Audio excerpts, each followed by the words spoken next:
some bits before I got to lock into work and listen only.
Man, where did the weekend go? What's up, guys? What's going on? Welcome back to another week, another day. It is Monday. Am I set up? I sure hope so, because I do not feel set up in the slightest. I had to wake up so early this morning to go to an appointment. So am I good? I got my water. I got my pen. Oh, my pen. Okay. All right. I think we're good. I think that's the plan anyway.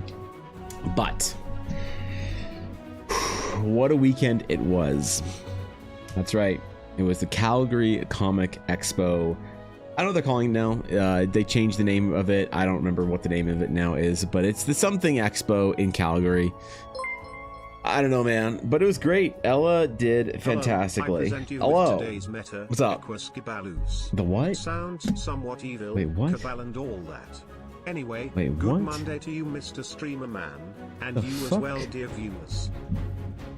What is this? That... Aduria, you can't have a meta entry just be a horse. How am I supposed to figure out what the meta is? Alright, you know what? Fine. I'm gonna assume it's the horse meta. And if the horse meta, the first entry for the horse meta is horse, I'm gonna rate it a 9.7. It's almost as good of a horse as it could be. So, thanks for 100 bits, man. I appreciate that. And thank you, Fox, for the 100 bits. I appreciate that as well. Goddamn. Goddamn, guys. Come on, man. Y'all gonna make me cry. Appreciate it. What's up, Bylung? What's up, Garthen? Good to see you, Cass. Poorly designed animal meta. You think a horse is poorly designed? Really? How could they better design a horse? With a shell? A carapace? Oh, shit. Skull, what's up, dude? Good to see you. Hello. Good morning. Thanks for stopping by the stream. Maggie, good morning to you, too. And Thorkin, did the emote work for Twitch? I didn't get a chance to check over the weekend, unfortunately, Thorkin. I was very busy with convention matters. Also writing. I'm getting a little concerned about the adventure. So I spent a lot of time writing over the weekend. All right. I spent the few hours I was at home, I spent basically face down in my Google Doc. And I will say, Horizon's coming along, you know? Look at that. It's got a full title page and everything. Look at how official it is. I have 17 pages and the adventure's not even really half done. Horses, like dogs, are all the same taxonomical species. A golden retriever is the same species as a Morgie, much like how an Arabian is the same as a Mustang. All right, sick, cool. So that's the default then. All right, we'll see what the meta evolves to be. Thanks, Daria. Thanks, man.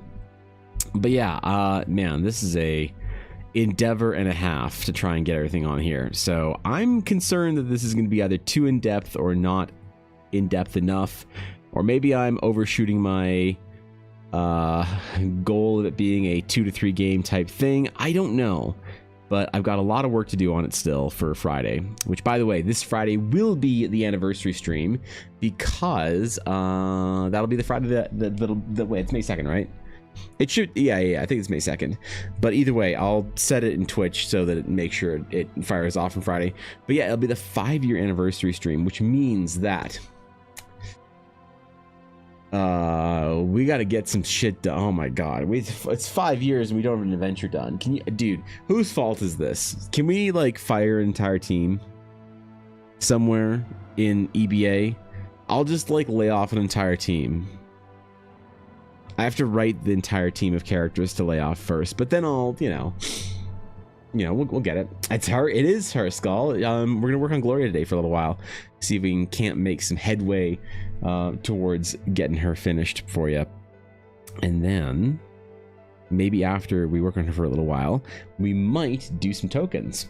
I blame Bobby Kotick, or however you spell his name. You blame Bobby Kotick.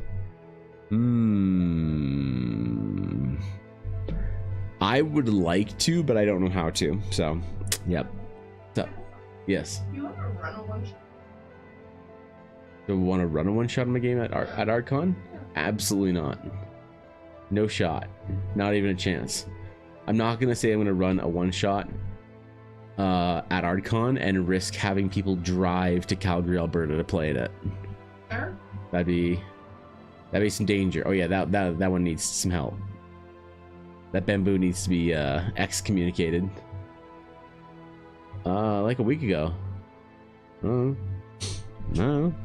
Tell Ella I hate her. Damn, Fox. That's kind of cruel, bro. Biologically and anatomically, a horse is horribly designed down to looking at grass. Wrong and dying. Oh, okay.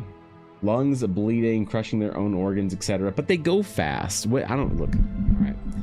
Nobody in your chat hates. Nobody. Some I don't know, long time sub. I don't know who she is. So maybe. I love her. Okay, goodbye, Ella. Goodbye. I've been summoned by the mention of human paladins. Lexer, that is exactly the project for today. Human paladins, because I decided that I elected to take more hate on than I normally do. And man, the internet is really tired of watching me draw paladins. I don't know why. I'm not going to change it either. I'm just noticing a trend of getting complaints on videos that I make. You know, it starts with one comment here and then maybe 3 or 4 on the next one. But people have been saying that they are displeased with the nature of the amount of human paladins that I'm drawing. To them, I say, get bent, nerd. Eat it. Get shoved in a locker. I don't know, man. I'm not going to stop. I'm having fun, bro. I'm just going to draw whatever I want. And if people want to commission me for paladins, I'll fucking take every paladin commission I get. So this is a cool one. Made the illustrious client wait a little bit for it, but this piece would be I think it'll be a pretty quick one. Shouldn't stretch off into next week or whatever. We should be able to get it done this week. So we got to draw a paladin, and then we want to do some tokens, I think, because with Horizon, with all the writing, I'm realizing that I feel like I need more encounters. Like, I have an entire thing here for, where is it? Galen's thing? Yeah. So I have an entire, like, random sort of encounter that can happen while aboard Galen's ship traveling to Horizon. And I think that I want to also add in maybe a combat encounter if I can. You know? But that's going to be more tokens and more maps, which is going to be a problem. Which is going to mean more stats, which is going to be a problem. Oh god. The balancing is the thing that I'm like most not looking forward to, because I'm a little concerned that I don't know how to balance for groups of unknown amounts of people. Which I know there's like a good formula, but it's not CR. It's like the main issue with modern D&D adventure writing is that you don't really know the power level or the difficulty curve or the expectation of the players. And without knowing that, there's like a extra little bonus level of like a debuff, you know? Paladins are great. Keep on keeping on. Well, I enjoy drawing them, so Ella enjoys when I draw her a paladin. The rest of the internet seems to enjoy when I draw them a paladin, so I'm not going to stop. I will continue to use it to farm hate on TikTok, though. Actually, wait, has it been TikTok or YouTube? I think YouTube's been mad at me for the paladins. There's one person that like, I think I've got my first hate watcher, you know? They'll watch my videos and comment on them and complain about whatever I'm doing. And I never delete the comment or anything with it, because I just like it's nice, you know? It's nice to see someone cares. Even if, you know, they desperately want to see me fail, it's nice to see they care. And they are very upset with a couple things. They're upset. They've complained about how I draw the same character over and over again. Some kind of cute girl dressed up as a paladin. You know? Okay. They've complained that I don't have enough deviation in the facial structure of women that I draw. That I should bring in some of the gnarled and less desirable qualities that I show in some of my male characters. That's what they want as well. What else? They want a couple other things. I don't remember. They're mad about like 3 things in the last like 5 videos. I gotta figure out what it was so I know exactly what to keep doing. it's like as if I make the video or the art just for the video, you know, and it's not for a character in Eldara or a commission. It's kind of crazy, honestly, if you ask me. I don't really know. I don't know the fix. I don't know what they want from me. Because I don't think that I could do something that they would be impressed by. So maybe I should just like, I don't know, can you block someone from your YouTube channel? You can probably do that, right? And they can still like comment, but it just like doesn't get shown or whatever. I know that's a thing on Instagram. Uh-oh. I forgot how to drink.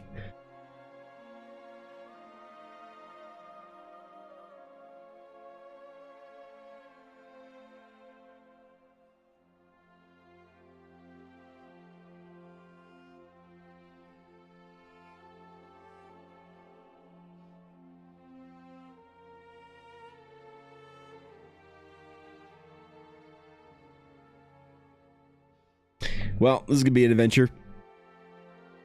I choked in my water and it gave me hiccups. So, god damn it. I was gonna say, I'll try and be real adept with my mute button.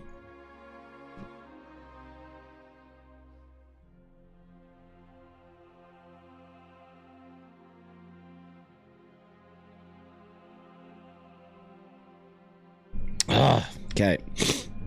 Good? Maybe? I don't know. We'll find out. We'll find out, dog. Alright, I want to kind of define a few more things for myself here real quick before we move on to the line work. There's just a couple things that I need to actually figure out the mechanics of it, how a thing connects to a thing, you know? Oh, I should probably hit record, shouldn't I? Hold your breath. I wish that worked. Yeah, I wish it worked. I've heard that. I've heard it works for lots of people. God damn it. God damn it. Doesn't even let you catch it, you know? Fuck. And I'm not like an adorable anime VTuber. If you're an adorable anime VTuber and you get hiccups, like, your chat throws money at you for some reason. For me, it's just awkward and kind of nasty.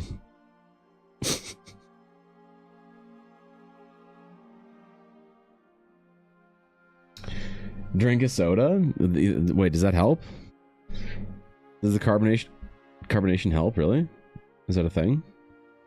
Or are you just telling me to drink a soda because, you know, it's like, I don't know, middle of the morning?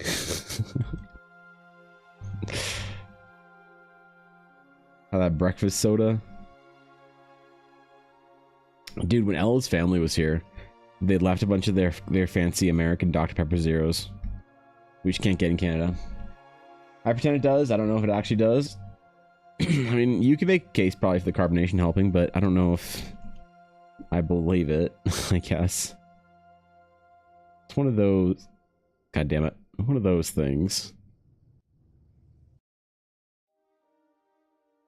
If you focus, just tell yourself you're not a fish. I am not a fish.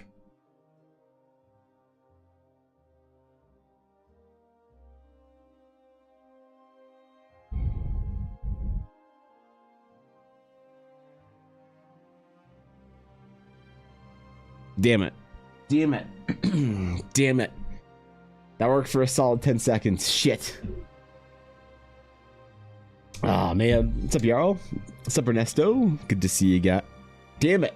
Sorry, I have hiccups. I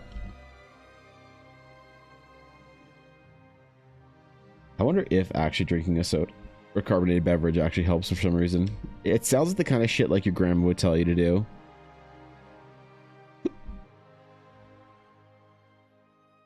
To, like, reset the hiccuping nerve or whatever. Okay. Damn it. Damn it.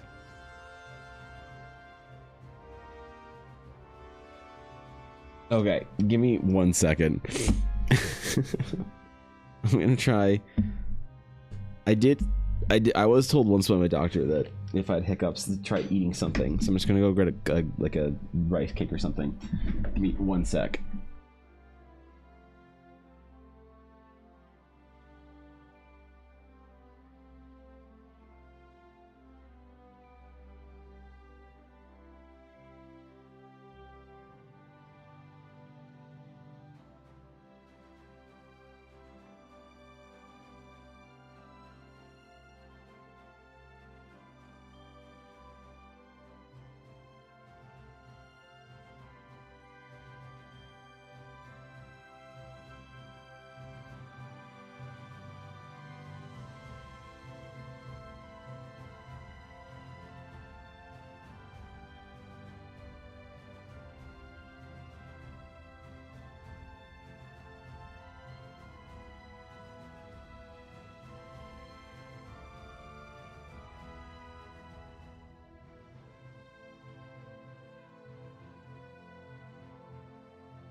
All right.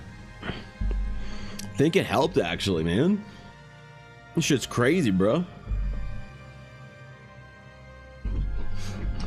Had a little rice cake, and I think it calmed things down. How about that? When in doubt, eat a nasty ass little Quaker rice cake. That's the strat, man. Apparently. Today's vibe is the OG Morrowind concept art by Michael Kirkbride is really cool. You know, I'm not familiar. Not familiar. Didn't play Morrowind. Didn't have anything to do with it, really. I came onto the scene for Bethesda about, what, Oblivion's release, I think? Around there. I hear I missed the best one. People say that Morrowind's the best one. The problem is the same people are also the kind of people who say Skyrim's amazing. And I don't know, man. I just don't find Skyrim all that enchanting. So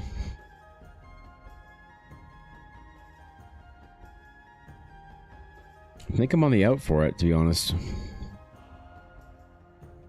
There's like Morrowind a lot. A lot of people do, yeah. It's one of those like IPs that I think people are very fond of.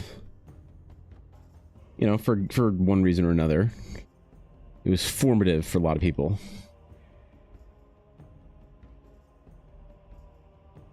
How did you even play Morrowind back in the day? PC exclusive, right? I'm not entirely convinced that Elder Scrolls 6 is going to even exist.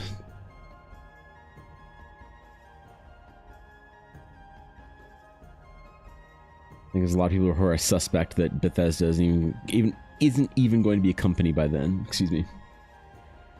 He was a story writer for all of Morrowind and one of the DLCs for Oblivion. He's kind of the reason the Elder Scrolls lore is really esoteric and weird at times. Oh, cool. Writer and artist? What? That happens? What? The nice thing about being able to like draw or do concept art for your project is knowing sometimes when you're writing, you're like, oh, I'll just get some art for this. It's fine. I don't need to write this thing in detail or in depth or describe it super well. I can just chill. We can just figure it out. You do have to bank on future you quite a bit to be willing to do stuff. So depending on how much future you likes past you, you might get annoyed at yourself. But I think it's probably fine for most people, in most cases. No Discord announcement? Oh, not do a Discord announcement? Shit.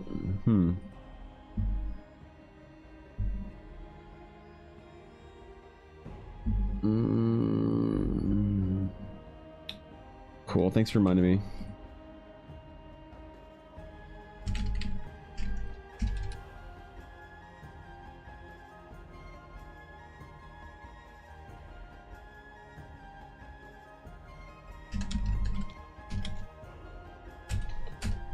There we go.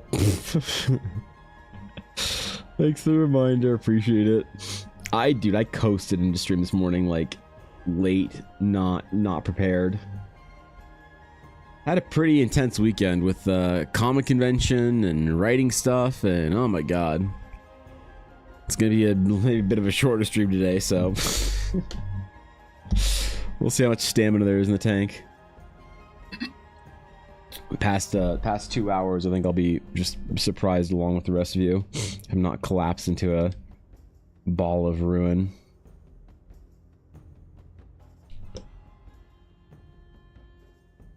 But the convention went really well. Ella, so a couple funny things happened. Ella did very well. She did better than a lot of people expected her to. I assumed that she would do really well because, you know, Dice Maker makes great dice, that kind of thing. But, you know, fair enough. So she did really well. She got into a great spot, too, for Artist Alley. Because she had initially just gotten in with a friend at her table. Though through some clever discussions and ponderings with people that make decisions, she was given a table very close to her friends, actually. So she was right on the other side of some friends in Artist Alley, so she could ask them to watch her table or whatever, and that's always really nice. The other thing is the Pokemon dice were an absolute and unreal success. There were people obsessed over it. The nice thing about being at home, though, is that I could help her out if she really needed to. So on Friday, she said to me, "Hey, can you go home and can you pour some squishy D20s for the next day, for Saturday, Sunday?" I was like, I guess. Never done that before. Okay, you'll have to walk me through it. So I went home, and then Ella called me, walked through the process. So I poured the first ever dice I'd ever made for Ella, honestly. Because they were just that much in demand, which was fun. And then, what else happened? Ella got flexed on by somebody. Yeah, somebody came to her booth. I was like, wow, you know I'm like a big influencer, okay? And I was like, what? He's like, yeah, I'm like a really big influencer. So, yeah, I don't know if you like, if I got into your dice, I'm sure I could like show it off on my Twitch stream. And she's like, oh, no way. You stream? What do you stream? He's like, well, I stream D&D. She's like, wow. So like, big game, you know, that's cool. He's like, yeah, we're pretty big. We usually have like at least 10 people watching our game at any one time.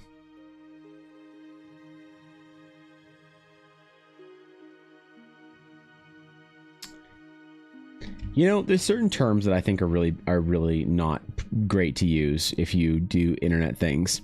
I think calling yourself an influencer might be one of those red flags.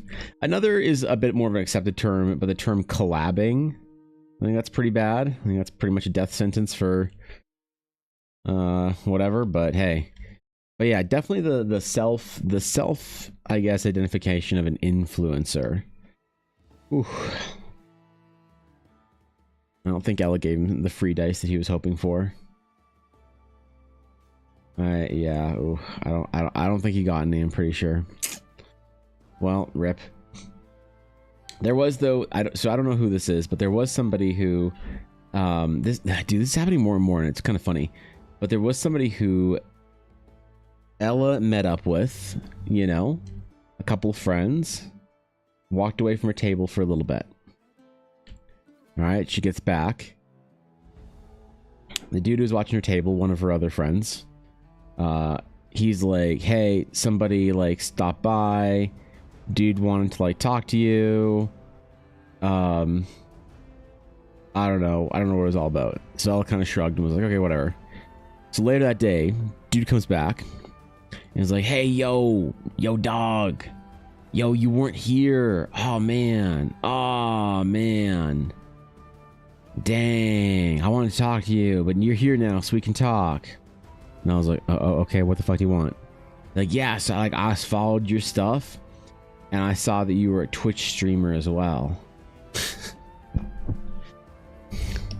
Twitch, of course, we all know Ella has streamed on Twitch before. Do we call Ella a Twitch streamer? I don't know about that, but you know, hey, whatever. She's like, yeah, man, it's me, I guess, Ella with the Twitch streamer. He's like, yeah, I'm a Twitch streamer too. Yeah, that's cool. She's like, oh damn, that's rad. Yeah, so's my husband. And guy's like, oh yeah, that's cool for your husband. What does he do, like dice too? She's like, no, he does art. His Twitch name's Evan Blair Art. And the guy was like, wait, your husband's Evan Blair Art? Is he here?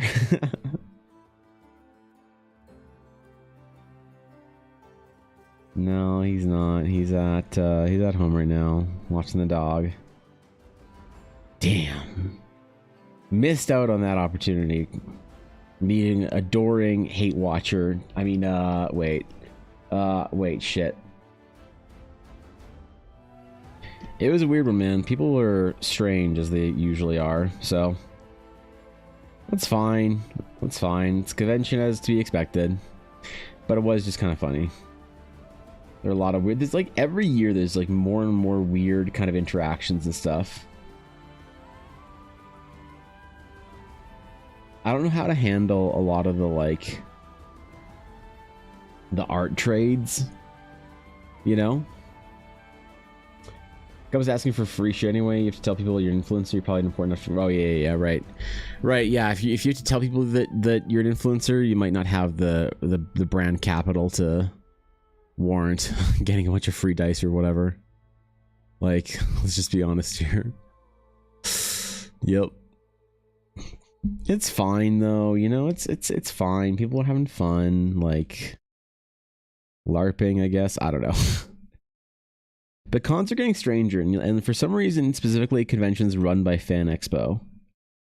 I don't know what's going on, but they're like the main conventions in Canada. The company that ran the Toronto convention basically bought all the other big conventions. I don't really know how that works, but if I always want to try making dice, it seems fun. It is fun. It's very cool. It's very, very difficult to get together and to learn everything. It's a very steep learning curve. But once you kind of have your process down, I think it's pretty decent. You just sort of like pick and assemble your piece and get a new idea and make something cool happen with it. It's fun. I'd like to make my first ever like real set of dice, but I don't know. There's a lot of safety equipment required. You know, you have to have like a full face respirator and bunch of other ass shit. It's not fun. The space that it takes up is kind of the worst thing in the house because it is quite it's quite an endeavor. But if you can find space for it, it's cool. Visitors, it's like not bad. Exciting. What's up, Say? Hello, how you doing? How's stream? What are you guys doing today? What y'all's working on? What's up? What's up? I make hey, my Moose. dice with other ass shit. Yeah, there you go. Yeah, hey, hurry, Moose. Thanks on the bits, bro. Appreciate it. We started the mermaid piece. Oh, wait, are you doing one piece for mermaid or what? How's that gonna work? Is it a singular mermaid piece or is it multiples?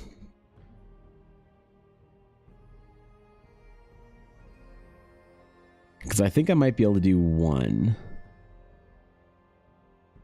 And it's going to be the Azael concept piece. Hey, today I'm doing it. I'm doing it. I had to wake up pretty early this morning for a appointment. And then I got home just like shortly before stream started, so I'm kind of like trying to remember what my own name is right now, so, and not screw up anything on this piece. Obviously, it's a very important one. And looking forward to getting dunked on by the entire internet again for making yet again another paladin. They just don't like it. I don't know why I say.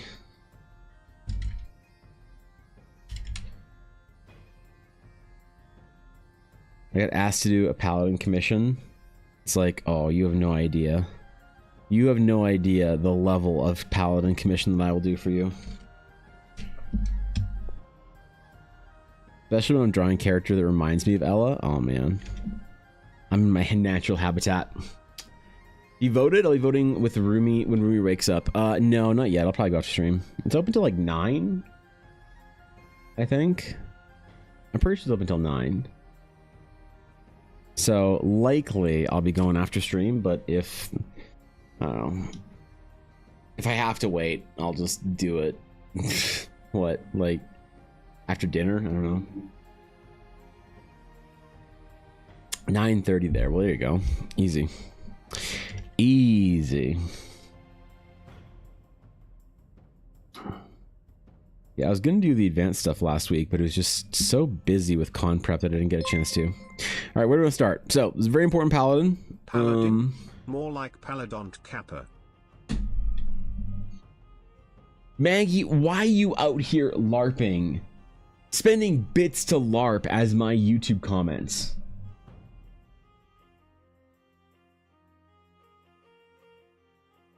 This is unbelievable.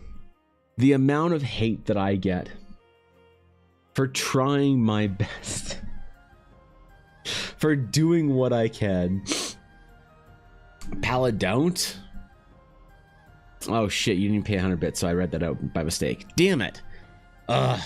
You know my rule. Puns are pay to win in this stream, and even then, still, I still lose.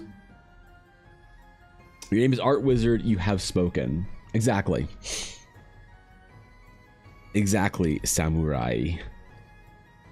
He knows. Hey Samurai, how long do you think is too long for the adventure? For a small little like 3 game sort of thing? Because I'm currently on 17 pages at about 7,000 words-ish of adventure, with another probably 5 to 10,000 of World Anvil in reserve.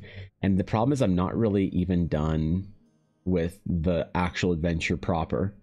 I only have one of the side quests done. Maybe I'm not quite halfway. I'm not quite halfway done.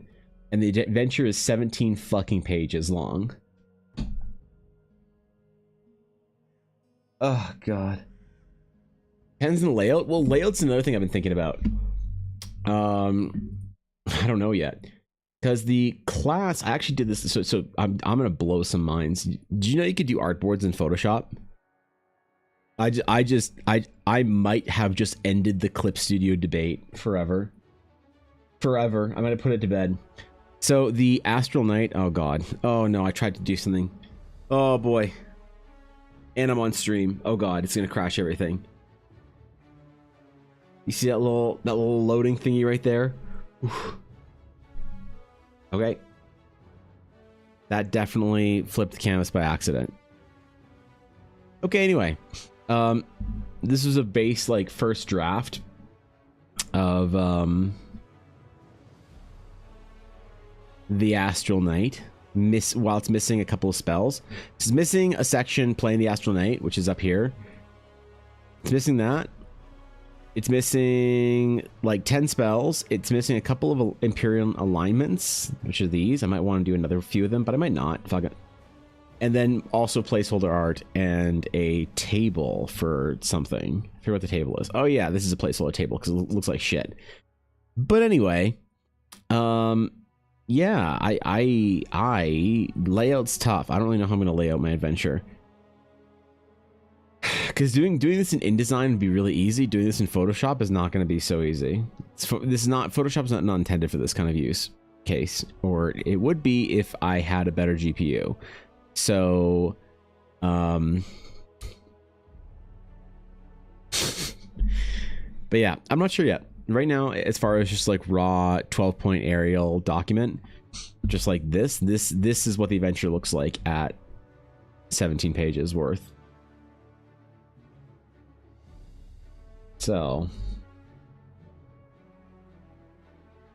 I got tables. You want to see some tables? You want to see what can happen on in the Shattered Sea? Let's see what happens in Shattered Sea. Oh, wait. Atari, roll a d6 to see what happens to you while sailing through the Shattered Sea. Yep, hit me. What's up, prof? Going A4 or A5 size? Regular 8.5 by 11. Wait, does it not roll? Wait, do we not have D6s rolled? Wait, what?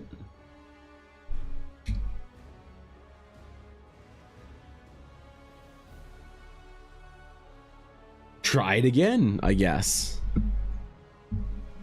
In between 32 and 64 pages in print is a good benchmark. For a small little, like, 3-shot or whatever.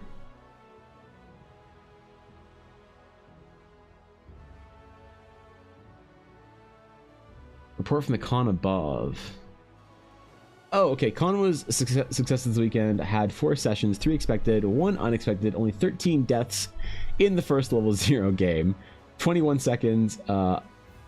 In 21 seconds, the Thornbacks will still live to plague the Shattered Sea, as the players are not able to stop them from acquiring massive warship. You actually ran the level 0 game. You had to take the extra step to purchase bits to do that.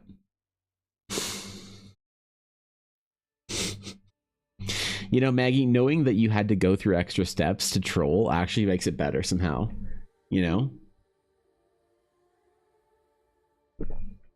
Wish I knew how to make beautiful oil. It's like that. It's super easy to say. I could teach you if you wanted. You'd program for making beautiful manuals. Any suggestions? I would use Adobe InDesign.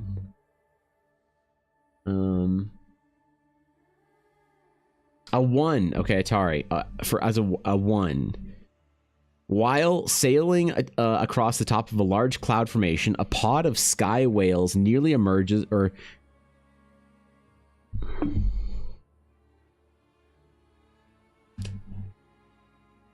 emerge from the clouds right under the ship. The party or player on watch makes a DC 15 dexterity save to steer the ship away from the emerging whales. If success, the ship is maneuvered away and the thankful whale flies alongside the ship, tilting on its side and blowing out a massive cloud of sky shards. So please roll a DC 15 dexterity save, Atari. 18, you manage to get away from the whale. You do not collide to the whale, and the grateful whale acrobatics. The grateful whale blows out a whole bunch of sky shards in a cloud, knowing that the mortals of the Shattered Sea find them valuable. Now you may make an athletics or a dexterity check to see how many sky shards you can claim for yourself while you're drifting through the cloud. So please make either an athletics or an acrobatics check, Atari.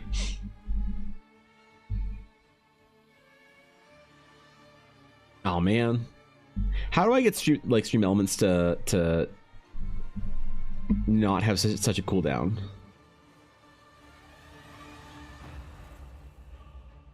Because there's got to be a way, right? Because Streamlabs never had this problem. You could spam shit in Streamlabs all you wanted. I can. I'll change it later. Whatever. Either way, you get that many. Whatever the die roll is, you get that many sky shards. Chips that can be sold for $1 each. So congratulations. All right, you get 11 gold on your watch, as well as anybody else who is above deck. So I'm not sure who else was above deck when that happened. Thorkin probably wouldn't be. He'd probably be sleeping. Galen is definitely sleeping, so... Yeah, good luck, man. Well, I'm still like on schedule to try and release the adventure on Friday on the anniversary stream. So look forward to that if you guys have been wanting some Eldarin, some actual Eldarin releases, you know, instead of just the nonsense that I talk about all day, saying that I'm going to do the release. No, come on, man. This is a guaranteed thing, a surefire release. You wouldn't doubt me, right? Right, guys? Nobody would doubt me. You all have complete faith that it'll be ready on time. Yeah, exactly. I agree with the person that said that they agreed with me. Mm-hmm. Yeah, I knew. Oh, wait. And you go the other way. Damn it. I'm so dumb.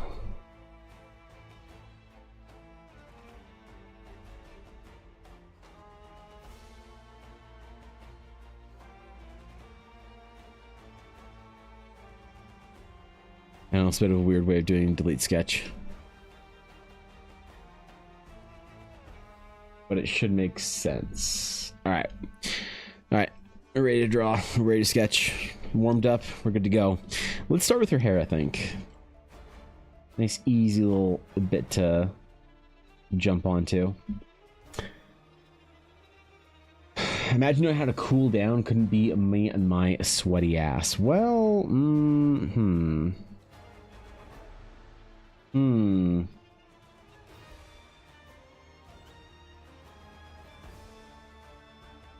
I mean, there's things I could comment on, but dignity forbids it, so I'm forbade. What's up, Sedix? How you doing, bro? What's good? Hello there. Yes, what hello. What are we doing today? Evan actually working? Impossible. Also, wait, what? Someone took some things from the potion stash, it appears. What? Wait. You can't exactly make a Evans that doesn't do work joke this year, right? I mean, right? Like maybe maybe earliest in like last December, but in this climate, really? What's up, Xanax? Good to see you. Thanks for 100 bits, bro. Yes, we're gonna get another quick little character portrait done, and then on to some of the great additions to the adventure. So I think, as far as I was doing the writing for the kind of the introduction to the adventure last night, I think I really want to have some sort of a combat encounter on this ship to Horizon, and I don't want it to be that brutal or difficult, but I want to have something like some sort of creatures attacking. I don't really want to do pirates or anything that can like kind of have a complex like role play element to it, because like, do you guys ever have experiences where in your games players kind of go too hard on role playing with bandits, right? Like this is my concern. If you're like in the forest and you know you want a quick encounter, and you're like, okay, you're walking through the forest, and then bandits jump out and they draw their swords and they say your money or your life, and they lunge to you, roll for initiative.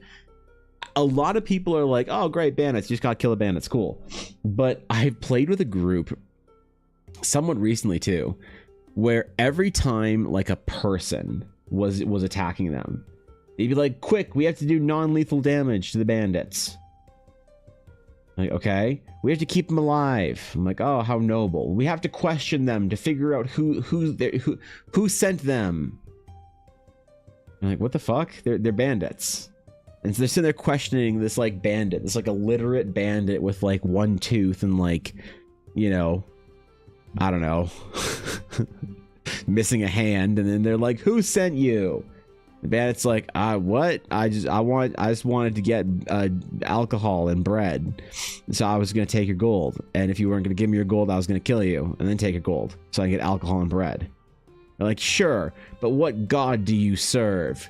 What terrible tragedy brought you here? What lord forced you and your kin out into the wilderness, and now you must attack unsuspecting travelers to survive? What terrible thing happened? The bandit's like, I don't know. I don't want to work. I just want to bandit. So are you gonna give me your money, or are you gonna kill you? You know? And then you have to go through this entire role play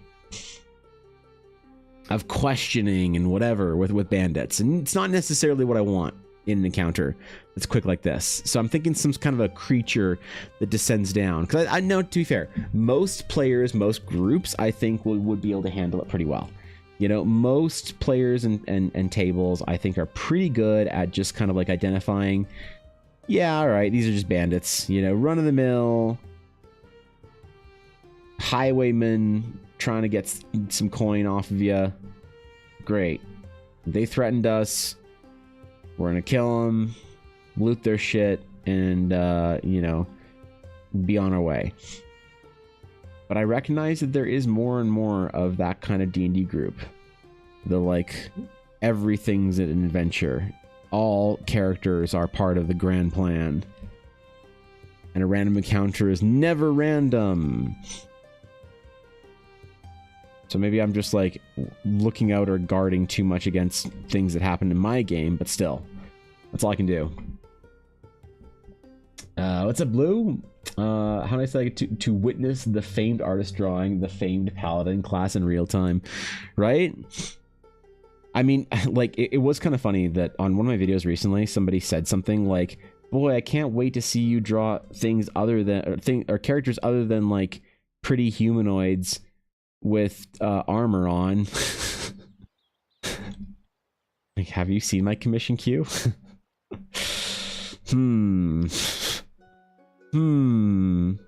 Not sure if yeah, how do we have this conversation? After quick research, Scribus, the open source equivalent to InDesign, thanks for suggestion ID, we'll look into Scribus.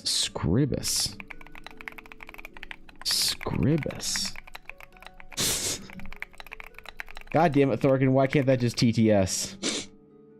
God damn it. To be frank, you've been much more productive than when I disappeared. That's probably fair. It's probably fair. It's reasonable. I'm willing to take those accusations because I think that it was fair. I was not having a great time last year, so this year's been kind of insane as far as the amount of work and the amount of things that I've been able to get done. I've been very confident and very happy with the levels of work that I've been able to do, things I've been able to accomplish. There's a session resume. First session, the party played an Agony commanders who are getting raided by pirates, level 0, and had to defend their hometown. Second session, party played adventurers hired by said commoners to repel the pirates from the island. They also found the Thornbacks had ties to the consortium. Third session, the party played as members of a paladin order to hunt down the pirates who had fled to an island near the abyss. Counting the next paragraph or continue. Oh, continue. I see. Continuing. Wait. This is a part 1 of 2. Okay. Is there anything that you think is a good lore addition? I had this with one of my players. Only issue was they were attacked by wolves. So you have this fighter with no speak animals trying to ask starved wolves who they're working for.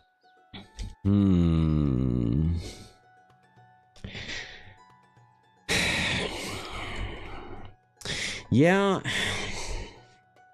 So it is a risk, right, Senex? Well, do you know what I had happen in that game? After the party had tried to like question like a few too many like toothless bandits, I had them keep the bandits that were attacking them were all just nasty. They're nasty dudes with like strange skin conditions and missing eyes and, you know, like an entire foot just rotted off. They were not like These are people who are down on their luck. And so one of the players like pounces on this guy and tries to get him to confess his wrongdoings and who he's working for and why he's doing his thing. And so I just had him start pissing on the player. I don't know, man. I don't know what you want from me from here. Like, sometimes a bandit's a bandit. Old man pisses on Paladin.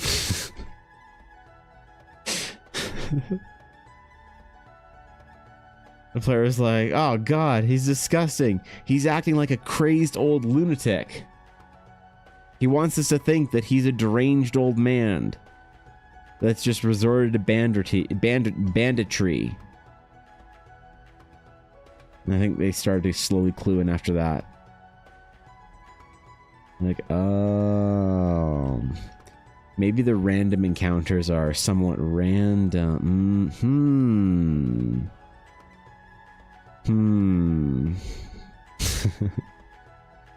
It's fine. I like a player, the group that wants to know the history behind everything. They want to know the motivations behind everything. Sometimes a lamp is a lamp, but, you know, sometimes a lamp isn't. Sometimes a lamp is actually a rat mimic. You know? Completely understand that, though, because humoring that type of stuff gets dangerous. Side quests are good when it's intentional, but when the player group pushes every direction but forward, it gets old. Well, yeah, I mean, definitely, I think that there is like a nice. It's like that. One of the nice things with video games is there is kind of like a highlighted box, which is your main quest, and then kind of little side like, you know, like, how do you highlight a side quest? Unless you like break the fourth wall and you just say, "All right, guys, side quest time. You're on your adventure here. You're traveling to this place, and oh my god, a portal opens and a demon walks through and says, 'Hey, I thought I told you to,' and then he throws a microwave at you. Roll for initiative." And they don't have to like think it through all that much or like try all that hard. They can just kind of like enjoy the combat.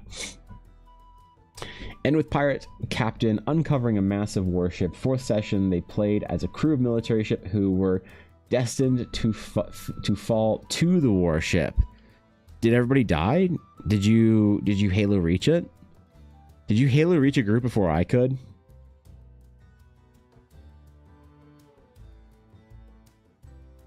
God damn, Thorkin's pretty metal. Well, that's cool, man.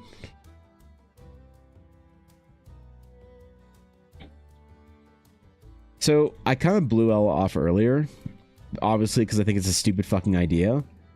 But is it a stupid fucking idea for me to run a one-shot at ArdCon in Calgary? It's a single-day convention D&D TTRPG event.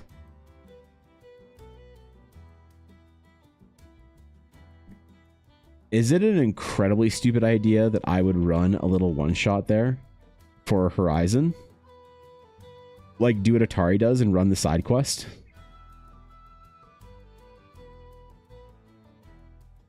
I don't know how many people would come from the guild, though. I don't know if I'd want to do it fully with randos.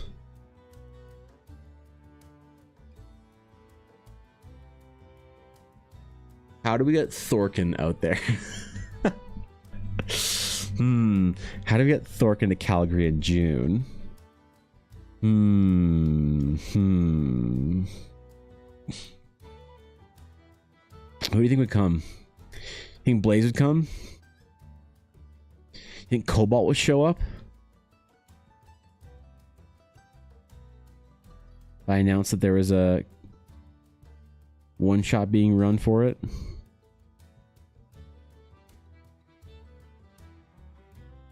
Because, like, it seems fun running a convention game. Thorkin seems to be enjoying it. His stories sound pretty cool.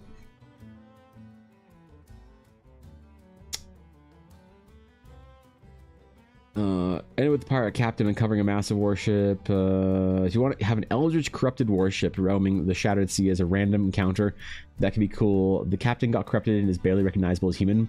Their flag was a turtle with spikes. You know, having like a lower sea kind of like half adrift in the abyss ship, just like attacking small settlements and like trade ships and stuff in the lower Shattered Sea could be actually kind of a rad idea. If you want, Thorkin, I could probably canonize that into the world. If you wanted to add something in there, that's probably very doable. That sounds metal as fuck. Who's the new character? This is a commission for the illustrious and wondrous Skull, who has been a treat to talk to about their character Gloria. Paladin of Glory. Adventurer of youthful exuberance and a large footprint to fill.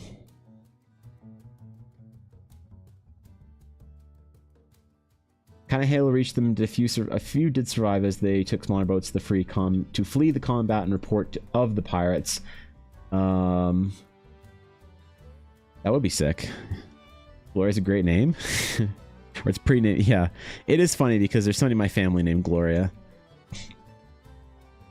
So when I think of Gloria, I also think of this like old grandmotherly figure in my life. It's kind of fun to do a character with her name.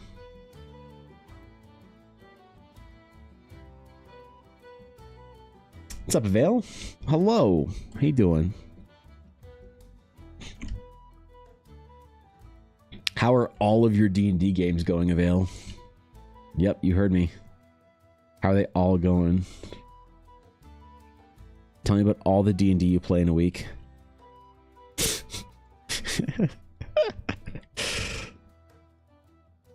How that well? Wow, that's crazy, dude. Yeah, could you imagine that? Wow, dude. I'm so impressed. God, we all gotta play more D&D like Avail does. Holy shit, can you believe that? That many games. Let me know if you need anything. I did make some magic items. My man. My man. You know, Thorkin, actually, I might enlist your help if you're willing to. I don't know how I will compensate you for your time, but I can figure something out. But I do need some help with encounters and balancing some things. Creating a couple of stat blocks for a couple of little encounters for Horizon. And I'm realizing I don't have a ton of time to like spend time testing and redoing stuff and whatnot.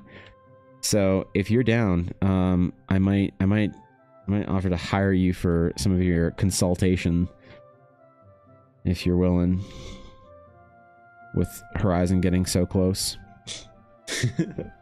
Husband and I DD yesterday. We do it every other Saturday or so. Every other Saturday. How do you find those like bi-weekly games? Do you like lose sort of attention for what you're doing? Do you kind of like lose the momentum a little bit? Love to? Fuck yeah, man. All right, we got to figure out what your consultant's rate will be.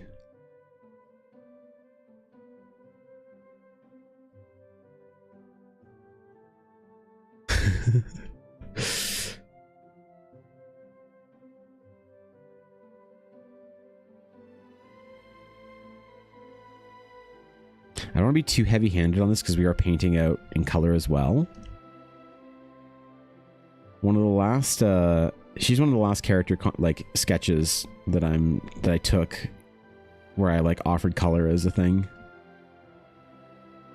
So I kind of want to do a really good job and I don't remember if she was the last or if there was like one or two more behind, but definitely getting to the end of offering these commissions. So we shall exit on a bang, I think.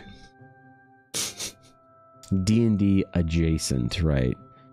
Sorry, by D&D I meant, did you play The Legend of Zelda, one of the ancient archaic games, for the 15th time, sitting alone in your computer chair, in your underwear, covered in Cheetos dust, and sticky from the fucking Mountain Dew you spilled on yourself earlier, but you're too filthy and rot maxing to actually clean that shit up. Wait, no, you're not a gamer, Avail, are you? Oh, you're an artist. That's right. No, sorry. So, sorry, scratch that. So the story is you played Legend of Zelda after having a 3-mile walk at the end of your workout. You drove your BMW from your studio to your gym, where you had a quick boxing lesson, and then you had a 1-hour resistance workout. And since you didn't have time for cardio, you just decided that you'd jog home from the gym, and you have one of your friends drop your Beamer, your M5 off at your I was gonna say apartment or condo, but let's just face it, your manor, because you're an artist. Because every good artist is also jacked. We know this, right? Yeah, we know this. Right, I forgot you're not a gamer. I forgot you're an artist. Fuck, man. How can you make those mistakes, Evan? Don't think we had any problems with bi-weekly or even monthly games, but we'd always finish some kind of adventure chapter on the session. Now, do you have to play longer? Like, do you have to play like longer than the kind of the established 4 hours? Because I think my sweet spot for D&D games is this, like, am I crazy? Is 6 hours too long? Because I always feel like the sweet spot for D&D for me is 6 hours. But I get it, unless you're playing on the weekend, that's like really tough to do. Because you're going from like, and that a break is included in that, but it's 6 hours from you know, meeting up to being done. So probably like 5 hours of playing. You know? Yeah, you meet up at like 6 p.m. And you go from 6 p.m. to midnight. A little break in between. Maybe 5 hours is maybe more optimal. 5 to 11 p.m. Or sorry, 6 to 11 p.m. would probably be like the most optimal, maybe. Because then you have an hour to like get ready so you can be in bed at midnight or whatever. I think most people can like function if they're in bed by midnight. Specifically, but does the Happy Evan emote work for Twitch? Both versions should be in DMs. Oh, sorry, Thorkin. I didn't check it. I didn't check shit. I also didn't check the DMs I promised Fox because I'm lame. And I'd convention. Oh, shit. Yo, God. Hello. See, not Bush. What's up, Chris? What's up, guys? Good to see you. Thank you for the raid. You and Steve, you guys are full of it, man. You will never not stun lock me with that raid, okay? All right. Thanks, man. I appreciate the raid. Seriously, it means a lot right now, especially right now when I'm getting apparently close to being able to put my partner application in. So the big raids from you and a few of the artists who have been enthusiastically and encouragingly helping me out have been pretty massive. So thank you, Chris. I appreciate it. If you guys are not following C-Not Bush in my chat, if you're new, because we have some new people here. We have some new people here. So if you guys are new and you don't know who C-Not Bush is, probably one of the greatest fantasy artists, the best sculptor that probably the internet has ever seen in video form. I don't know what they do on TikTok. Please go follow C-Not Bush. Chris is an amazing person and does some absolutely ridiculous work. And I hope the rest of the birthday I hope the rest of Eva's birthday was amazing. I wasn't sure what y'all were doing for the weekend, if you had any cool plans for it, but I appreciate it, man. Thank you. Diminishing returns is universal law. You will succumb. I will not. Dude, I can feel my heart about to leap out of my fucking chest. This is not okay. Moonbeer, thank you for the follow. If you guys are new to my stream, hello and welcome. We're doing some character art today. We're doing a little paladin piece that I want to draw today, and she is going to be a paladin of glory. So kind of an old school paladin for the type of work I did. But yes, we're gonna be doing this for a little while, and then we're probably gonna be working on some tokens for the adventure that I'm making right now, because I realized I need maps and tokens. So today is going to be a very D&D focused day. We're doing character art and then going straight into actual game art and assets later on, which is going to be really fun. I always like doing that stuff. So and Dreamwalker, thank you for the follow. I appreciate it, dude. Seriously. God damn, beautiful painting. I appreciate that. Thank you. Thank you. Yeah, I'm getting very close to the adventure beta release. This Friday, I'm actually gonna be dropping the adventure in beta, so it'll be in our Discord and people can test it. And then I'm just gonna try and finish it off through May with some of the missing content, as well as adding the remaining pieces of art that I need, because I need about 5 or 6 more set pieces and probably 5 or 6 more character portraits for various people within the adventure. So I'm very nervous about this. We'll see how it goes.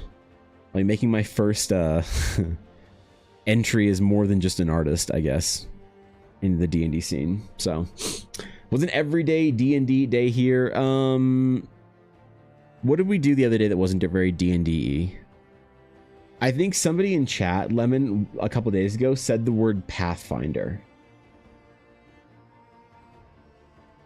So I also did a sci-fi character for somebody a little while ago. You know, a fantasy inspired but ultimately science fiction character. So there's that. All right, listen.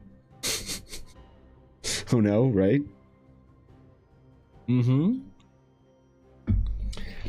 Yeah.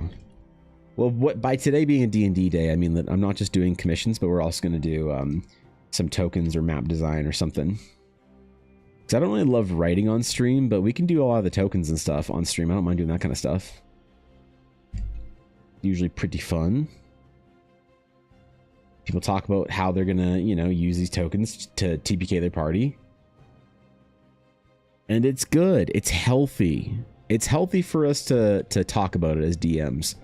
You know, to give each other encouragement and permission to use the big dragon token to TPK the party. And like, you can't even joke about that on the internet anymore, so at least we can joke about it in like a stream chat. If you go on TikTok, man, if I make a TikTok or Instagram reel or YouTube short and I joke about TPKing the party, I get hate, man. I get like, I hear some shit. People get mad.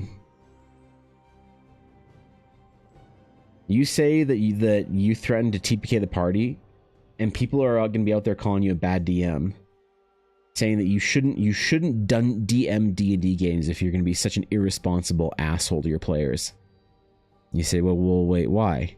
It's because how dare you TPK the party? You're like, you know, it's like an old joke, right? And like, do the D&D scene. Like, no, never ever joke about TPKing the party. I don't know. Maybe I just don't resonate with the new age of D&D player. But I think TPKing the party is a hilarious threat to level your group every week, under like basically the context of, did you bribe me, the DM, with pizza yet or not? You're joking with the TPKs? Oh no. The concept of TPK is a little strange for me since I mostly played Warhammer. So revives, if one player's down, they're down. Yeah, I mean, Resurrection D&D is a little bit challenging. It's a little bit common for my taste, but it's a challenge if you want to resurrect a player. I think it's probably fine to have resurrection magic in D&D in certain cases. I typically try and let my players know early on that death is often permanent, so they demanded a second TPK this weekend. And there you have it, Thorkin. That's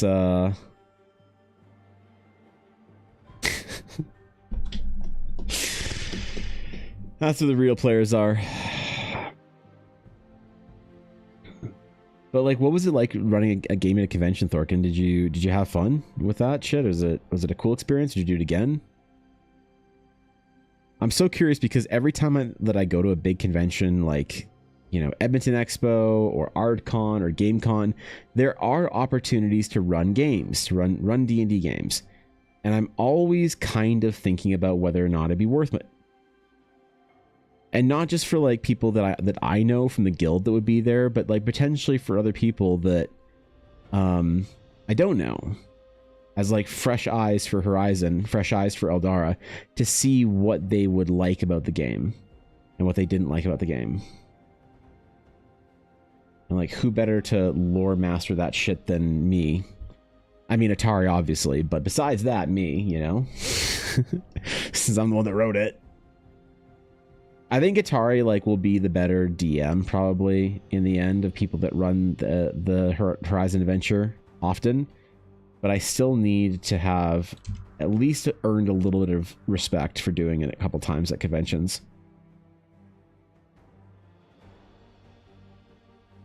If I can. Not promising anything, alright? Love the way you do inking. Thank you, Scribbles. I appreciate that. Thank you. I try very hard to make it all look like it's kind of a, I don't know, it's an in-world expression. Like something you'd see an old bard whip out of a book. This kind of like old, scratchy portrait of a hero from whatever, the elder days or something of the world. It's supposed to be immersive and not just like conceptual whatever development, visual development art. I try very hard for this look, and I always am grateful when people appreciate it.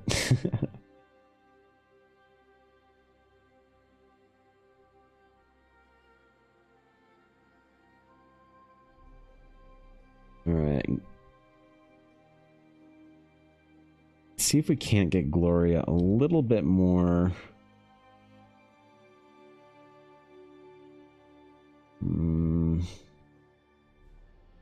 Oh, whoops. I definitely yoinked some of her hair with that selection.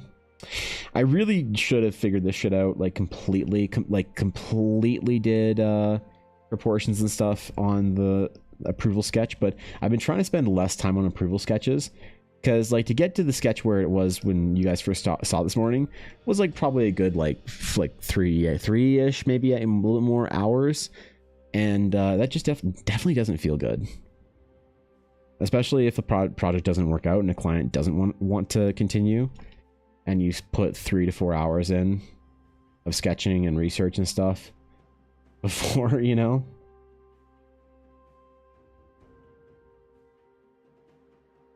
That is kind of annoying. Love the idea of a character dying a glorious or really dumb death and making a new one without it wrecking the whole party or campaign. Yeah, I mean, people I think in modern D&D are a little too afraid of character deaths. I think character deaths are some of the most memorable parts of the game. Like, I don't know, maybe this is anecdotal, but I have noticed, and tell me if you guys relate to this or if you have a different experience. I've played D&D so long. Like, probably more than 20 years at this point in time, because I was really young, like running D&D. I probably played D&D a lot longer, but for me personally, I don't remember all the times that we won a campaign. Those don't really like lock away in my brain. Occasionally they do, but typically those are games where there was something that happened in them that was like pretty drastic or pretty dramatic. The games and things that I take away years and years and years later that aren't inappropriate jokes you make with your friends, but are actual gameplay things, are like the player deaths, you know, things like that. The TPKs. I remember almost every TPK. I've only personally ever been TPK'd for myself once, and I've probably only TPK'd a party 3 or 4 times, and not in recent years.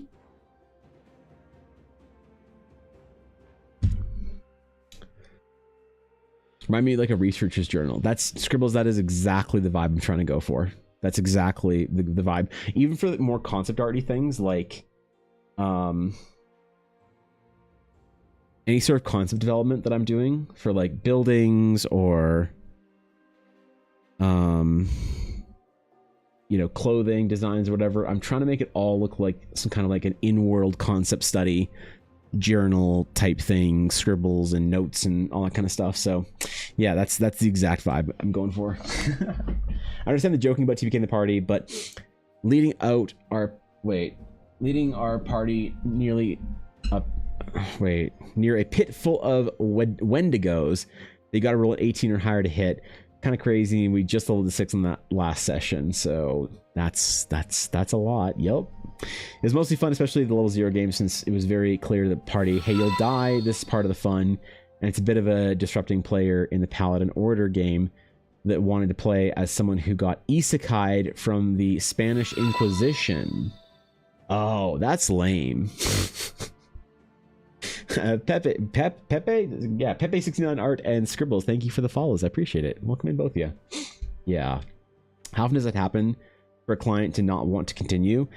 Very rarely with me, Lemon, because I'm pretty hard to get a hold of as an artist. I'm pretty like difficult and arcane to commission.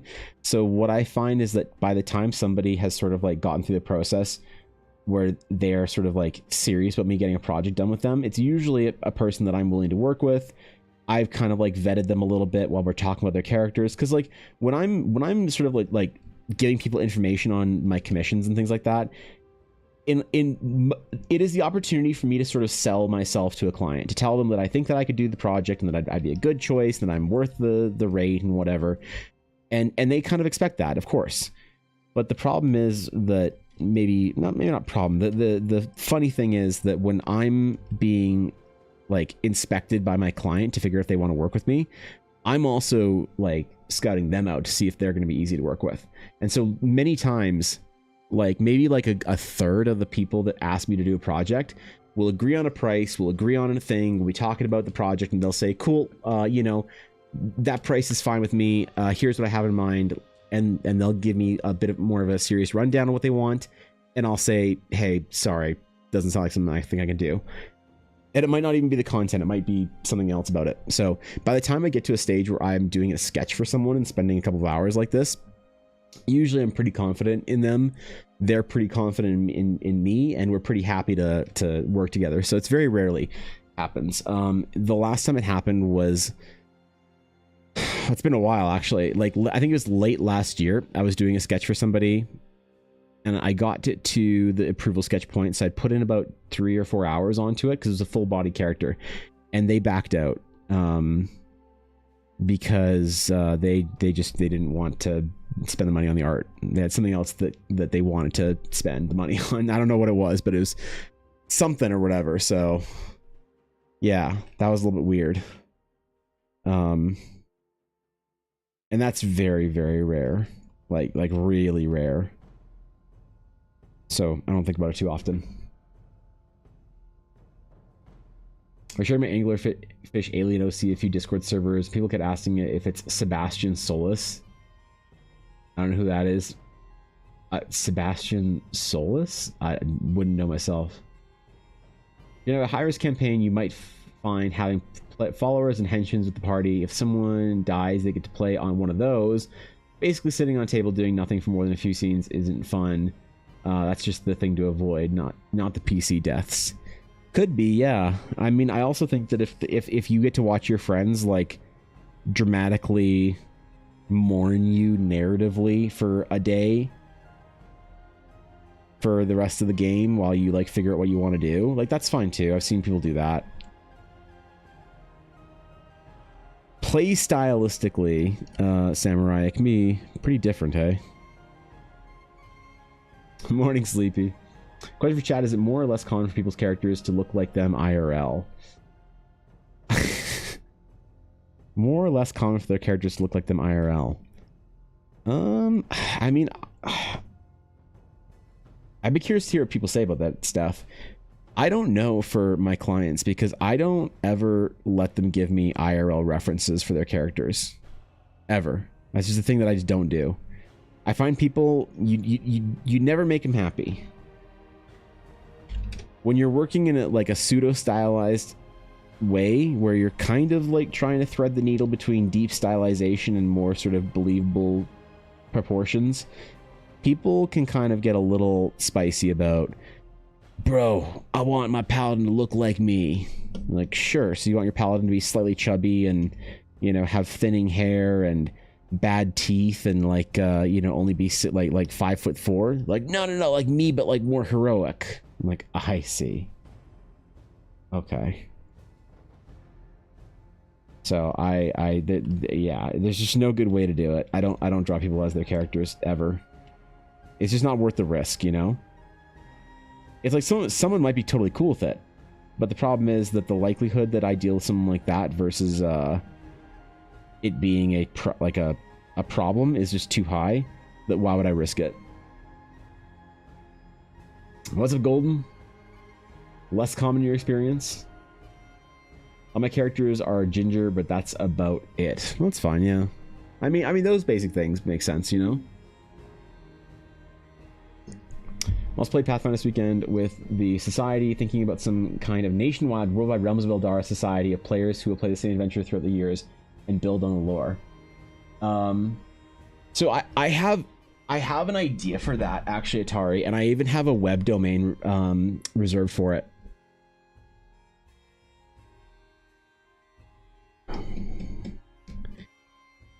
Part of the way I wanted to do it would be like grand campaigns. So it'd kind of be like think of it like almost seasonal. So like a season would last like a year or whatever, and a group would play. We'd start at a certain starting point or whatever, and then you'd have players. This would require a ton of work on my end as far as like content, and then you have a bunch of like adventures and quests that that people can like can take and go different places and sort of like if they accomplish something in particular, they can like if it's small, they can be the people that take on that one quest, right? But if you have like it massive, if you have like hundreds of players, it's doable where each group canonically goes and does a quest. But if you have thousands of players, then it's kind of like a little more messy. But I thought about that because after the adventure comes out and I'm starting to think about like secondary and smaller adventures, I want to try and unify the player base a little bit more, you know, if I can, so that we can like kind of feel like we're playing in the same world. Because the goal is always for that when I release a new thing for Eldara, I don't want people thinking, wow, that's a neat thing, Evan. I want them to say, I'm gonna go there and that's gonna be awesome when I go there. I want when I release like I'm gonna release the adventure preview-ish whatever thing on Friday in beta, and then when I release the full adventure or announce a new thing that I'm announcing, like the Kickstarter, I want people to be excited about that announcement the way I was excited about Northrend in 2008. Where it's not like, wow, Northrend is so cool. Look at all the cool that's at Northrend. I wonder what cool things you're going to do in Northrend. It's like, wow, I'm going to go there personally with my character that I've loved for years, and I'm going to go do that thing. And so I wanted to build the same sort of feeling in with Eldara if I can. So I love the idea. I think it's a great idea. Some kind of a league or whatever. Love that too. Let me know when this will be, and I'll have a character ready. At earliest, it would be available in the fall, probably, I think. Yeah, hand out loot achievements, and they could officially track them through the website. Yeah, I have a domain reserved for this specifically. It's like a pretty cool domain too. It's like Eldara Online or Eldara.game or something like that. But it's an actual like domain that I have in waiting, ready, like chambered up for this concept. And then there'd be like little packages that I could I could have little packages of badges and things that you could take or whatever, or earn on your adventures. I don't know. Give me a second real quick. I think I'm still choking on my water just a little bit. But this is also pretty heavily electrolyted water, so let me just go grab a real quick water that doesn't have powder. PRP.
All right, we good. We good. Both physical at conventions and virtually on the website once they complete a quest. Got a Pathfinder player number, and when I sign up, I should see the adventure report that I completed. Also got a channel protective amulet, where the fuck that is now, part of my permanent record. That's cool. Yeah, I mean, so we'll need DMs that are up to the strict professional standards of electronic blur arts. Yeah, right. It's not just that. It's that there's also a, like, I'll also need people who are willing to help me write adventures and stuff. So what I'd love to be able to do, and this is kind of a bit of a pipe dream, pie in the sky kind of crazy stupid idea, Tari, is that it'd be nice also to be able to sort of like hire and commission an adventure from somebody and say like, hey, you know, I have, let's just say the new season is starting in, I don't know, December or whatever, or like January. We'll start every year. Now, I'm going to have an adventure ready for them. So there'll be like a main story quest adventure kind of thing. And then past that, I have like, let's just say 4 little one-shots to do as well. And those are little, you know, map tokens kind of thing like that, like whatever. Just very quick little like 1 to 2 game one-shots. What would be nice is to be able to say to somebody like, hey, so I'm gonna like pay you to write an adventure for this for me within the realms of Eldara that I can like buy the rights to and like print and shit like that. Because I'm gonna need like 3 more adventures, and then be able to like actually hire people to write adventures for me and make sure they all fit kind of within canon and tell a story that sort of like fits within Eldara, and that I can kind of make sure sort of like pushes towards the, you know, the overall feel and goal I want to have with Eldara. But at the end of the day, be something that is like unique, and that person's like, you know, individual sort of idea for what they love about fantasy RPGs. And I'd have a pretty high standard for it, but like once sort of like my Patreon grows to a point where I can like do stuff like that, like that's employee number 1 at Electronic Blur Arts. My employee number 1 would probably be a combination between either a video editor and or someone like to help me make stats and stat blocks and balance encounters, because I'm not very good at it. I don't think. I think I'm really good at it on the fly. So I can balance any encounter to feel cinematic and fix the problems with the encounter right away. I can design encounters really well and make really cool, different, unique cinematic experiences that are encounters that are ridiculous. And how does that even work? And is that an ability? How does that ability even like Final Fantasy ass looking bosses? Great shit. I think I'm really, really good at that. The problem is trying to balance those things once you have the design conception. I'm really not good at. And so I'd want somebody that like Thorkin or whoever that I could give these dumb encounters and stuff to, and say, hey, people are going to be around level 4 at this point. Can you figure out how to balance this for a group of 5 people, and then figure out how to plus or minus it for a group that's larger or smaller, and how to do that for tables, and also balance the ridiculous mechanics of the encounter itself so it isn't just one shot everybody. Carlos, thank you for the follow. I appreciate it. So that'd be like employee number 1 at EBA would be one of those 2 people. Would either be a video editor for me and or a like game designer. Dancing Brook, thank you for the follow as well. Employee like 3 or whatever would be somebody to edit things for me formally, that I could ask them to, I could send them work, whether it's an adventure or whatever, and say, hey, can you edit this and give back to me at some point in time so I can publish it, put it to copy and whatnot. But at that point, I'm still doing things on my own. I'm still generating everything on my own. And the day that I can sort of bring somebody else in to pay for them for their time and hard work to generate something new for Eldara will be a massive, massive day for me. Because I'm fully aware that you don't go very far alone. And if you want to build something meaningful and cool, a big portion of that is going to be getting other cool creatives on board with your project. and having something that inspires them to do good work, to do their best kind of creative work. And I know it's going to have to happen at some point in time if I'm going to like make Eldara something worth seeing, I guess. The issue is that it's like it's very expensive to hire good creatives to do cool creative things, you know? So that's a bit further down the project. I'm kind of like on my own with all this right now for a little bit.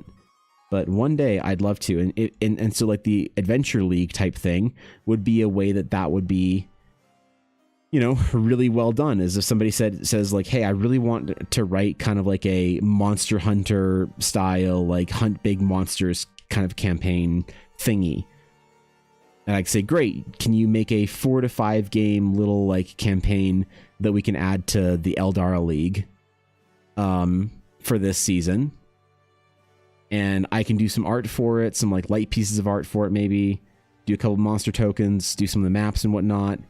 And then, or even have the access to like other artists that I could hire to say, hey, give this to Sarah and she'll, you know, I'll commission her to do a bunch of art for it or whatever.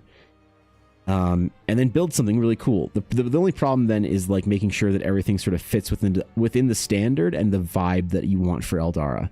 And Eldara is supposed to be a world that has a lot of room for a lot of different vibes. But the core story and anything to do with the Astral Knights and Sages, I really want to take very, very considerately. You know, that has to be very much a story that I'm fully involved in, and I'm not going to give up creative control on it. I'm going to try and be easy to work with, but like, I want to find and make sure that people who are telling very deep stories about Eldara and the like deep lore of Eldara, I want to make sure that those are people who understand the kind of like fantasy nuance and vibe that I'm trying to get across to them. Because a lot of people I talk about the realms of Eldara's like magic and systems and whatnot, a lot of them just don't get it. Oh, what the fuck? How did that get on that layer? God damn it. God damn it. I'm so dumb. Fuck. Okay, we do it again. We do it again. How's drawing? It's going well, Nick. Good to see you, bro. So you want to start a narrative through line for the Realms of Eldara? I think it's kind of the process. This kind of process is your best / easiest way to do it. Yeah, I think so too. I think anyway. It's been a while. What's up, Carl? My players rolled too many nat 20s last combat session. What should I do to punish and torture them? Give them all of the items that they won, all of the loot they earned, all the XP that they learned, and provide no resistance. None. Make it eerily successful. They develop a sense of concern as to, wait, it shouldn't be this easy, right? Right? I mean, surely we can't just have been given all that experience and loot and everything else. There has to be a catch, right? Whenever they ask you if there's a catch, you don't say that there's no catch. You just say, hey, you guys earned it. Then you just sit back. You see, in the great words of one of the ancient Stoic philosophers, I think, he said something that sounds like, we suffer more in imagination than in reality. If you want to punish your players for performing too well,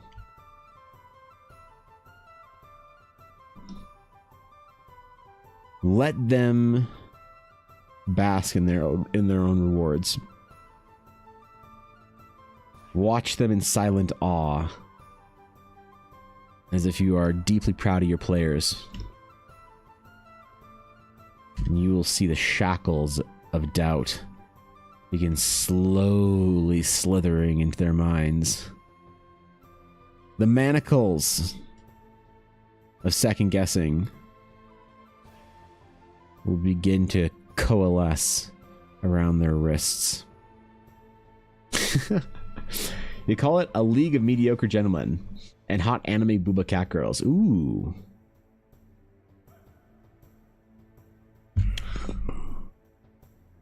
I mean, we'll call it Thorkin League.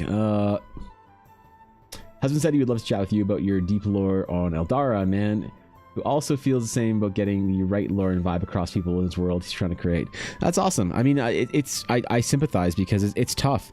There's a lot of times that people don't really understand why I would try and tell a different story than what D&D sort of like plays it out as. And yeah, people that kind of like get what I'm trying to do are fewer and further between than I'd like. But there are still people like that's what I think is really unique about this kind of like little place that we have on Twitch.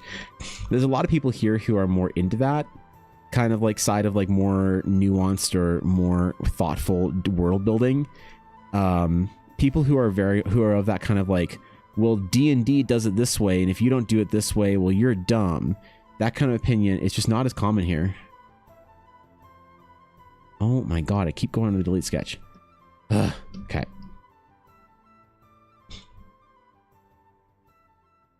Because it is tough to find that right vibe.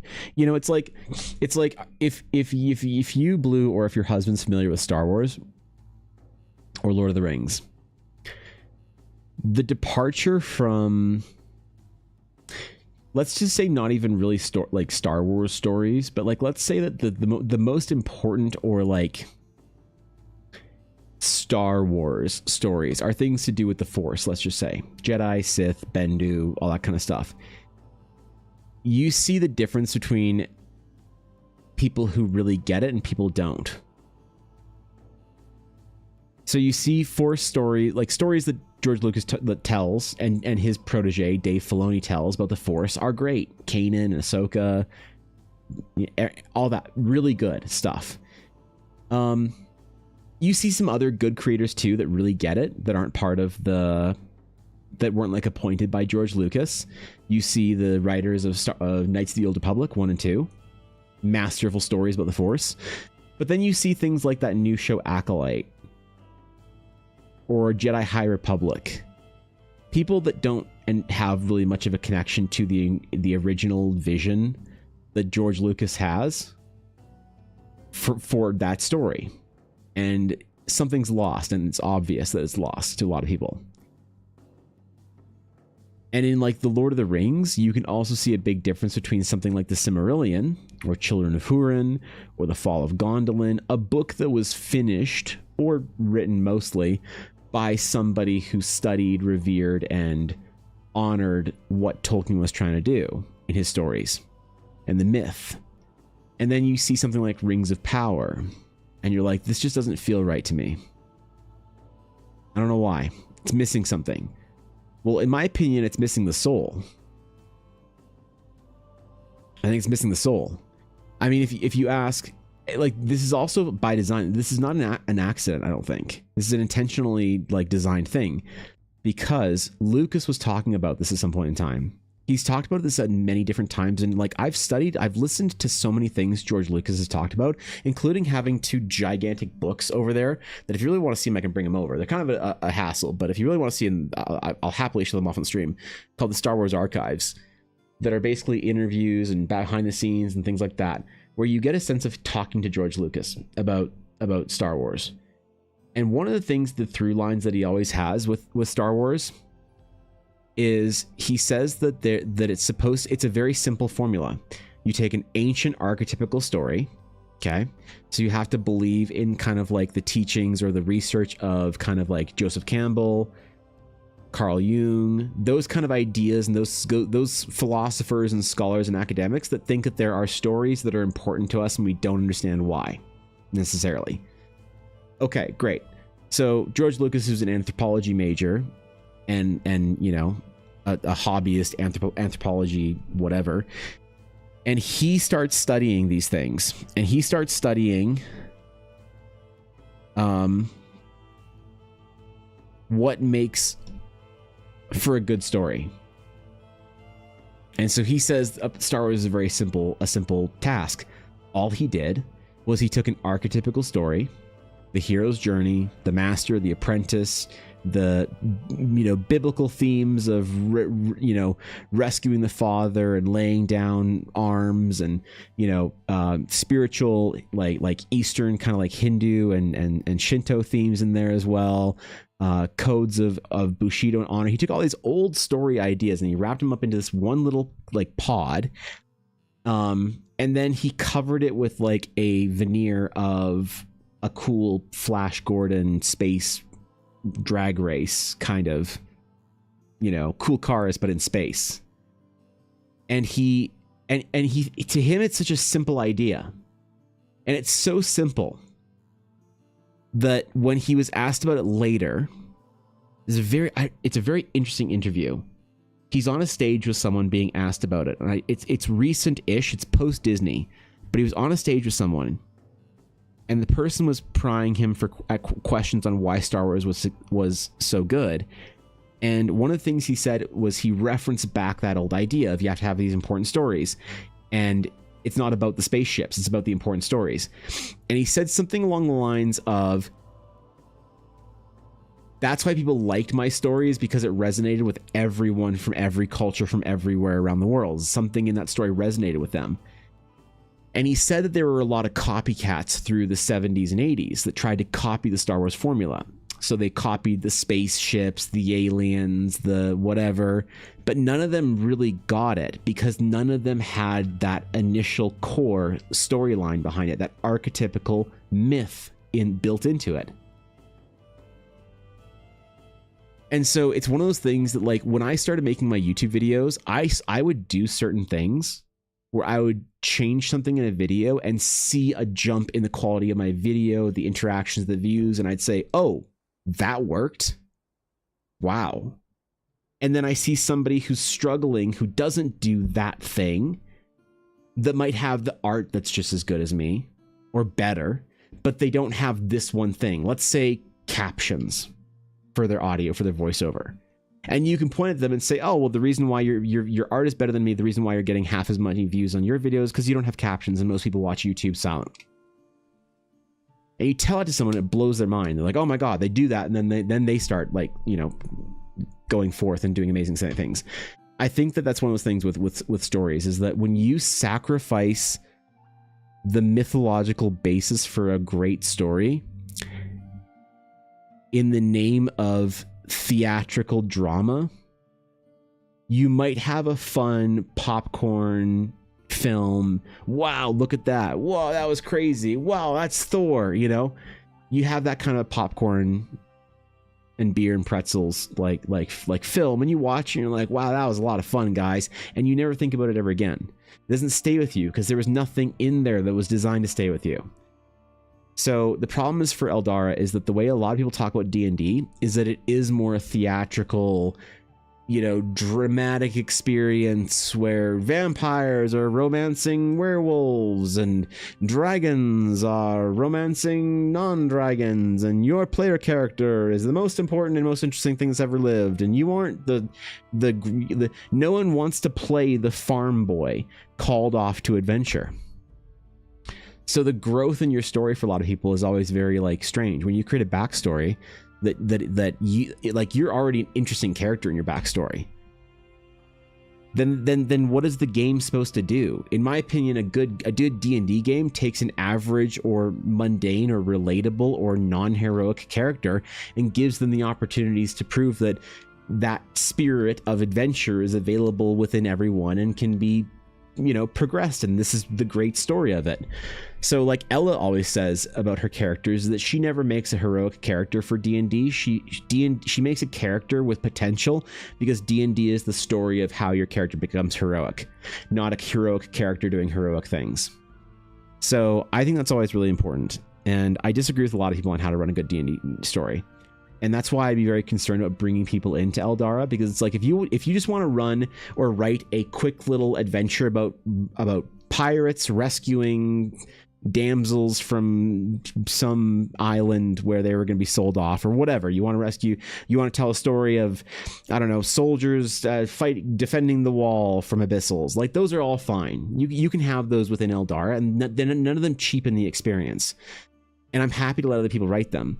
But when it comes to something that deals with the Astral Sages, the Astral Knights, the Eldari runes, the core mysticism of Eldara that ties the whole world together, those things I'm going to be incredibly protective of. And I would, and I will, and hopefully can relinquish control. I'd love to find a Dave Filoni or 5 at some point in time where I know that these people all get it to the point where I could say, go write me a story about this Sage Order, and they'd come back with like Knights of the Old Republic level interpretations of work.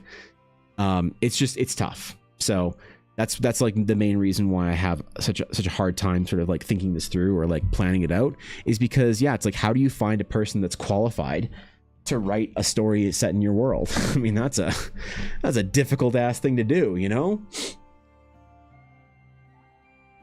As a beginner, I tried to stick to the rules, but in a few campaigns I played, I've ended up deviating because I don't know any better. It was always allowed and I always loved it. It embodies me trying new things. Deviation D&D is definitely important, I think, to the game. The rules as written. Rules as written. Who cares for rules as written? Whoever the creative director or the game director of D&D does, but I don't even know who that is anymore, because it used to be Perkins or Merles, I forget. Perkins, I think. I don't remember. He was creative. I don't know.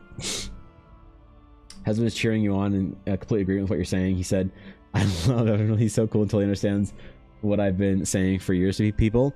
Well, that's awesome. I mean, that's beautiful. I mean, I'm sure your husband knows then, Blue, how few people like kind of see things that way and how difficult it is, especially in D&D, to tell sort of a more like deeper storyline when the expectation in D&D is going to be like, I don't know, like mage hand and flipping skirts and surly Githyanki and like, I don't know. Like the D&D, you know, the D&D movie is a perfect example of what D&D currently is. And that's why people, because, all right, last thing I'll say on this, and then no more dumb rant from me today. I apologize. The D&D movie I wasn't a fan of. Because for me, D&D can be so much more. But D&D in the current era, for most people, is not a dramatic Lord of the Rings level serious story. For most people in the current era, D&D is that game. It's silly, low-hanging jokes, it's puns, it's fat dragons, it's giggles and laughs, it's all that, which is lovely. But the problem is that I know that D&D can also be the basis of telling your Star Wars or your Lord of the Rings, if you let it. And that's why I didn't like it, is because that's the kind of D&D I play. And so I couldn't believe, I was watching the trailer with people and I was like, I can't believe they're making this fucking abomination. And I glanced over to chat and everyone in chat's like, yeah, let's go. This is so rad. Oh my God, it's an amazing game. Holy shit, this movie's gonna be sick. I'm so excited. Did you see that dragon? He was fat. Crying, laughing emoji, crying, laughing emoji, crying, laughing emoji. People were losing their minds over it, loving it. And I was like horrified. I was like, what the fuck? I thought I'd turn to see people just dunking on this trash heap, and people in chat were loving it. And I couldn't tell for the longest time why. I watched the movie when it came out, didn't care for it, for all the reasons that we've talked about and more that I could go into. And what I realized later is that, wait, that's the D&D audience that people play. That's the D&D that most people play. And so the problem is then if I do something different, people treat it as a bit of a threat. Reasonably so. And I understand why in some cases. But at the end of the day, I've shifted my mindset to making something for D&D players and I'm gonna try and make things that don't fit the bill for your D&D, your current D&D game and the current D&D climate. I'm going to try and make a D&D game that makes you feel the way the Lord of the Rings did. And it's not in Horizon, by the way. Horizon's not this. Horizon's more of a gentle introduction for the people who are wanting that theatrical experience. They want to kind of, I'm pulling them down a little bit towards the waterline for Horizon. And even Teleria is a lot of that. Tree of the Void, thank you for the follow. I appreciate it. And I'll slowly kind of pull people in and deeper and deeper and deeper until they don't realize it, but they're in a story and a campaign that has that, hopefully, if I'm up to the challenge, which, by the way, do I think I'm qualified to write these stories? No. But I'm going to endeavor to learn to, you know. I think that's a great way of spending a life. You know, like if I never make it to that level and I never tell a story that is worthy of that Tolkien or George Lucas or whatever, you know, legacy, and I never get there, will I be sad?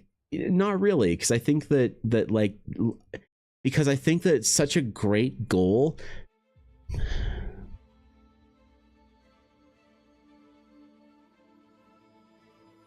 I'm someone who's struggled a lot in the past trying to answer a question of meaning in life and understanding how deep and important the question of meaning is. Because I think that if you have a meaningful enough reason to do something, you can summon an unfathomable amount of energy and will on the world. And so, as an artist, I think I search for meaning more than anything else. I've had to contemplate this quite a bit. This might be a little bit lame, and excuse me if I'm monologuing and self-indulgently just like talking about stupid ass shit. I promise is the last thing. But for me, the idea of if I spend my life in pursuit of greatness that I will never achieve, I won't regret it. And it's not a matter of like, at least I tried. It's a matter of trying to do something meaningful automatically validates your existence, I think, as a person. And so artistically, for me,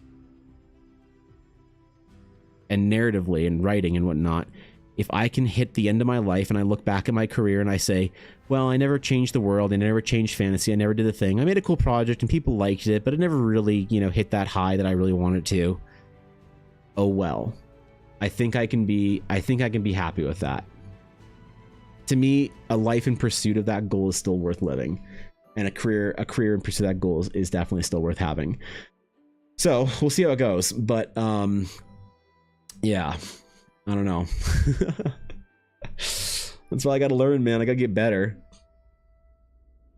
I'm trying to step out and learn how to write better and make more stories that are, I don't know. Quality's hard to find, especially if they don't know what's in your world, since there isn't anything to look for answers. Yeah. There's nothing in there yet, Nick. So we like DCC/MCC more because you have the story when you start Lily Squire, level 0, adventure, and horrible choices and experiences of their life. They grow to become a paladin of darkness because he accidentally put on cursed armor of the vampire demon. That's pretty dramatic. I like it though. Completely understand. We also don't care for the D&D movie because it's exactly what you said. And our friends who are like, your chat told us we were too serious and didn't know how to have fun. But you know what? Honestly, like Blue, I appreciate the criticism if someone says, Evan, you're taking the D&D movie too seriously. Just chill out and have fun. I kind of in some ways appreciate that because, like, yeah, in some ways, yeah, you're right. Don't try and expect something from D&D. Like, how do I word this? Okay, last thought. How do I word this nicely so it doesn't sound arrogant? Maybe you guys can help me word it better. But I'll just tell you the thought. If the expectation was for the D&D movie to be like that, and I was let down, I had an unrealistic expectation because everyone else felt like their expectation was met. Nobody is asking for me to make this world. Everyone that for the most part, you know, air quotes rhetorical, everyone wants me to make a game that fits into D&D, that's silly and has fat dragons and beholders and like absurdity and convenience and clockwork gnomes and tabaxi and warforged and all these weird things that I don't think fit into a good fantasy world, but people like in their whimsy. And so my job then, I think, is to show them something that they had no idea that they wanted. And the problem is then you can't really ask people what to do for your game because people will ask you to maintain the status quo. And it's kind of the job of a creative and of an artist to do something that you had no idea you wanted. But the problem is that when you're doing that, while you're making it, if people are watching you make it, they're going to sit there, their hands in their pocket, they're poking it with a stick and say, hey, that's not how you do it. What are you doing? That's not how... What? You're playing D&D and you don't have warlocks in your world, Evan? That's not D&D. And you're like, just wait. And people who are willing to come along with the adventure and to say, I don't know, man, that seems weird, but I don't know, I'll give you a shot. Let's see what you got, Evan. Show me your D&D world without warlocks. Because those people are hopefully like, oh wow, that's pretty cool. Neat. I like that. You know? So, I will need to expand out at some point in time for Eldara. It's going to be very, very difficult for me to find people that I align with in the way that things are written. So, I'm going to have to very carefully preserve the core values of Eldara and actually try and fucking stick to them. But like, how do you stick to your values? And this is like a really deep human question, and we won't get into it because I don't want to be too deep for too long. I think I'm losing people right now, and I apologize. But how do you stick to your values as a person? When you look around, you see almost every person around you not sticking to their values in some way or another. And so just the reference is, how many big video game companies have some large plaque or statue or poster somewhere in their office that has their core values, that anyone from the outside can look at that and say, here's how you've breached all 10 of your core fucking values? You know, it's like, what is the process that happens where people like lose those values and don't adhere to them? And how do you adhere to your values over long periods of time? What's my sleeve, man? Dude, I already feel that arm pain. Oh, I think I left it in the bedroom. One sec. Right? I'm sure you can think of a video game company with that reference, right?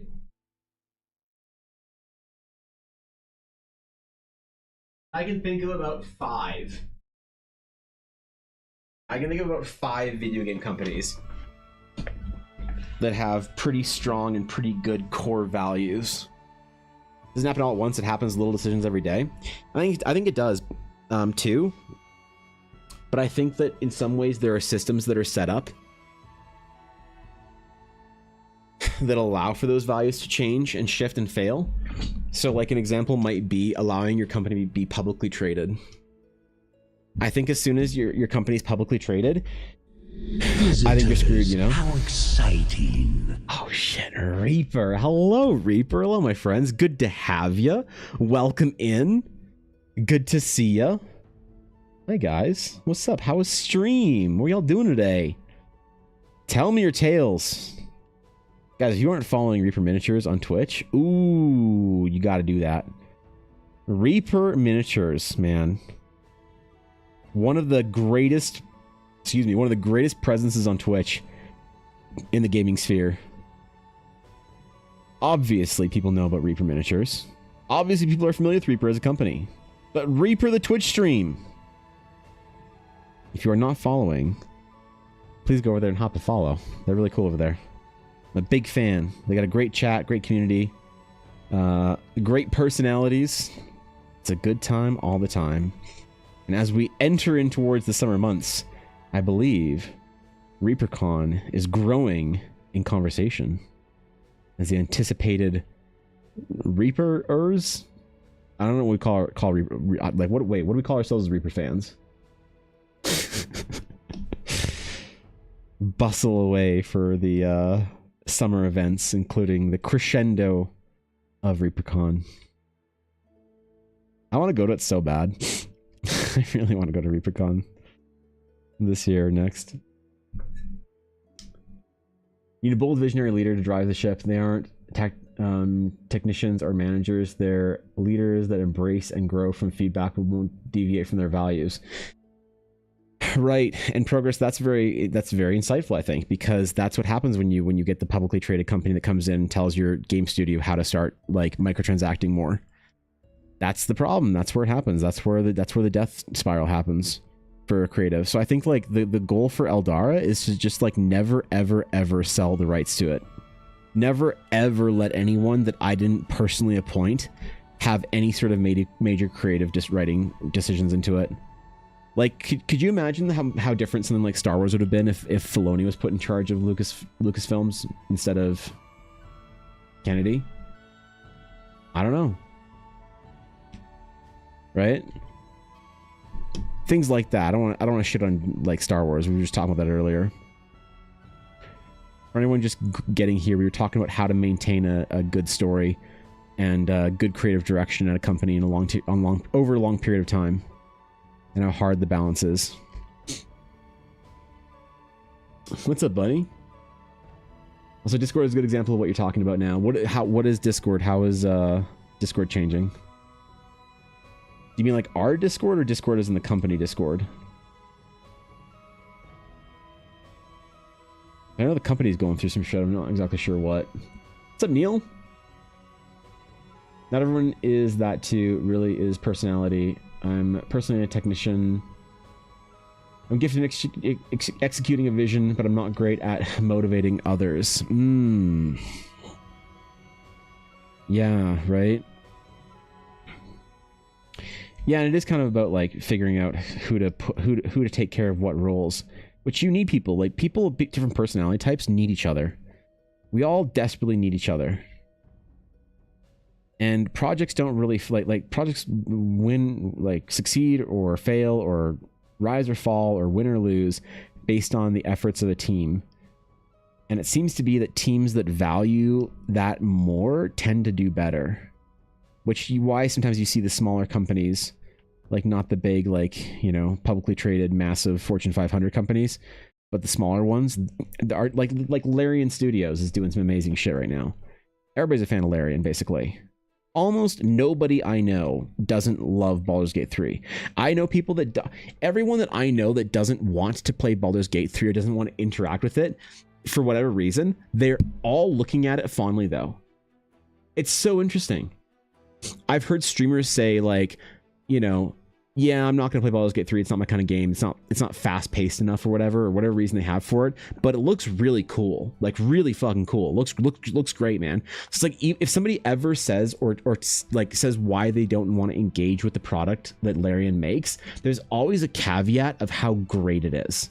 That's cool. Because if you ask somebody like, hey man, do you want to play League of Legends? They're like, no, it's a shit game. I don't like it. Hey man, you can play Overwatch? Oh, you mean over trash? Like, no, I'm not playing Overwatch. And you're like, oh, okay, whatever. Like, hey, do you want to play do you want to start World of Warcraft characters and Classic and go have some fun? And they're like, Warcraft. Who plays Warcraft, man? What are we, 30? 5? You know what I mean? People are negative about projects. They're very polarizing communities. But things like Larian, like I don't know almost anybody. I'd be curious. I'm not saying that this, like I would be mad if somebody had a bad opinion on Larian, but it's just very curious that I almost never hear it. Right? I almost never hear anyone saying anything bad about these companies that are like not the gigacorps that do good creative things, have the resources. Companies like Reaper, you know, just because they were stopped by. Companies like Catalyst Game Labs, or whatever. I mean, I don't know. I think Catalyst is I'm not sure if they're Giga yet. They're pretty much there, but maybe they're still on the more independent side of like larger gaming companies. Cobalt Press, like Larian Studios. There are people and companies that are doing it right at these stages. So like there is a model to follow, I think. You know? There is a bit of a model. Company Discord, they're going public. Right, yeah, okay. Because Discord was maintaining itself off of VC for way too long. And honestly, Sleepy, I think you're absolutely right. I think we're going to see Discord change rapidly and not for the better. Almost immediately. Because going public and the changes that they've had to make to survive, I could definitely agree that Discord is going to lose all the charm that it's had over the last couple of years, but I could be wrong. I'm really hoping it's a nice spot to save. Like, there's always this idea where it's like, oh, if your Twitch gets banned, or if TikTok gets shut down or whatever, you should have platforms, you should have people in other places, you know? And I worry about that. Like, not that I do anything to get banned on Twitch, but it happens occasionally where somebody gets banned for no, like, it's just a mistake. And they're like big enough to make a stink about it. They have thousands of followers or tens of thousands of followers, and it just gets pushed through the cracks, and they just lose their Twitch account forever. And I think like, oh fuck, like, well, what would I do if that happened? And so it's nice to have like an Instagram and a TikTok and a YouTube and these kind of places, which I'm guessing I can't see my YouTube chat again today. God damn it. But with Discord was kind of always the place where if no matter what platform got shut down or got, you know, ended or fell off or died, you always had your Discord. But I'm real worried, man. I'm real worried that the Discord might have some issues and some hiccups in the next couple of years too. So I don't know. It's true. It's all about having people where they're most gifted in. Everyone's staying in their lanes under a vision. Yeah. Yeah, I mean, we could bring up the old, like, Steve Jobs discussion where he was talking about product people versus marketing people. And when you have the marketing people making decisions, then the product starts to fail. And, like, there's, like, all sorts of references and shit in business and projects that are kind of along that line of, like, oh, the reason why this thing failed is because you stopped getting people who are like...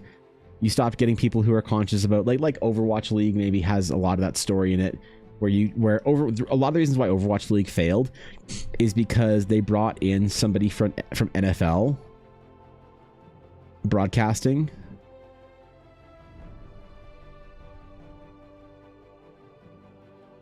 to try and run an esports league. And if you know anything about esports, you know they're all grassroots, ground up. And so they tried to pull it to make it into a product that it wasn't what it could sustain. To pull it towards football or the NFL or whatever, or traditional sports. Whereas esports wanted to stay like comfortably on its trail. And maybe you could have bent it a little bit, but it didn't survive the snap. And the snap, in my opinion, for Overwatch League was when they made the YouTube deal. But a large portion of the YouTube deal had been set up prior to that with some issues with Twitch. And we've learned this stuff from people who are former Twitch, former Overwatch League, former Blizzard, talking about, we can paint a picture of what it looks like, and what happened. And so you had somebody who was product, or someone who was marketing focused, trying to take a thing, esports, and rather than try and figure out how to make the esports product better at being esports, they tried to change it into a different product that is where it died. And that happens with a lot of these things. You know, you take something like a movie, like, I don't know, like you take like Lord of the Rings, right? And I know some people like Rings of Power, but a lot of people didn't. And you take it and from, rather than product. So product would be writing a better version of Lord of the Rings. Peter Jackson's Lord of the Rings was a guy who was a product focused person. So he said he was going to make a trilogy and focus it really hard on the product of Lord of the Rings and just try and emphasize that and grow and build off of it. Whereas you take something like Rings of Power, and Rings of Power says Lord of the Rings is great, but it would be better if it was more like Game of Thrones or whatever. And so they tried to take Lord of the Rings and they tried to kind of like take what it could be and maybe it can flex a little bit. And Peter Jackson certainly flexed Lord of the Rings a little bit. It's not exactly the way it was, but he never went beyond sort of the cone of where the Lord of the Rings could bend to still be the Lord of the Rings. But then you take Rings of Power, you say, oh, sorry, we need to bend it all the way over here to become something completely different. And then guess what? It snaps right here. And they all pretend like they don't know why. So it is definitely like something you can sort of trace and track more and more. And I think the way you avoid it is by not having people make decisions for your project that don't have the kind of the right idea about what you want from your project. You know what I mean? And that's definitely something that can be shown and demonstrated time and time again with certain projects, like, you know, and like pick your favorite game or your favorite studio or your favorite film or whatever, man. I don't know. Canvas is awesome. Thank you. I appreciate it. Thank you, Ellie. It's supposed to always try and help mirror and mimic the kind of the in-world aesthetic I want to go for my D&D adventure. I want people to feel like it's all immersive. Which, by the way, when I showed the astronaut layout, I realized that I need to go back to sketches. Because I was going to have these little sketches. Eventually, I want to do a version of it that is fully painted and fully colored. But until I have enough paintings, like, this is not a good enough painting to make it into the astronauts, I don't think, for the full release. I am going to, speaking of texture and canvas, I'm going to be taking the astronaut class and putting it back to parchment texture and changing it up so that I can have my sketches more well integrated into the canvas. Eventually, this is like, if I was to make a print product, I'd want it to look more like this and have more like paintings and stuff like in it. But for now, it's going to be more sketch focused and more immersive and more canvasy. So hopefully the canvas works, and I'm glad people like it. What's up, Alf? Oh shit, he's lurking. It's all about having people where they're most gifted in. Was an awesome canvas, company score. Where was I in chat? Canvas is the reason I first joined the stream, because it kept popping up on my Twitch and I couldn't tell if it was a game or not. Oh, really?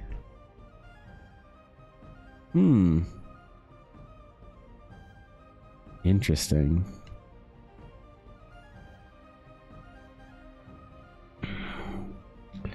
Well, I'm honored. I'm honored, Sleepy. That's... or, sorry, Cass. Let me say Sleepy. My God. Hello. It is I, the ancient millennial scientist who wishes to be paid as a nerd rather than curing diseases. And the book looks amazing, Evan. Evan Heart Pop Nemo. Thanks, Mel. Appreciate it. Thanks, dude. What's up? How you doing? Our project's working for you this week. How you feeling? How's Jim been? Our mutual friend Jimothy. Evan has a book? Soon, yeah. Real soon, Nick. Hopefully, anyway.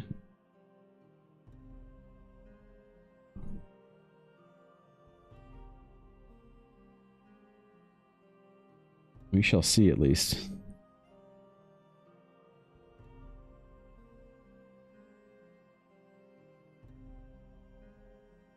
I'm worthy. If I can do well enough, people want to support a book, then yeah.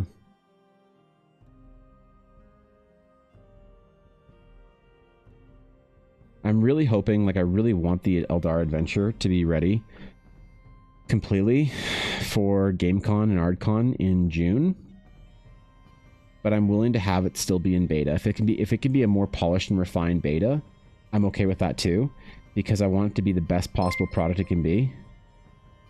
As opposed to something that I need to like... Hello, fellow cult members. Yes, hello, it's me. How are we today? It's me. Wait, we're not a cult. Damn it! Arms were aching a lot from Saturday as I think I strained a muscle Man. somehow in my left shoulder. But still worked out. I'm currently battling my worst nemesis of all. Oh no. Formatting a Word document and playing secretary for a scientist. Speechless face emoji. Ooh. Well, good luck, Mel. Let's Thanks for the bits, guys. Appreciate it. Thanks, guys. That's very nice. I don't know what to say.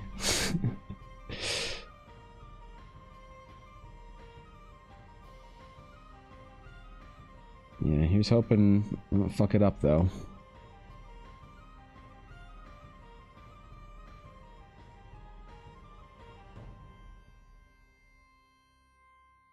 I definitely have the capacity to fuck this up. And then show up to GameCon with something subpar. In the name of it being finished.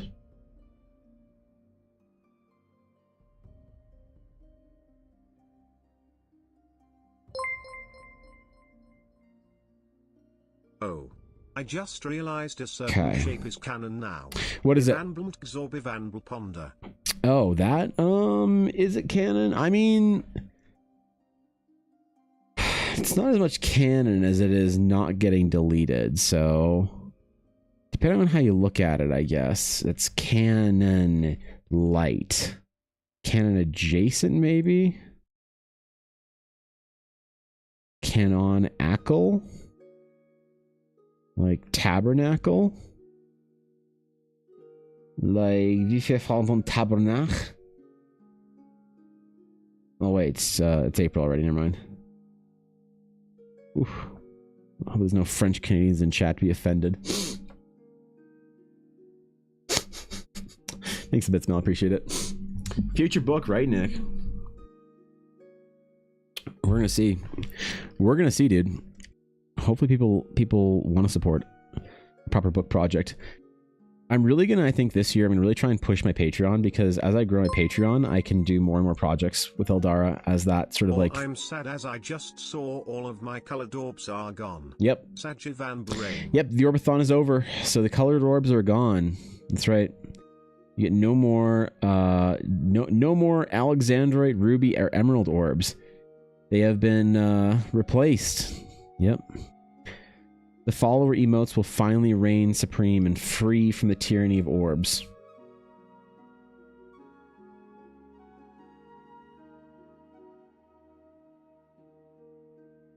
That's right, Mel. I know this is a hard time for all the orb faithful, but understand that I'm much happier not having to remember an Orbathon every day. So, fucking solid. Let's go.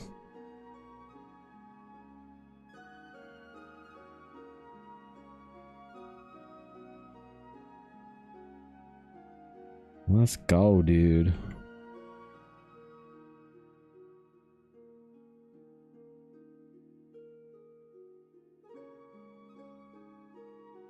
Now I gotta be careful of how much I'm rendering here, because our girl is gonna get painted. Try my hardest to make her look as wide-eyed and bright as I can.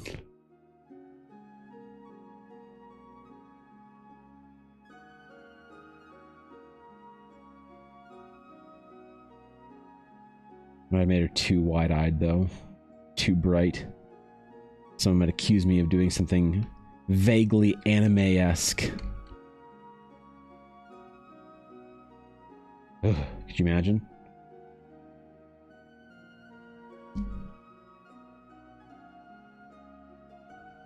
Such a morbid accusation.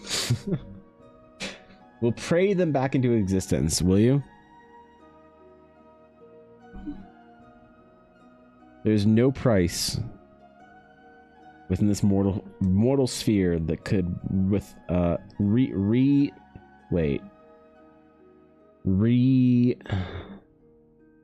reassemble the building blocks that eventually evolved into orb. Wow. There we go. I'm more sad that the orbs are gone despite it being a meme. God damn it, lol. I know. I know. We're all sad about it. It's very tragic. especially the mods. They're How broken up. exhaustingly predictable. God damn it. But then I suppose failure comes naturally to your It's not, kind. there's no price. Wanna bet? I'm sure that something could be arranged. There's no price. No fathomable price, Mr. Pixel. You know? I'll tell you what I told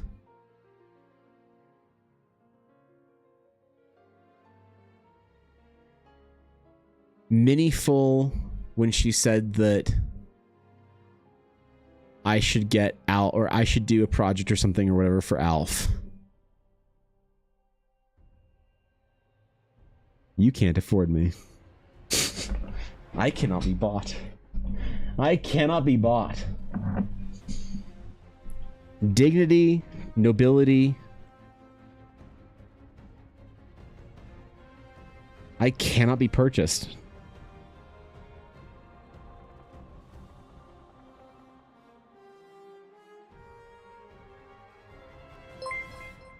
I am.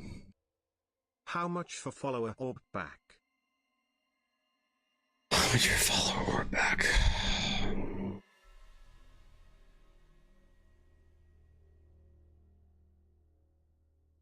How long do you want it back for? Yeah, how long do you want follower orb back for? Because you have MTX orb.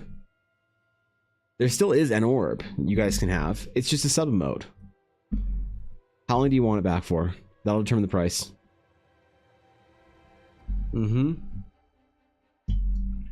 Rest of the decade. You want the follower orb back for the rest of the decade. 5 years till 2030.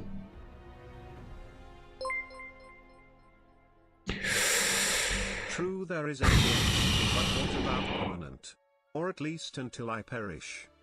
Permanent. You want the permanent orb back as a follower emote. So that's a problem, because I have to gamble then, like, what happens when my stream becomes relevant and I have people asking me for cool emotes that they can use, and I have to say to them, sorry Jimothy, sorry little Pepe, sorry young Miho, I can't give you the emotes you want because I made a deal with a Pixel back in 2025.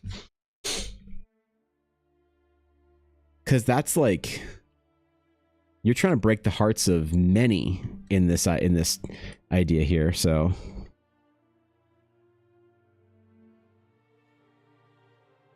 I don't know, man. That's got to be pretty expensive. I think you could probably... How long would I be willing to hold the orb hostage for?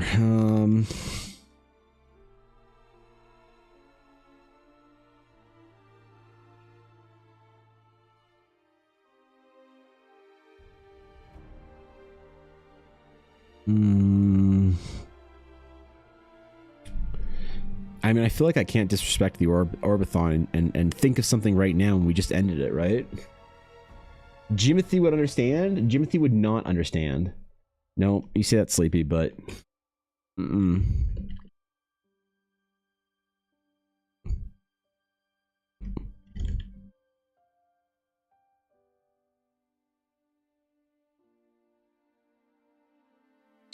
Well...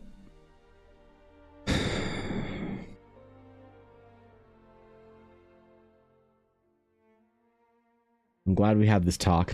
Anyway, anyone seen the new Spider-Man movie?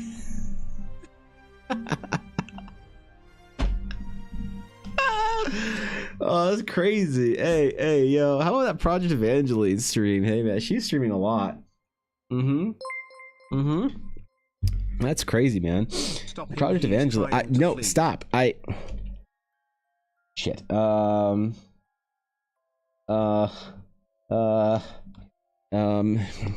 Quick, who wants to hear a quick art tutorial on how to draw hair?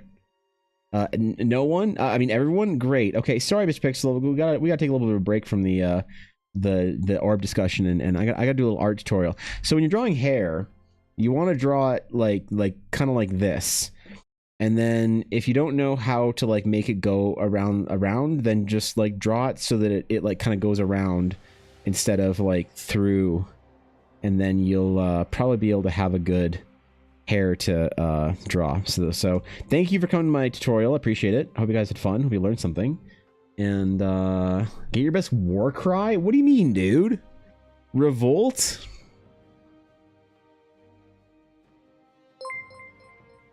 What do you mean? Oh. New art tutorial to make into account. Yeah, no, Thank we're not. you, It's not a leader. tutorial. God damn it. You can't cult around a character that's not even mine. You can't cult around a character that's a commission. Think I'm gonna get heat for doing this character so similar to Miwabel, as far as like doing a paladin looking this direction or whatever. Hair orb when? Not doing a hair orb. Listen, you want to dictate the important things on stream. You want to be able to move. You want a seat at the table. The council is made up of a few individuals. You see, the council is known as the Opal Transcendent. It's an official Realms of Eldara. The Opal Transcendent, they are a group of auspicious individuals that all have a level of decentosity and superioritude that gives them the authority to make decisions for this. So if you want to, you heard me, Atari, if you want to influence things, listen, I will take complaints from Opal holders in the Opal Transcendent, but until I see a That fucking sounds like Opal... way too much responsibility. I just want to stand in the streets and cry No, out to the people about my love for orbs. Ivan Ponder Ivan Bumdxorb. Not a cult, dude. It never was a cult. Why do you want the fucking orb emote back? Why do you want the orb emote back, dude? Okay. That's not real Eldara lores. It is. The Opal Transcendent. Yeah. Atari. Ooh, this is embarrassing. God, this must be really humiliating. Not for me, but just for you. That you wouldn't know about the Opal Transcendent. God. Well, I guess I could tell you about the Opal Transcendent. Yeah, that's right. Only people with Evanbal Opal Crumb get to make decisions on emotes in this channel. Yeah, sorry guys. Yeah, wait, Aduria doesn't have an opal, right? Wait, hold on. Do I have to make this one level higher? Do I need to make this one rank higher than it actually is? Does Aduria have an Evanbal opal? / user Iduria. No matching user. Wait, / user. Wait, what? / user Iduria. He isn't an opal, does he? Oh, please. Oh, for the love of God. Oh, thank God. Just an Astral Onyx. Oh, man. Oh, God. Okay. Almost got screwed. Ooh, all right. We're still good. We're doing fine. Yep, we're okay. All right. Ooh. Yep. So please speak to the other counselors when you get a chance to, members of the Opal Conclave, and you can lobby to them.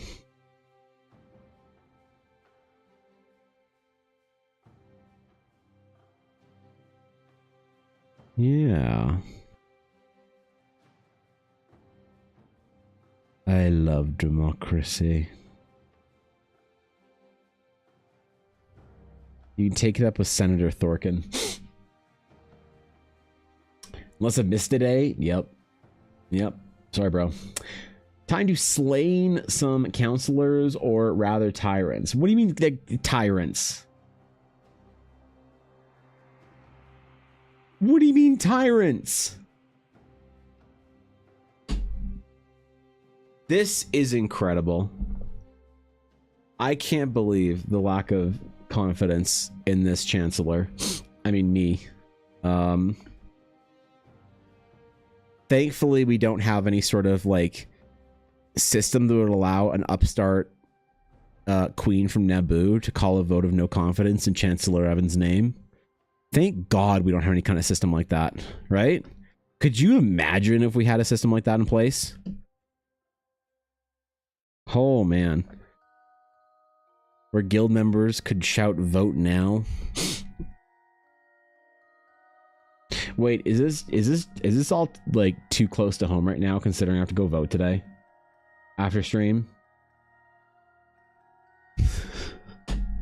I've always wanted to LARP and dress up like a Swokes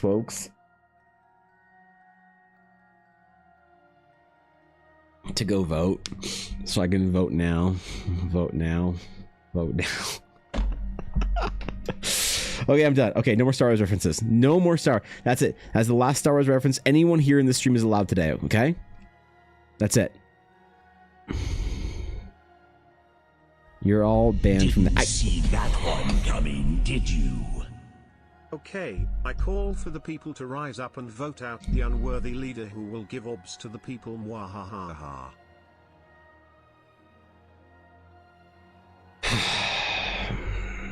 And so it has come to this. And so it has come to this. For 1,000 bits.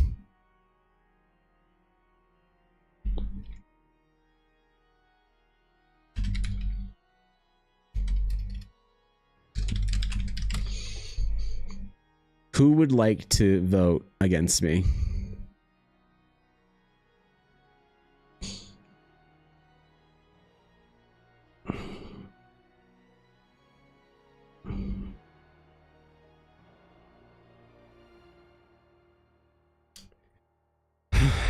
Who would like to vote against me?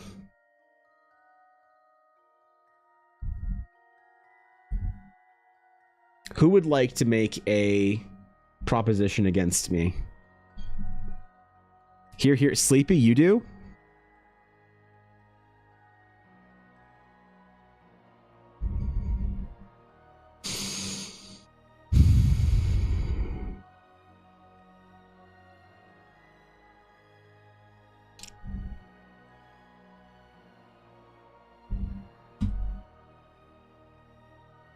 Okay, who else?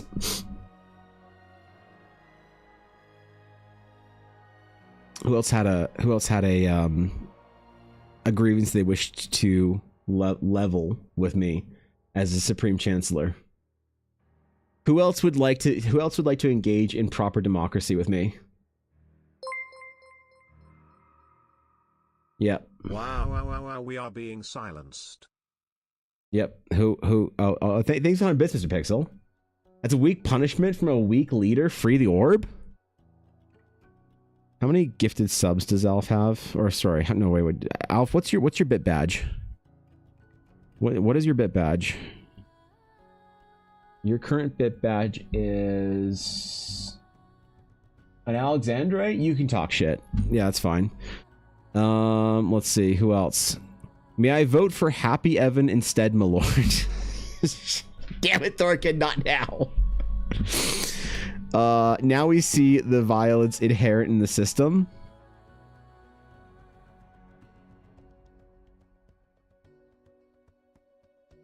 What's Purge? Mods, what does Purge do? If I hit delete versus Purge, what does that do? And you can just ban them for all this? Let's try Purge. You're gonna be the guinea pig, Atari. Oh, it's all his messages. And timed out. Wait, how long is it? Oh, 1 second. Hey, we all just learned that shit. All right. Is anyone else concerned with our democracy and the state of our democracy in the Dragon's Claim? I'd just like to know. What's up, Stim? Stim, are you feeling better? how's your voice doing, homie? What's good? How you doing? I saw your tweet about it. How we're behind on our deadlines for stream anniversaries and stuff. How you feeling, Stim? Would anybody else like to level any complaints about the democracy and the Dragon's Claim? I will hear all reasonable and balanced takes. I will. Wait, Mr. Pixel, do you have enough of a microtransaction badge? You have... Mr. Pixel, what's the biggest crumb you can post in chat? What's the biggest crumb that you have? Ooh, emerald.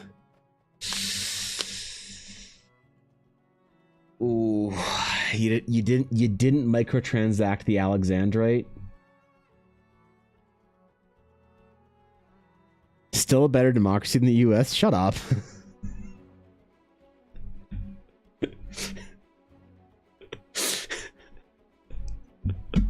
All right, that's a pretty high microtransaction. You can live. All right. You know what? We're just gonna delete this message from Cass for no real reason. Besides, what the fuck is the? Where was the thing again? There it is. Delete. We're just gonna delete that one. Just to flex our authority, and also never be, if you're a good leader, never be predictable. And always be unpredictable. So we're also going to punish Fox. We're also going to punish Fox by deleting her comment, even though she did nothing wrong. Yeah, never be predictable, never show weakness. Congratulations, we have successfully preserved our democracy. So, thank you all for your contributions. Yep. Still sound like a frog? Oh, Stim, I'm so sorry. Stim. We need you back. We need you back. Can you believe, Stim, that Oblivion's been released for a single-digit amount of days, and you haven't streamed once?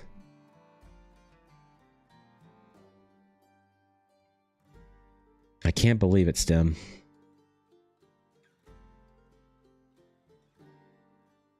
It's very disheartening for me. Kills me inside? Man. You being sick, Stim, is probably the worst thing the VTubing community has undergone since Bao graduated. Yep, worse than Cinder. Okay. All right. Okay. We got to keep going. All right. So we got some art to do. Paladin for our client. Let's just keep scratching little lines in here. And man. Cinder who? Wait, what? Oh shit. Oh shit. Free Atari. Wait, can Atari not? Free Atari. Atari, are you trying to type in links? Wait, can Atari just not type? Hold on. Let me try and fix this. Hold on. Hold on. Sorry. Did that fix it? Wait. Oh, okay. Alright. Okay, fine. I'll un-VIP Atari 26. Okay, fine. Fuck you. I was like, damn it. That's like the new era of fucking message delete it. That's deleted with the fucking thingy on the other side there. Okay. You guys fucking think you're funny. Holy shit. God damn it. I just got dunked on by a fucking professional crayon eater. Holy shit. Good God. Can you believe it? I just actually got smashed.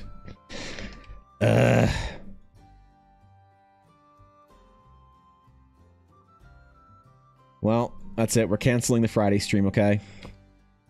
We're canceling the... Oh, we gotta make a poster for our event. Oh, I forgot. Stim, how do you make a poster to hype up an event? You know this shit.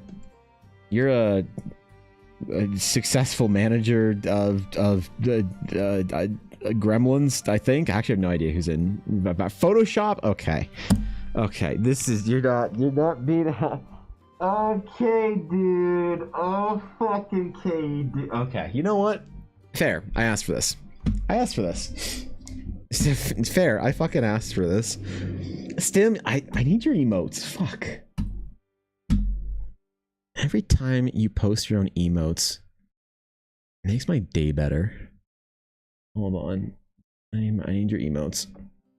I need your emotes, and I haven't been in one of your streams yet, so that Alf can give me 6 months of subs to you. So I'll fucking do it myself. $8? Fuck you, Canada. Okay, now I have my Stim emotes, I think. Right? It doesn't bring up your shit. Alright. Where's the fucking one that I... Wait, where is it? There it is. Now I too. I fucking love that emote. Oh, I'm gonna use this all the time, dude. You have no idea. Literally all the time. Thank you, Stim. Appreciate it. Oh wait, Older, you have one too? I thought that... Wait, isn't that a pay-to-win one? Isn't that a pay-to-win one? Can't you believe you haven't been in a Stim stream yet? Fake Glitch Star fan, SMH. How do I convince you I'm a real Glitch Stars fan?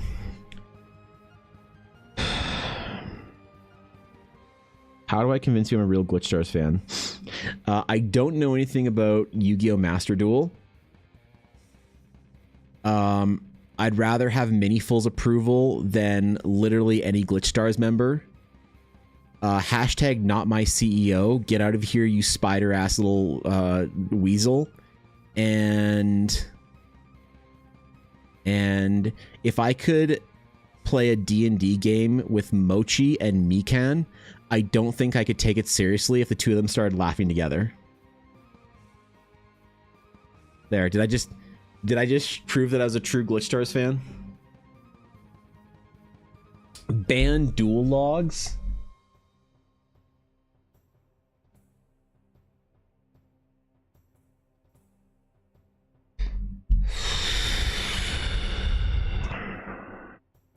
I will ban dual logs if Glitch Stars promises to make it an event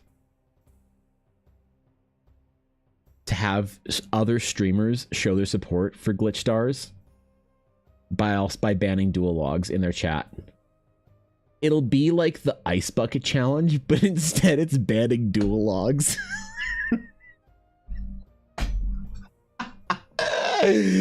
So you make a fucking video of you banning dual logs in your chat, and then you nominate other streamers. Oh my god.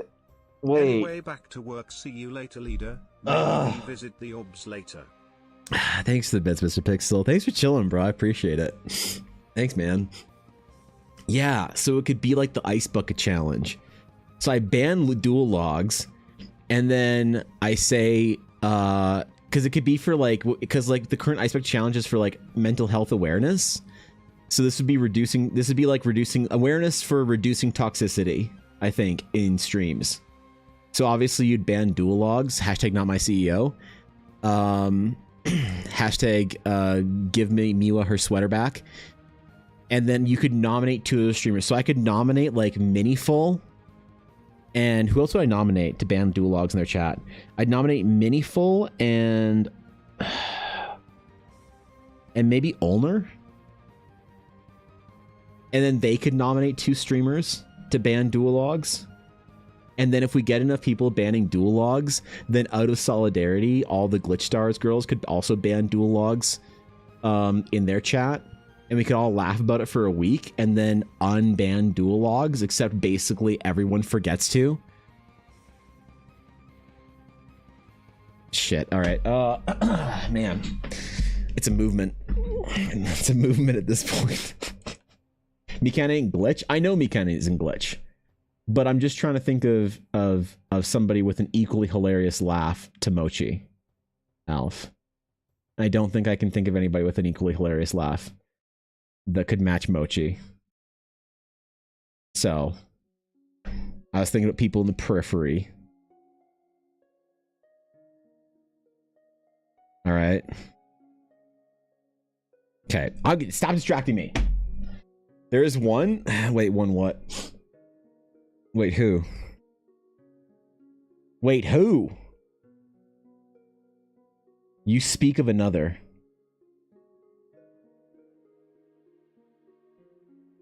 Certainly it can't be Artisa, right? I've not played the game forever. My last deck was Monarch deck. See, I've never played a game of Yu-Gi-Oh! Master Duel. I've watched enough Ashi of Heart and Meebell streams and Ulner streams to know never to ever start playing Yu-Gi-Oh! Master Duel. One will have to roll them, one will have to bind them, you think? Alright, well. Oh, Alf, did I tell you that I was, that I finished the first part of the adventure writing? So I'm not sure if you said that you wanted to take a look at it before I, like, posted it or not. Can't remember if we had that conversation. I forgore. Nova's laugh is also pretty contagious. That's a trick question. You thought you could get me. You thought you could call me out in front of Stimpack herself. You thought you could trick me into admitting that into implicating that I wasn't a Glitch Stars fan with that trick question. Nova never laughs.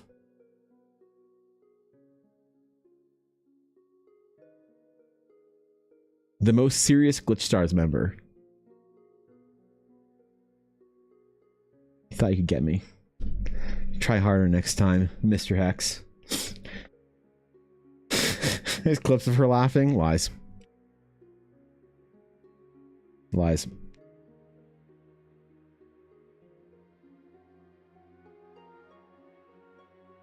Fucking lies. Okay. No distractions. What was I even doing? Oh yeah, Paladin. I'm gonna try and restrain myself with some of the hatching around her lips, because on the Miwa Bell piece I did, you'll notice here's an issue with this style. Well, I'm getting this up for my sake. The last character did in color, which was Miwa Bell.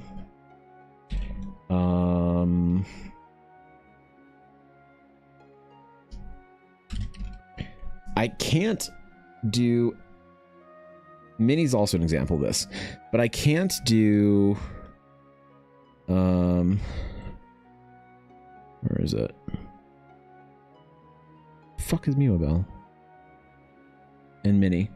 So there's an issue if I do the sort of the hatching thing with their lips like I usually do for characters that are in black and white. Then it gets really messy. Same things around their like the shadows on the face or anywhere that their skin. Minnie, I think I handled it a little bit. Yeah, Minnie, I just kind of, I don't know. I don't think I handled it really well for either one of them.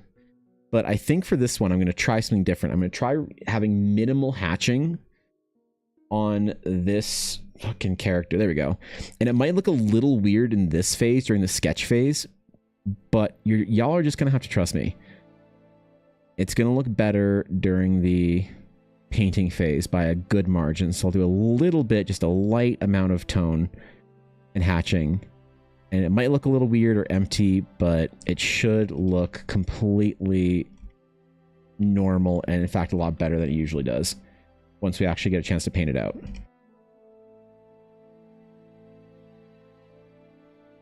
So it also looks a lot like her lips look like a lot thicker without the color to sort of like have them sink in. Did I just do it on another layer? Okay, you know what I'm gonna do? I'm gonna do it on another layer. Okay, because let me show you what I mean. I'll show you what I mean. It looks fucking wonky, but if you hatch it in properly, in the same sort of sketch style, or at least the top where most of the pigment and shadow is gonna collect, it starts looking a lot better. Maybe I'll give her different lips sort of shape too. A little more pulled up.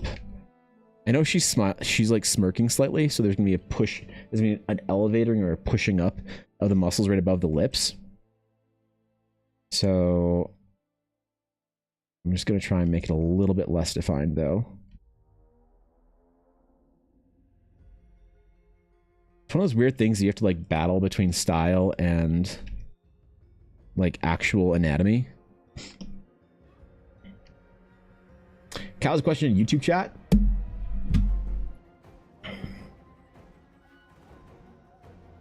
Hi Cal, quick question, does the quick sketches like this one, like when I got done with my bard, also come in color? It does not at the time, Cal. No, those being request style, I just try and like bang them off real quick.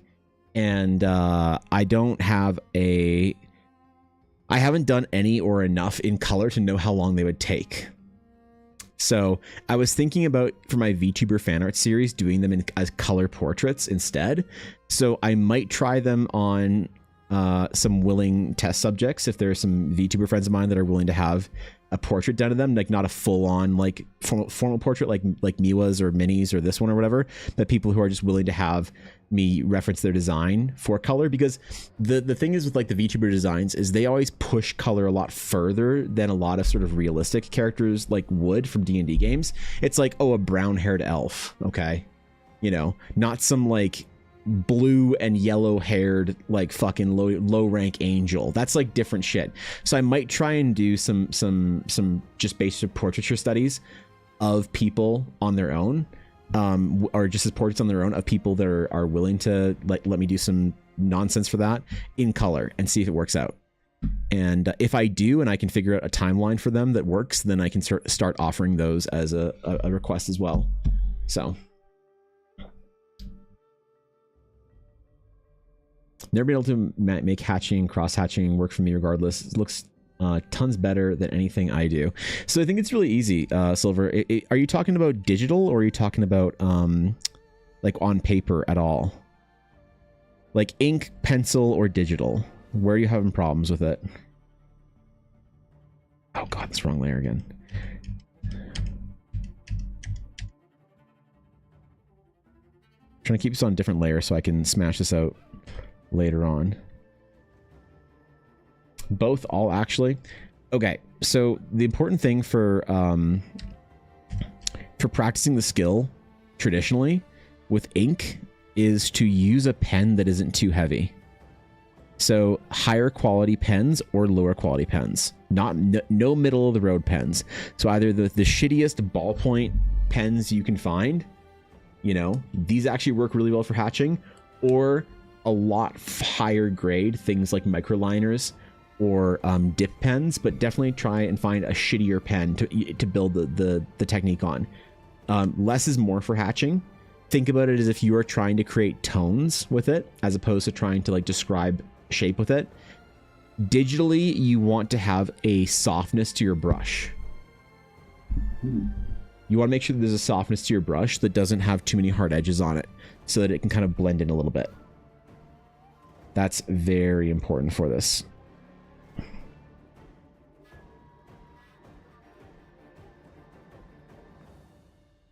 And it's pretty easy once you get it. You're sort of refining what you're learning. You can go back and see how long it took me to figure this out. If you go back far enough on my Instagram and you start seeing the pieces that are like early versions of this sort of sketch style, it's not good. They're pretty trash.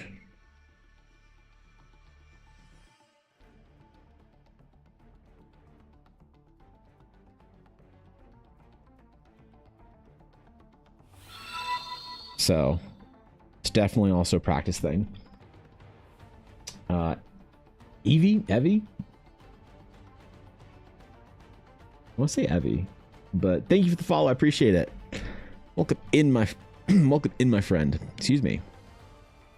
I choked in the middle of saying some shit. Does that using color also have to do with what you mentioned as one of your strains for Photoshop crashing due to your GPU not being strong enough? and also something about being locked out of certain features in Photoshop. Locked out of certain features in Photoshop. What?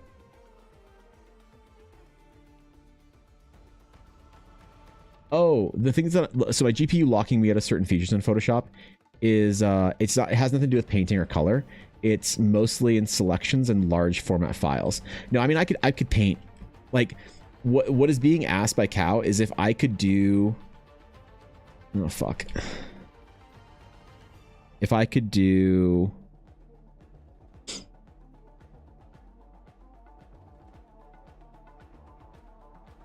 something.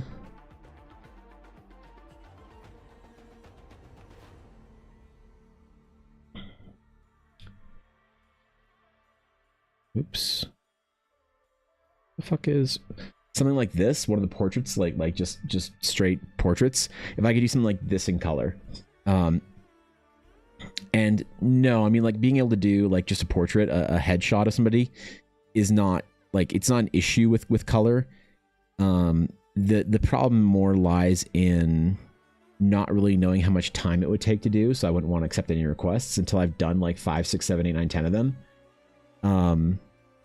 Because like somebody asked me for like a full sort of thing like this character, you know, a full-on sketch or a full-on painted version of the sketch. I kind of know how to book it, but if somebody said, hey, like I want that, you know, portrait you did of me, that like quick request portrait, I want that one in color, how much would it cost? It's like I have no idea. I have to do it and then tell you. It'll probably cost between an extra $50 to $100, and without knowing exactly how much it would cost, I don't necessarily want to like make promises or book those or whatever. It's also kind of just like one more thing that you offer as an artist is like not a good thing I think to have for your clients. Options are great, but I think that decision fatigue is real. So. Never heard either of those things from anyone else. Have to go back and try again. Really? Well, those are things that helped me, I guess. That is some stuff that you aren't able to use in Photoshop when your stream was like colors or something. Oh, it was like painting, like large scale paintings. So if I had this brush,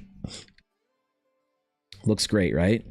But if I need to have a large painting, I need to have the brush around like 11 or 12,000 pixels. Oops, probably I am recording right now. And this brush, especially if it's mixing paint, this large on a canvas that's like large enough to support it, so probably like 8 times the size of this one, it just doesn't work. But you see, without it being this large, the brush misses a lot of its nuances. Brushes are designed for a certain like size in Photoshop. When you have a small brush like this, you're losing a lot of the nuance. It's like not the worst, but as you scale certain brushes up or scale certain brushes down, it really doesn't work. Like this brush at a small scale looks fine. If you were to scale this brush up, even if you zoom out, it looks weird, doesn't it? So yeah, certain brushes are designed at a certain size, and a lot of my painting brushes are designed for a much larger document. So that is kind of locking me out. I do really want to get that GPU. Ella did incredibly well at Calgary Comic Expo, by the way, because we were talking about like joking about how if Ella did really well at the expo, then I could get a new GPU potentially. Basically, she did well enough that I could have gotten the 5080 if I wanted to. But knowing that the 5080 is not a good GPU, I don't want to get it. I'd rather save up for the 5090, and she didn't do enough. It would have been almost impossible for her to do enough to get the 5090. She did real well. Like, she sold a fuckload of dice, man. Like an absolute, utter fuckload of dice. And it was even then to get a 5090 is a little bit yeah, it does. Yeah, right. Do you draw monsters much? I saw your dragon and it's badass. Oh, thank you. Oh, jeez, Stim, you can make me blush. I don't draw monsters as often for 2 reasons, and they're not great reasons, but I'm happy to tell you what they are. The first is that so I need lots of monsters for my own campaign, right? So I need to have sketches of all these things. I don't do them much for other people because I find that people don't really want commissions of monsters, like almost ever. I rarely, if ever, do a commission for a monster. So like this is a character I'm doing for someone else. So when I'm mixing commissions and my regular sort of like RPG development on stream, monsters they'll never show up. The problem with drawing monsters on stream is that I find those streams are not really everybody's favorite. Doing characters and locations and places that are more, well, I don't exactly know the different quality, but more maybe universal for D&D players or for fantasy nerds in general, those do decently as far as stream projects. People are excited about them, they like watching them, but basically I don't think almost anybody in my community love watching me draw monsters. And I used to, and those streams would be very like, okay, cool, Evan, I'll catch the next one kind of thing. And it's like, sure, fair enough. Like I don't ever want to dictate my entire content based on what people want for stream. You know, if I wanted to be a big streamer, like in the art category, I certainly wouldn't be doing this. So that's fair enough. But I also don't want to completely like make my stream projects unwatchable. So like maps, I don't do maps on stream anymore. People don't love watching me draw maps. Tokens, I don't do tokens on stream for the same reason. Monsters are one of those ones that I thought that people would like, but they just don't. Like even magic items, I think are kind of fun to do on stream. People tend to be really into that. But monsters, it's like almost never, unless the monster is a well-known monster. So if I were to do dragons, beholders, mimics, those type of things, totally. But like I have to do a whole bunch of designs for like basically monsters that you can fight that are based off of flying aquatic animals. So, you know, large kind of creatures that are based off of like, you know, betas or whatever that I need to adapt to the Shattered Sea as like either mounts or monsters or just sort of like unique kind of concepts and oddities.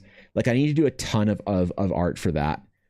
We'll make it a dire beta mount with the saddle on it and the stirrups. Yeah, those kind of things I find people usually check out of that kind of a stream project pretty quick. Even though I have fun doing them, and it's part of the concept art process, I am trying to be more considerate of what does well on stream and what doesn't, because I don't think I'm particularly close, but I am aware that somewhere deep in my periphery of things that I should think about for Twitch is potentially a partner push. So I don't want to have boring streams at all for the next little while. I want to just stick to projects that I know people like watching and just chill for like doing that for a little bit. But I'd love to do some like monster design for Eldara and beyond. That'd be a lot of fun, actually. So the dire beta, right? Thanks for Lurkcast, appreciate it. 5090 is probably the best investment for long term. It is, yeah, which is why I don't want to buy a 5080, because I don't think that I'd use it really all that well. But the 5090 in Canada would be about $5,000, I think. It's like about $4,500 before like taxes and warranty and stuff like that. And the warranty, I always get the warranty from the place that I buy my computer parts for, because their warranty is actually insane. I've saved probably like a lot of like maybe 10 grand in the last decade buying computer parts from that place. I have a couple friends that work there, so I get a bit of a discount on the warranty. So I always buy that from that store. So after IPR and after taxes, I think a 5900 will probably be about 5 grand. So Ella did well at the convention, let me tell you, but that's still a little tough to make happen. So yeah. Fellow Canadian. Oh, you're Canadian, Stim? Really? That's rad, dude. That's fucking rad. Let's go. Yes, I live like kind of in the mountains close to Calgary, out west. So that's why I keep talking about all of the conventions and shit we're doing this year will all be based out of Alberta. So I ain't traveling with Ella that far. We won't be able to make it to like Toronto or Vancouver or anything like that. Anytime you have to travel for a convention, it makes it way more expensive, like unbelievably more. Plane tickets are like $1,000. Like, holy fuck, are you kidding? You're in the middle of nowhere, Saskatchewan? That's lovely. That's amazing. Hey, yo, Stiv, you coming to any of the Ren fairs this year? Yeah, let's go. Let's go. You're driving in for some Ren fairs and in Alberta. We'll do it up, yo. Play some D&D. Ella can make some dice for you. Let's go. Hey, Saskatchewan's lovely. All right. Most of Ella's family is from Saskatchewan. And I'm actually going to Saskatchewan this summer. I've been conscripted to going to not just Saskatchewan, but North Saskatchewan, where Ella's family lives. So north of Saskatoon, as they say. So I've never been that far north in Saskatchewan, and I'm afraid of what I might find. Like, I'm afraid there's some like government secret programs and shit up there. I don't know. It's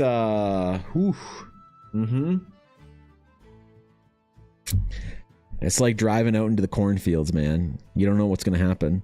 You're like in international waters. Like the RCMP can't help you now. That price of $59 is more than my mortgage payment, right? Nemex does rock. Never been to one, but I'd love to go for one. For real, don't laugh, I'll go. Hey, listen. Stim, there are 3 Renaissance fairs that Ella and I are going to for Ella to sell dice at. The first one is in High River, south of Calgary. The next one is in Strathmore, east of Calgary. And the next one is in Vegreville, which is east of Edmonton. So if you gonna get the crew together and y'all gonna Ren fair, you let me know. You fucking let me know. It's fun. Ren fair's a good time. I didn't think I'd enjoy it as much as I do. I gotta get my costume on point though. You know, I gotta like order some new pants. Or so no, I have pants. Boots. Yeah, have them with bugs. Oh my god, I've heard about it. Yeah, believe me, I know. I've heard the tales, the stories. Lakes, forest, and mosquitoes. Well, there's that.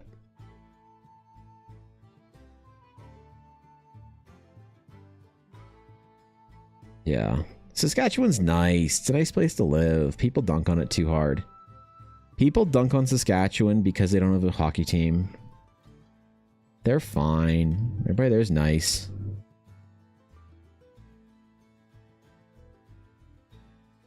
We hate it here? What do you mean? Think of how like easy the cost of living is in Saskatchewan. It's great. What do? Move to Calgary? Oh god.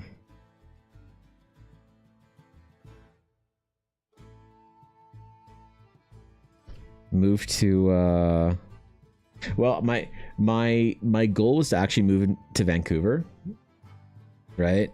But if you take like Vancouver and like it looks something like this, right? And then you got like Richmond and Surrey and shit like that and North Van.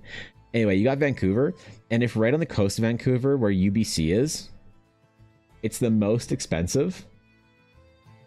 And as you move east in Vancouver, it gets less expensive, right? So as you move to like Poco and like wherever and over to Surrey and beyond, it gets less and less expensive. So if you look at the map of Canada though, and this is Canada, right? I mean, let's just face it, this is relevant. This is relevant Canada. If you look at the map of relevant Canada, here's mountains. All right, you get some BC shit, you get Alberta, you got Saskatchewan. What the fuck does Manitoba look like? I don't know. No one cares. If Vancouver's right here, the furthest place that you can move east in Vancouver to actually have affordable living in Vancouver is unfortunately Calgary.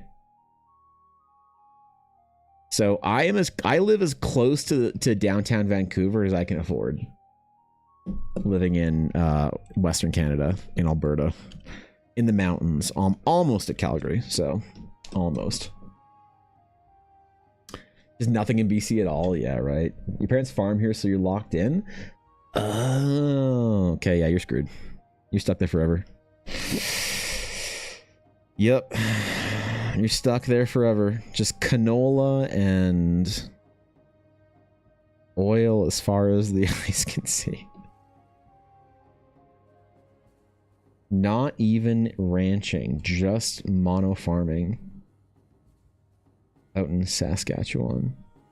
Look, it's a nice place, all right? Don't let people talk down in Saskatchewan. There's some, like... There are a couple Ren fairs in Saskatchewan. There was one that we were told basically not to go to by our family because the town's really dangerous. What is it called? Like Fortress or something or whatever? Or I don't know, some fucking barricade or... Saskatchewan Ren Fair. Saskatchewan Renaissance Fairs. Where was it? Not Victoria Park. Battleford. Yes, North Battleford. So, yeah, it's North Battleford. Yeah, so we were, because we were gonna go to do all these Ren fairs, right? And unfortunately, we were gonna look at going to Battleford. And we were told by the family, they're like, you can't go to Battleford. And we're like, why not? And they're like, it's right. It's just like a small town, right? Just like any other. It's like, you know, it's like any other. Like, it's not like any other. It's legitimately too dangerous. Do not go to Battleford. So, yeah, we're not going. Where even is it? North Battleford. North Battleford. It is it on the border? Well, it's close-ish, you know. Oh, it's lovely. They have a natural historic site of some variety there. Oh, it's closed. Things to do in North Battleford, Saskatchewan tourism. Let's see. What do we got? We have the Western Development, the North Battleford Golf and Country Club, Golden Eagle Casino, and Gutters Bowling and Game Center. That's lovely. The Battleford Co-op Aquatic Park, Armory Brewing Co. Oh, well, this is lovely. The Golden Eagle Lodge.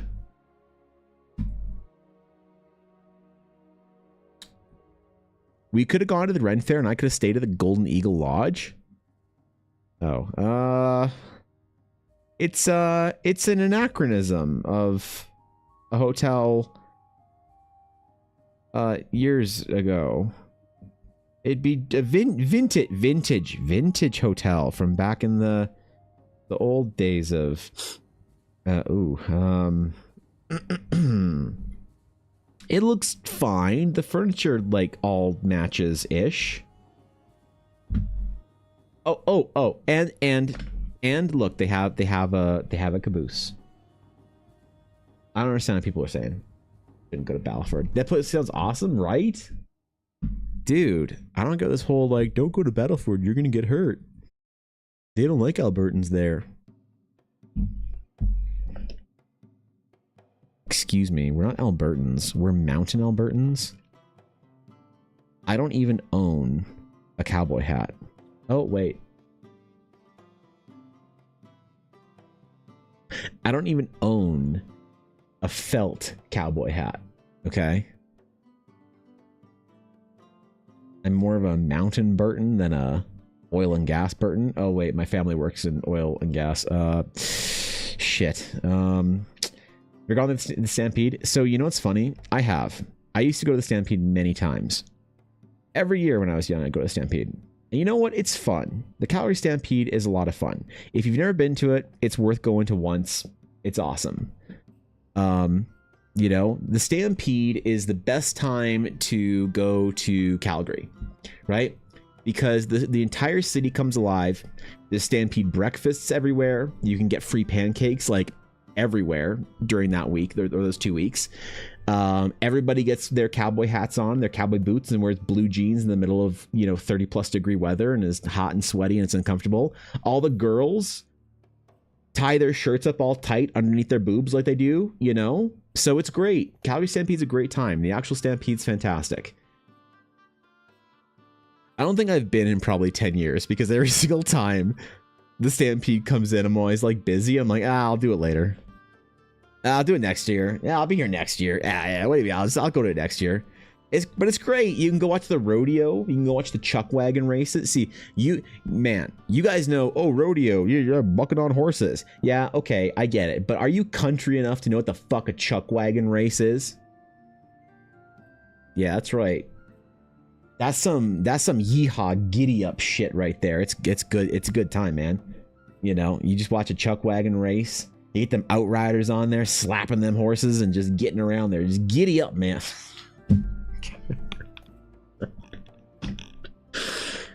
Unironically, there's actually a contingency of nerds going to the Stampede every year, but instead of dressing up in Western attire, they're dressing up in medieval attire. So they're basically treating the Stampede as an anachronistic Renaissance fair. And apparently you see them everywhere. There's just these girls dressed up in like fantasy fairy outfits, and guys with their like fucking Viking whatever on, just going in there. It's fun. Look, if you've never been to the Calgary and you want to see Calgary, Alberta, and you want to go to Banff, which is really close, and Canmore, and you know that entire area, see Drumheller, the fucking dinosaur museum, one of the best dinosaur museums in the world. The best time to go to Calgary is during the Stampede, because at least there's some cool ass shit to do whilst in the city. Some concerts to go hit, you know, some bars to get too expensive beer at. It's a good time. The Stampede, it's fun. I just always know the Stampede's gonna be there next year, so I just never actually go, realistically, to be honest. So, but a couple of my mods might be coming out to see Ella and I during Eldaracon this summer or next for Stampede. So, you know, who knows? Maybe I'll take some pictures at Stampede for you guys. Right?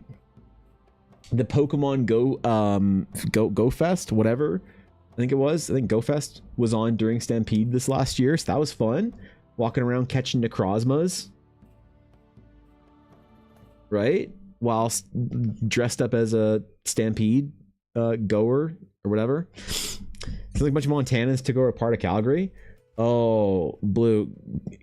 No, dog. Alberta is country as fuck. Like, the ranching cowboy culture in Alberta is pervasive.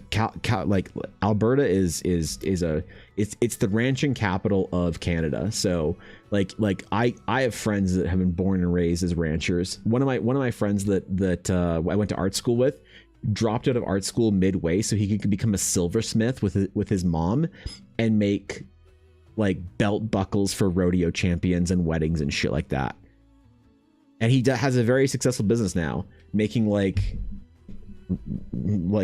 trophy belt buckles and shit. So yeah, it's not even Montana. That shit's yeah. Save a horse, ride a cowboy. And you'll see at least, 15 dudes with their sunglasses on the back of their heads wearing t-shirts that say that a day. So no, Stampede's a good time, man. It's fun. It's a good time to come visit the city. Right? It's warm out. Everybody's in a good mood. People have traveled from out of the city to come see things. I think it's the best time of year to visit the city. So like last Eldaracon was in November for whatever fucking stupid reason. A bunch of Americans and French, and one of my mods is from France, wanted to come see us in November. And I was like, welcome to Brown Death. Everything is dead. It's cold and you're stuck here for a week. So I took them to the mountains and they're like, wow, it's such a mountain village. Wow, look at these blue lakes and tall trees and snow-covered mountains. And that was great. And then they had to go back to the fucking city and remember what winter in the prairies is like. Everything's dead. It's cold and windy all the time. And no matter how long you've been inside, that chill isn't going away.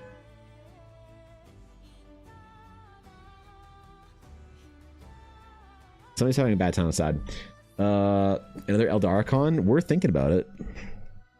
We're thinking about it. Yep. We're also thinking about an Eldaricon in an official capacity. That's a cool job. It is pretty rad, actually, yeah. He apparently makes a good living doing it, too, so... I don't know.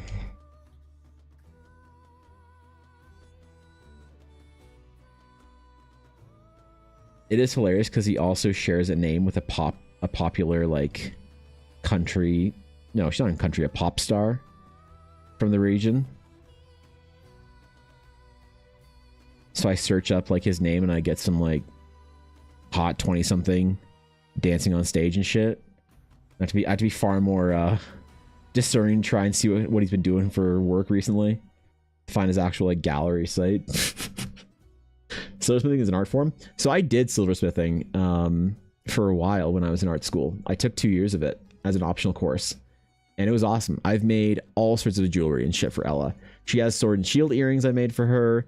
I made for her a ring that was kind of like Aragorn's ring from Lord of the Rings, but with only one serpent eye instead of two. What else did I do? Made some pendants. I made a bunch of like Final Fantasy jewelry. So I cut out a silver pendant of Squall's necklace from Final Fantasy VIII. What else did I do? I wasn't gonna sell any of that shit, but somebody bought it. Like, I really didn't want to sell it, but somebody offered me like 800 bucks for it. I was like, okay, shit, fuck, I'll make another one, I don't care. Yeah, place that is the hot springs near Calgary. Radium. You're talking about Radium.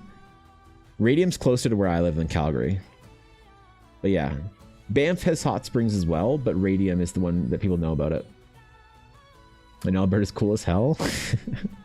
Not in the winter, bro. Yeah. Live in a ranching town filled with Amish and Mennonites. Oh, okay, there you go. You understand.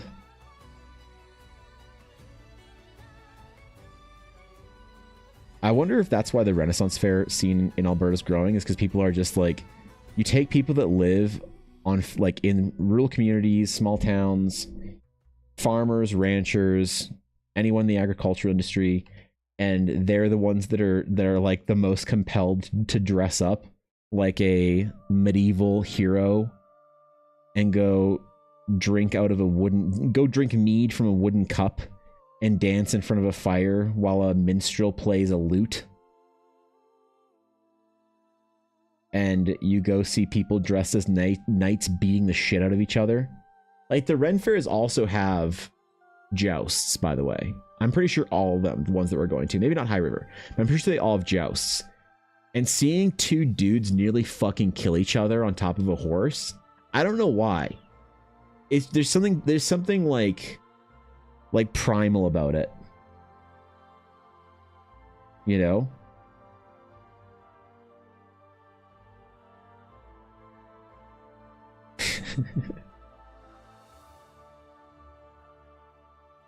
we like got some time off of watching Ella's booth, and I was like, all right, I'm gonna go fulfill my primal male desire to watch two other men almost kill each other. She's like, okay, I'm gonna go fulfill my primal female whatever desire to go forage for things. I'm like, so you're gonna go through the market? She's like, yeah. I'm like, I'm gonna go to the joust. Okay, cool.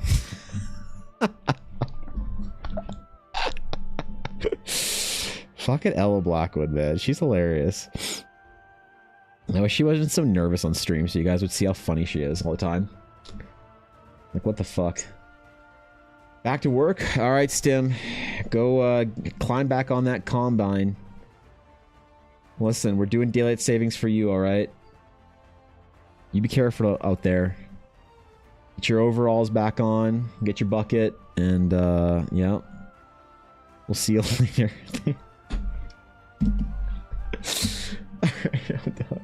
Yo, you guys aren't following Stim. As soon as Stim's voice gets better, Stim claims to be streaming again, so we'll see. Go follow Stim. She's amazing. She's just super dope. 10 out of 10 would play D&D with. It's seeding season, so I'll climb the cedar. Okay, yeah. The worst part is you corrected me. Oh, God. Okay, I'm done. The irony of someone in tech and engineering wants to live in the countryside away from technology. It's, I mean, look, there's definitely... Some people like living in cities. Some people like living far away from cities. I like cities, all right? I like cities. I like being in large urban areas, if they're clean. So, like, if I could live anywhere, if of all the places I've been in the world, the one place that I would, like, live, settle down, and, like, happily live my life there for the rest of time, I don't know, I mean, things change, but probably would be Yokohama, Japan. I would, if I could get a visa and could, like, live well there, I would 100% move to Yokohama. I fucking love big cities, dude. And so, like, Asia is the place to be.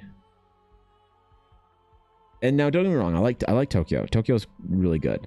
But unless you have fuck you Ginza or, like, Roppongi money, I don't know. I think living slightly further out. If you don't have to commute in, I think your quality of life living slightly further out in, like, Yokohama or something like that is really good. And Yokohama's, like, kind of on the precipice of the gateway to the south of Japan, so it's, like, really easy to get anywhere. North Japan's, like, there's nowhere really close to Tokyo on the north side of Tokyo that you'd want to go to. So everything, it's like a bullet train ride away no matter where you want to go. I think Yokohama's the hack, man. I think it's the play. I think it's the hack. Crazy cool ass Chinatown down there as well. Tokyo's right the fuck there. That, or there's this one neighborhood close to where the Ghibli Museum is. Can't remember where it is. What city is the Studio Ghibli Museum?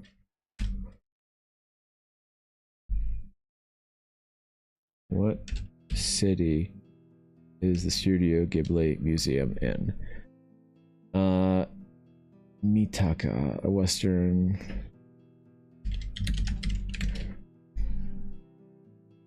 Or around here. Yeah, so this is Tokyo proper, right here. Where I'm talking about is living down here in Yokohama. But also, if you're far enough out here, like if you're beyond Shinjuku, like far enough beyond Shinjuku that you can still get a good train to get in, like Kichijoji would actually be insane. Like, actually, anywhere in Kichijoji or Mitaka would be really, really sick. So there or Yokohama, that's where I'd live. Yeah, man. Kamakura's right there. You go watch races in Hakone. Oh my god, could you imagine being that close to Hakone for racing, for like Tokyo for everything? And then here's what I mean. There's nowhere you'd want to go North Japan besides Sendai and like Aomori up top here. That's gonna be a long ass like bullet train ride anyway. But if you're on the south side of things in Tokyo, like down here, everything that's interesting is very close. And then you're on the easy side of access for going all the way down to like Kyushu if you want it. Dude. That's where the fuck I would live. Right in the middle of a big ass city. Is that normal? Is that normal? That might not be normal. I don't know. Maybe I'm dumb. Hold on. What's going on over on YouTube chat? Oh, okay, nothing. Just give me an alert for something. Alert for a new feature. Whatever the fuck that means. Thanks, YouTube. Bro, I'm getting close to being a person on YouTube. It's kind of exciting, actually. You damn genius. I wish I could be that smart. I never studied tech like that either. Husband did a little due to military service. Oh, that's cool. What was your husband's MOS, Blue?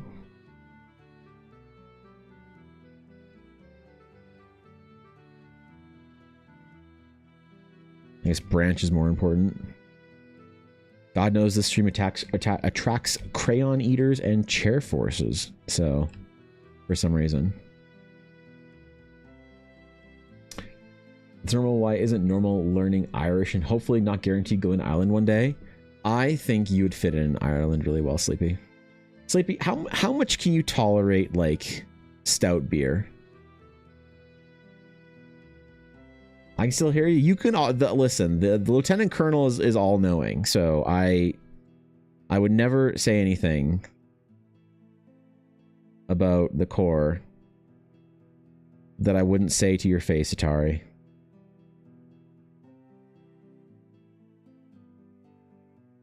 Like how the regulation crayons provided for infantry are far higher quality than the regulation crayons provided to any other MOS.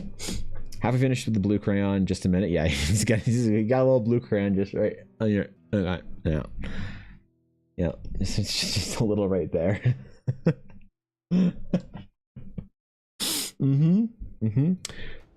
Husband was a CTR in the Navy. Ooh, cool. That's dope.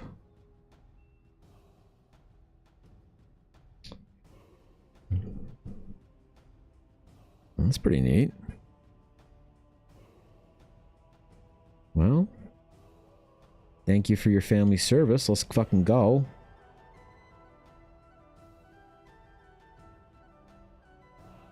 Okay, she's supposed to have like wavy hair. Not super curly, but I feel like I kind of need to throw a curl or a twist into this one. I feel like this is like kind of a wave that doesn't really want a wave. It's being pulled back. Sometimes when I'm like, when somebody's explaining their hair to me for their character, I have to like try and figure out if what they're telling me is actually like a term for something, or if it's just like a generic kind of like phrase. Like, so when she said she wears her hair half tied up, I'm like, what does that mean? I don't know. So I Googled it and I'm like, oh, that's actually a term for a style. Okay. And then sometimes I'm like, oh, what is this style someone's referencing? And it's not a style. It's just like a description generally of what their hair sort of ish looks like. I'm like, oh, then I have to ask more questions. Military intelligence. Ah. Been drinking Guinness, Heineken, the red striped beer. It's a lot of it's a rite of passage here. What? But we're talking about stouts and Irish beer. Why Heineken? What? Guinness and Dragon are good, but it's an acquired taste. Yeah, Guinness is a big deal in my family. My dad is a big Guinness drinker, and like dude, my dad and I used to go out for lunch and stuff now and then. I kind of miss that. We just agree to go out for lunch, and I'd get to the pub where we go together, and he'd be there already, and he'd be there with 2 Guinnesses at the table, and he'd just be sipping on one. You just have the other there ready for me. Oh yeah, that was great. And then occasionally, if I would get there before him, I'd be like, "Hey, I have no idea how long it's gonna be for my dad to get here, but can I get 2 Guinnesses immediately?" So it's waiting for him, and I have no idea, he could be here any second. They're like, "Okay, go." And they go get one. And my dad fucking loves Guinness. We even have Guinness glasses in our house just so when he comes over. They're really nice glasses, though.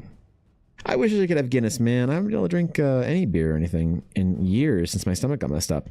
I haven't had a full Guinness in... Oh my god, this is on the wrong layer again. Okay. I haven't had a Guinness in years, it feels like. I guess not feels like. It hasn't. It literally has been.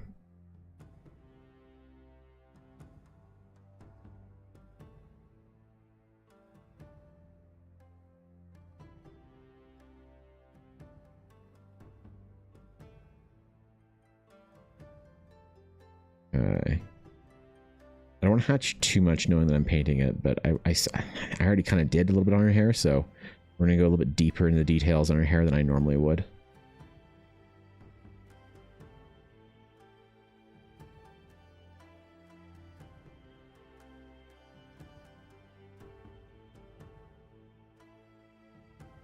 I like her though. I think she's cool. I'm enjoying this character. Apparently Guinness is the healthiest beer in the world. Sounds like some great Guinness marketing.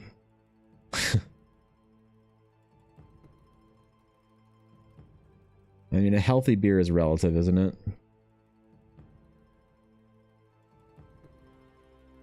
But, hey, why not, man? Need to live a little bit.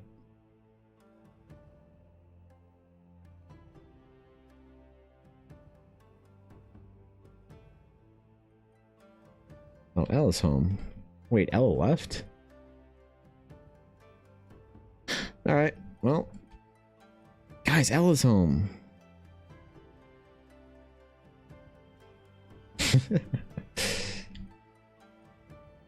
Pog, dude. I gotta go see Ella.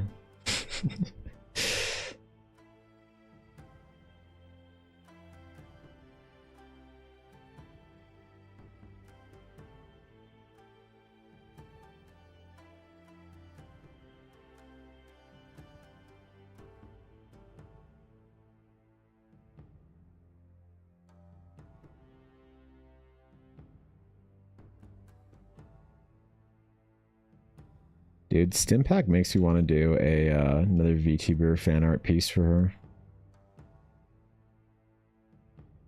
I wasn't going to for a long time, like for another couple of months, but after I'm done the adventure, I might just do it. I'd say fuck it. We're gonna cover.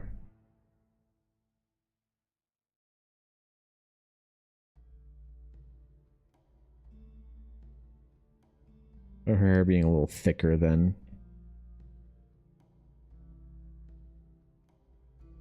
Might just have to. Welcome back, Ella.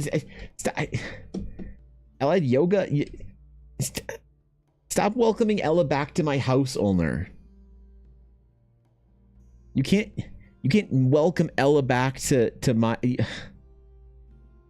She's not even on stream. God damn it. This would be what it feels like for me to go to Ulner's chat just to talk to Ashy.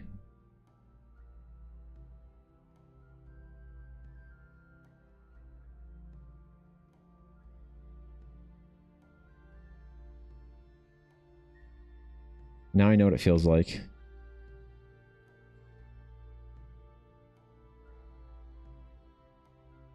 The wound it inflicts. You try your best to be the most entertaining streamer you can. To be a friend to those in your chat. And it doesn't matter. All they want is Ella.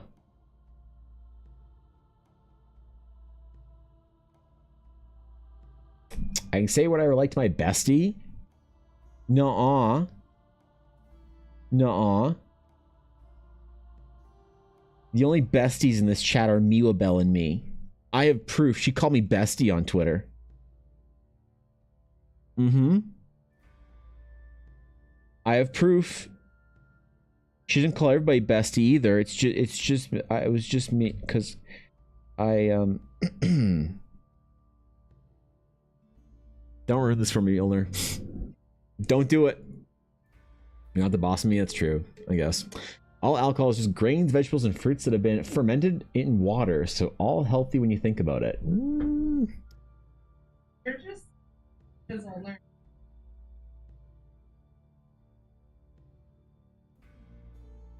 I am just sad because Ulner didn't call me her bestie. Okay, Ella, but Miwabel called me her bestie. I know she did. And that's something. That is. I'm proud of you.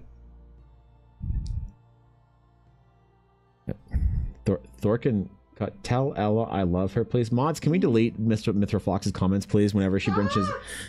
Would you shut the fuck up? Ever. Also, hi. Oh, yeah, hi. Okay, good night. Ella's in post-convention nap mode. So she very healthily went to yoga and did some other stuff this morning. But now she's returned from her errands. She is ready to slumber once more. We're losing Ella again. I heard my name. Don't worry about Thorgan. You're good. Yep, you're good. Yeah, well, if you love Ella so much, Ulner, then why don't you ever want to? Why did you never want to teach Ella how to play Master Duel? Hmm. That's exactly.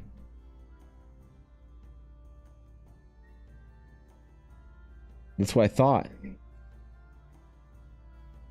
Heck you, Ulner. Wait, did I still have my mini full about? I don't. I can't say heck you to Ulner.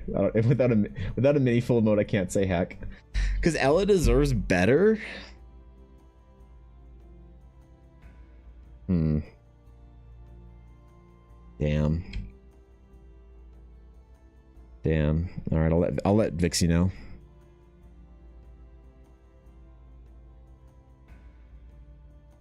I'll let Vixie and the dual logs know. I'm gonna save it for Ella's dice, them blue ones. I have a great need. The dice goblin in me won't rest. Which blue ones do you want from Ella?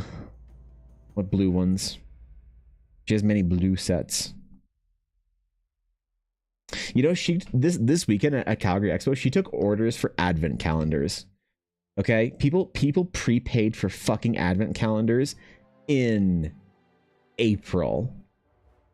The dice goblins are becoming more like they are getting stronger as the years go on. They're becoming less ashamed and becoming far stronger.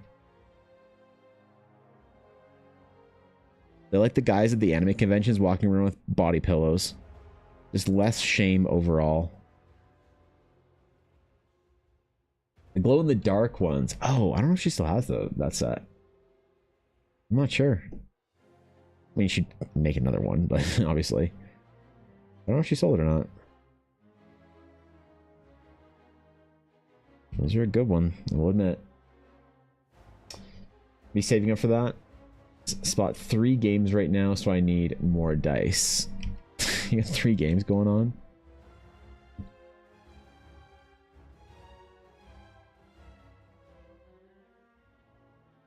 Alright, man. Whatever. You do you, big dog. Hold on, I need to make a new delete sketch here.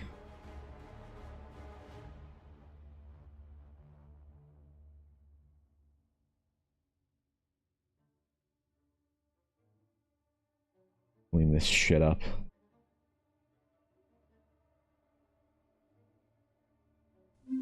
Oops. I suppose I'm supposed to share this. Don't know what to say now that I have rewards. 44 months of degeneracy, maybe? Hello, dude. What's up, man? Thanks for the resub. How you doing, Mita? How your games going? How's your writing going? Tell me of your creative endeavors. It's good to see you, man. Alright, there we go. Better delete sketch. The last one was a little scuffed. This one's more in line with what I want out of a good delete sketch, so. Been on vacay, so nothing? Oh, hell yeah, bro. Hell yeah.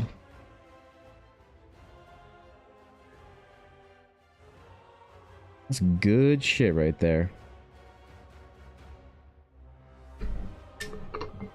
I think I still have them. Did you not sell any of your glow in the dark sets at the convention, Ellen? Or you just still have that one? Dude, how am I out of water again? Why is it so dry that I'm not aware of all the water chugging? No, YouTube chat. Alcohol's made for medicinal purposes when people will realize they could get them drunk with them. Oh, yeah, well. What's up, Salesian? Good to see you. Okay, give me a sec. I need to grab more water. Fuck. You guys be good. No rebellions while I'm gone.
All right, we're back. We're back. Yo, you guys missed an important day yesterday, huh? You guys missed a very important day yesterday. You see, yesterday was Yuna's birthday. That's right. Yesterday was her birthday. She turned 3 years old yesterday. If you can believe it. The puppy is now an adult. A full-grown dog.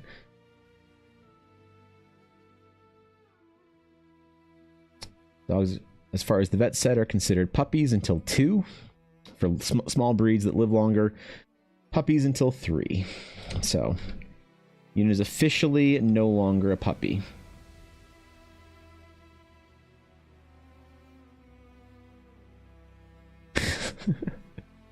Try telling her that. Yeah. Right. Use your dog. What kind of dog? Yuna is... Yeah, I'll show you.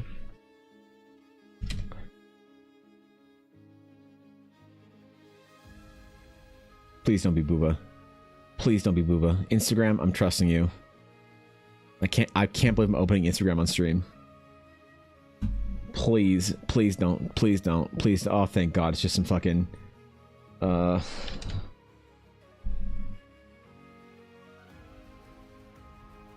Yuna is...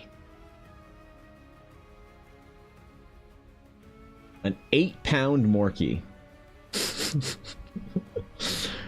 She is my 8-pound Morkie. She is as tiny as she looks. She's a whole lot less fluffy than this right now. But Yuna is, she's my Morkie. She's half, well, she's 3/4 Yorkie and 1/4 Maltese. So, she's pretty little, man. What were her, like, oldest pictures? These are getting pretty old. Ella hasn't really updated her Instagram all that much. Yuna as a baby. The first Yuna pictures. When she was the babyest. Oh my God, she was so tiny. This is her at like 3 pounds, bro.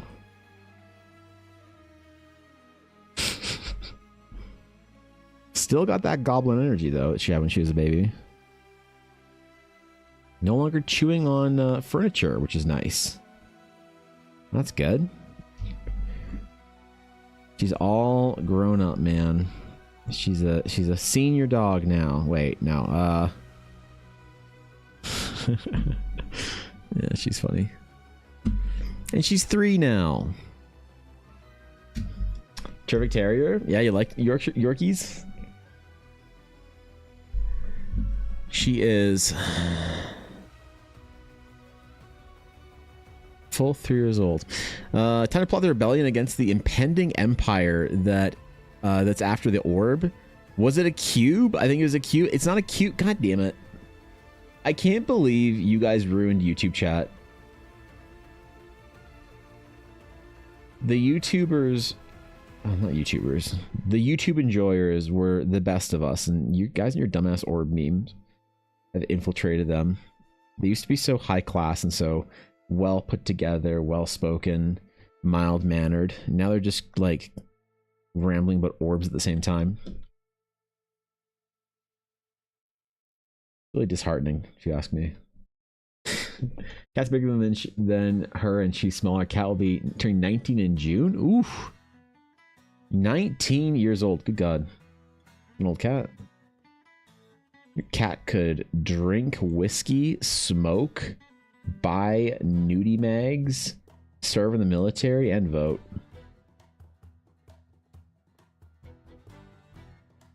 That's a cat and a half right there. Awesome. Am I delighting YouTube chat? Yeah. Yeah. You mean saved them? No. God. Why is my OBS not showing YouTube chat anymore? Let me show you. This is what I see. This is my multi-chat right here. So I can filter I can turn Twitch chat on as well. And then look, hey, it shows Twitch chat. At least where I had it on. If I turn it off and turn YouTube on, you're supposed to be able to see YouTube chat with this.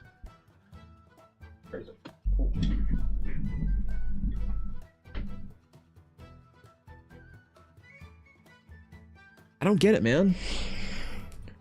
Can I close it and reopen it?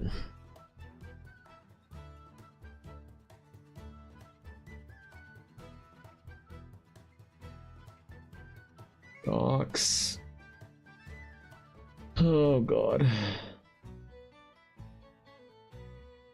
Multi-chat again. I don't know if that did anything. It's back. God damn it. I need to figure this out, man. This is really stressing me out. I can't see YouTube chat. Fuck.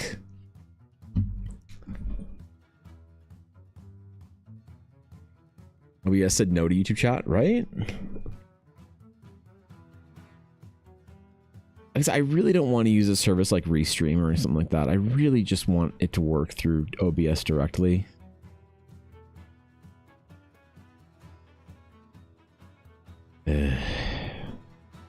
Look, I'm stressed.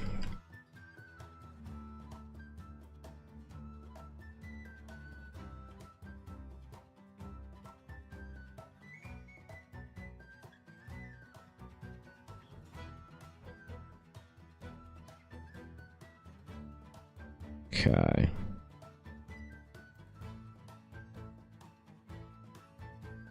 Dude, people wonder why this takes me so long. They'll wonder why I work slow. All this hatching and shit, dude. A great deal of patience is required, or at least I'm going to tell myself that. Something like this is supposed to be a better way to make it... have a way to make it better, but it was weeks ago. Yeah, I just haven't had time to think about it. Like, I'll be honest. I want to fix it, but it's like, unfortunately, lower on my priorities right now. I suppose I should just bite the bullet and just do it. Whatever it is, just fix it. Honestly, the problem is like finding an hour to do something right now is like actually really difficult for me.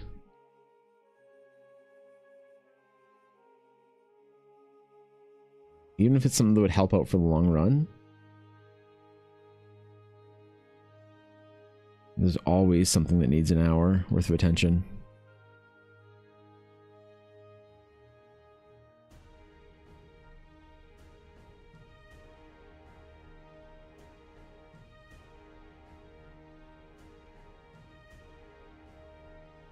I think I want to connect this to being one large piece of armor.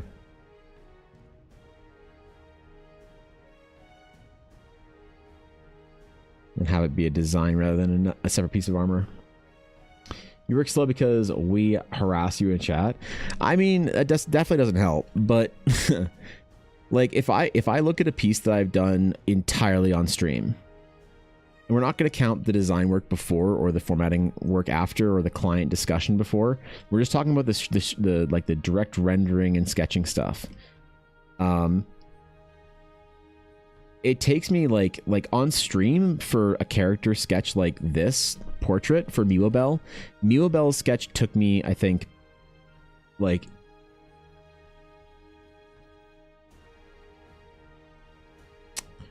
I think it was 4 streams, so 20 hours.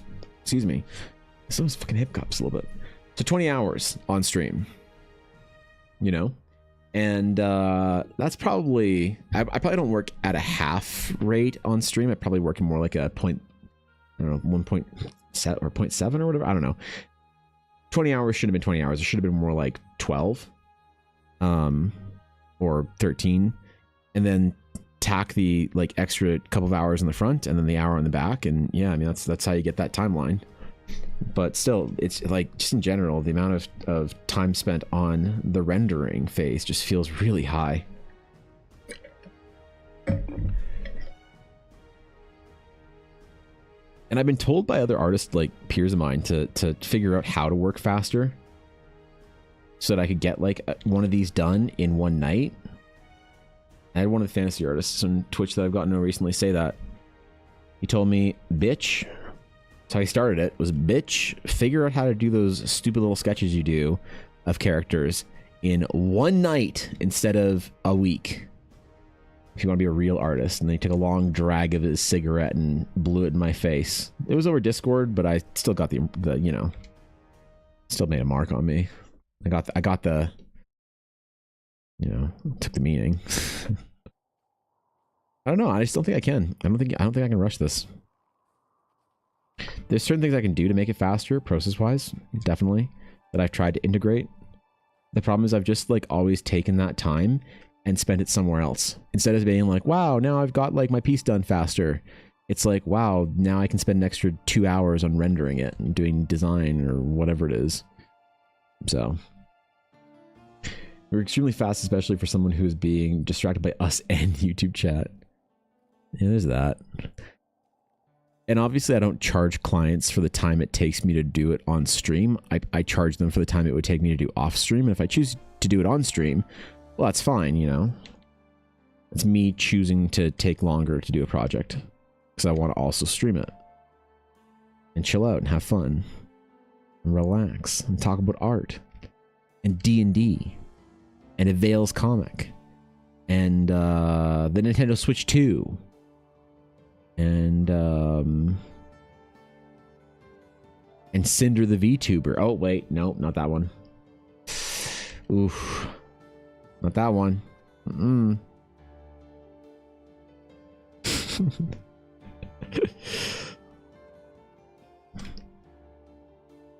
Any of them but that one.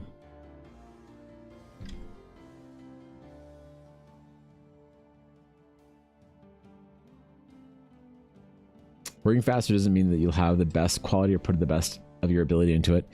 Yeah, I mean, I think that there is definitely with painting and stuff like that, there is definitely a case to be made for working faster, being better. But for something like this, where, like, how many lines are you going to have in this piece? How many hatch marks?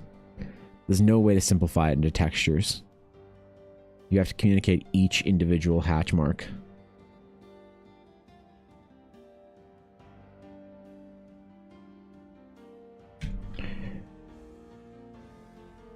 Which is brutal, man.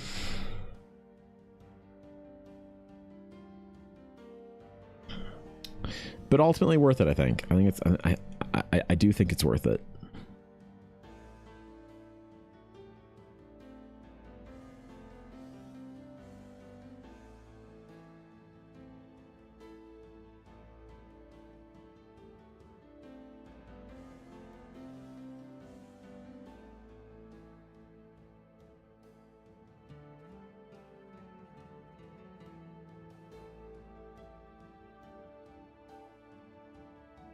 You know, the result is important. I'm kind of worried about doing like so many kind of like chiller sketches because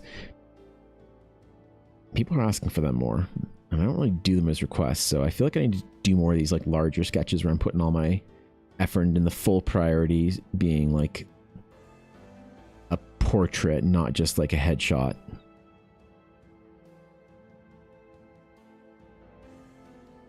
Feels important, you know? But maybe I'm overestimating the value. Maybe faster work is better. It's like a balance, I think. You know, there's certain streamers or artists that you say, hey, what does a 40-hour painting look to you? Like, you know, what do you think about a 40-hour painting? And they look at you like you're crazy. Like 40 hours? You can never spend 40 hours on a painting. How am I going to get my content posted for tomorrow? I think that's a real bad like mindset for art and growth. It's in some ways better to make more content, if you want to think about that, for one piece than to make like a billion other pieces. Which is why having a piece with like multiple characters in it is really great, because I can do multiple videos of it. Not worried about it. Takes me with 0 interruptions, a minimum of 3 hours, but 1 Warhammer Necron model together, and that's from taking it out of the box, clipping it off the sprue, shaving and smoothing the mold lines, and then dry fitting and gluing assembly. Damn, that's a long time.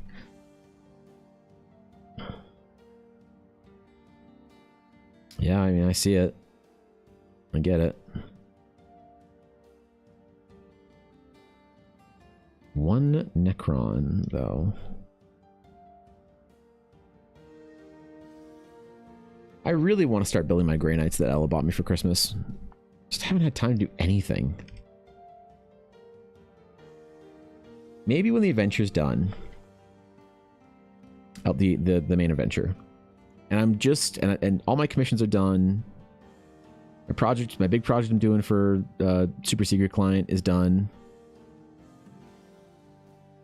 Maybe at that point, I'm going to take a month, and all I'm going to do that month is do my content for Patreon, my projects for stream, and just chill after. Like, what would it be like for a month to get off stream and not have anything to do for the rest of the day besides chilling? I kind of want to like try that out for a month. I wanted to do that 3 years ago. 3 years ago, I actually planned on taking all of June off of off of work, and then taking 2 weeks off of stream. So I did 2 weeks of like chill stream stuff, and then 2 weeks of just straight chilling. I was going to, and I just didn't have the time. I was behind on projects. And I've had this like dumb idea to try that out at some point in time. See if I can get one of those like artistic resets, where sometimes it's kind of like sleeping, but over a longer period. There's this like mythical thing that can happen to artists that if they take a substantial break, they become a lot better when they come back from their break. It's like if you're weightlifting. I forget what the split is, but basically there's a time period about every 8 to 12 weeks where you sort of peak out a little bit on your weights, and it's a good idea to take a week off of the gym, like off of strength training, and just do cardio and some light little exercising here and there, but not to do any like actually heavy lifting. And you do that once every 8 to 12 weeks. And then about once a year to a year and a half, you do that, but on a much larger level. Instead of taking 1 week off, you take 2 weeks off almost entirely. And when you come back from those breaks, supposedly you're a lot stronger and you can actually start pushing for plateaus again. And that's like a very well accepted thing in the gym bro community, I think, which is cool. And I've heard something slightly different with artists, but not like artists that I would interact with, but Japanese artists. It's like a thing that manga creators and writers creators and illustrators and, you know, the whole kind of, it's a cultural thing in Japan to take time off like that, to then learn and breathe, and then you come back and you're just like better magically. And I kind of maybe understand what that's like if I've gone away for a vacation. I haven't really taken a vacation since I started like back into going on really seriously and really hard into art. So in the last like 5 years or so, I've been away, you know, but like how much of a vacation is like going to see family and doing stuff every day and having to take care of people and whatever, and like all these things, or you know, going to a convention where you're working and whatever. So I've missed stream and I've gone away, but I don't know. I haven't tried the vacation method type thing since I started trying to get really serious about my art career again. I wonder if it would work, honestly. It's also kind of in line with this like idea of locking yourself in a room to finish a project as a manga artist. There's a whole lot of like an understanding of harmony that they have with their creative process that we don't really talk about, I think, in the West. Which who knows if it's good or bad or necessary or not, but still, it's interesting to think about. It's interesting to wonder. The Canadian orb cult is all you need. Oh, really? Better than any time off. Yeah, right? Thanks, Moose. Thanks for 100 bits, bro. Yeah, I'm just curious what a reset would do. If I like didn't think about any art for like a week or two, then I came back, would I like what would I have learned from, because like you really know with those breaks what you've learned, what you haven't, kind of still have to work with. It's like taking time away from one piece of like for one art piece, you walk away from it for a few hours or a few days, and you come back and you can kind of see your problems, you can see how to fix issues, solutions to things appear. And as I understand, a certain thing like that happens for you when you have a whole body of work and you walk away from it for a little bit. You come back and you're like, oh wow, I don't know how to draw, and then you know, whatever, and I know exactly how to fix it, and then you figure it out. And I wonder if that would be something that would happen to me.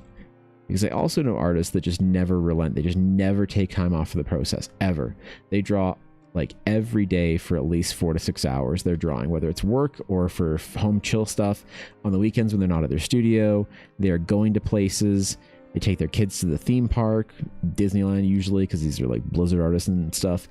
You go to theme park and you just draw while you're there. Your kids are on the ride and you're just drawing people and places and things and costumes. And so I know people that just never, ever take a day off. Because they say that if you ever take a day off, you like lose the skill and it takes a long time to come back. And so you have to consistently be pushing it. And maybe that is true as well. I don't know. Until the wood grain is beautiful to watch.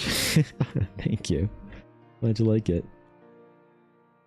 Texture material is very important to this piece. Very important to her. It's important to me. I've been stretching, man. I need to be better with stretching, I think.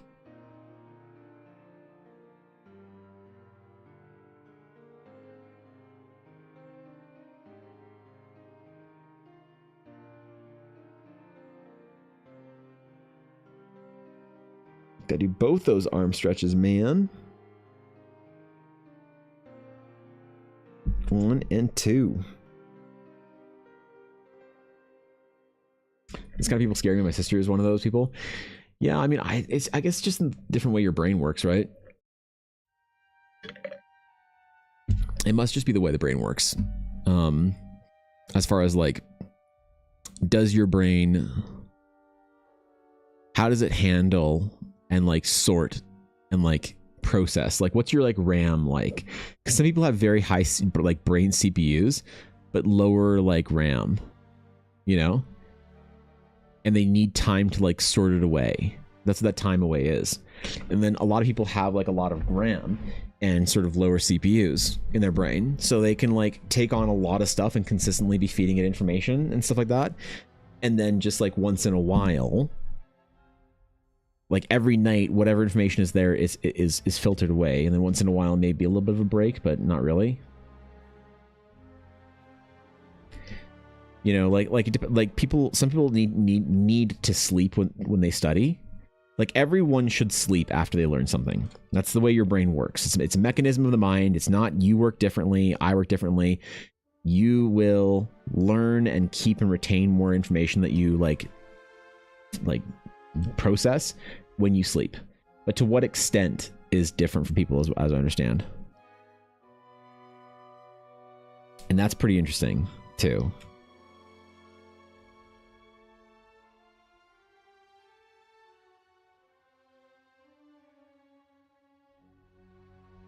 Maybe you need to do it more often.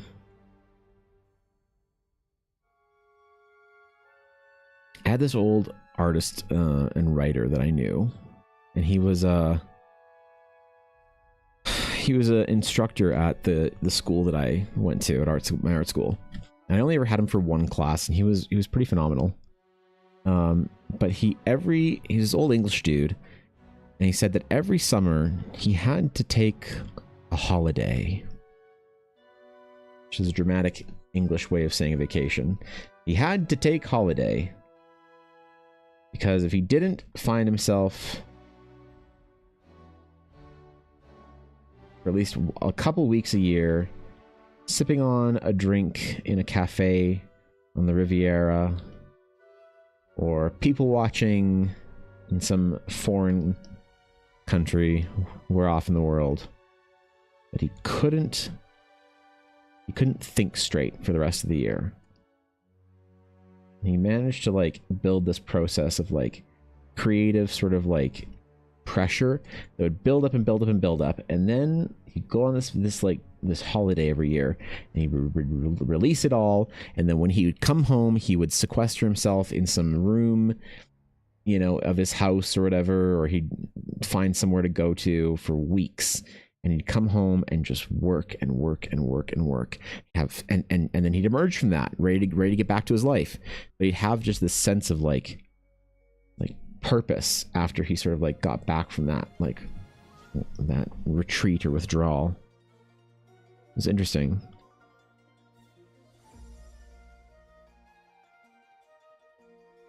You say that the greatest tool for ending art block is a nice holiday somewhere warm. My dog come up here? Oh, I'm losing my mind. And then he joked that the unfortunate part is that if you can, or that there's not much you can do if you have art block, but you don't have the status to be able to take the holiday. And I don't remember what his joke was, but it was something like, so what do you do if you don't have that? And he'd say something like caffeine or whatever. I don't know. Dumb old man joke.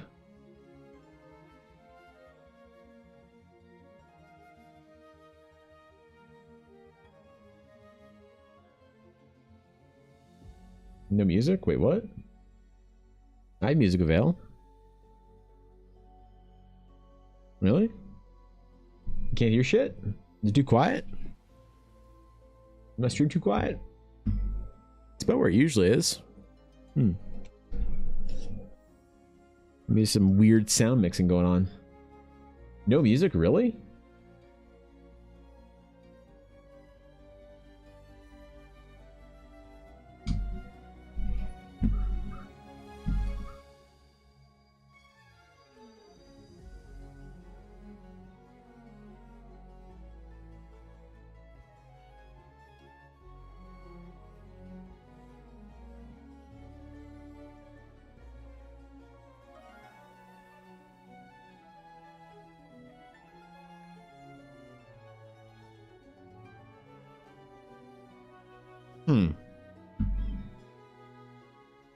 It's about as loud as it usually is, so I don't know.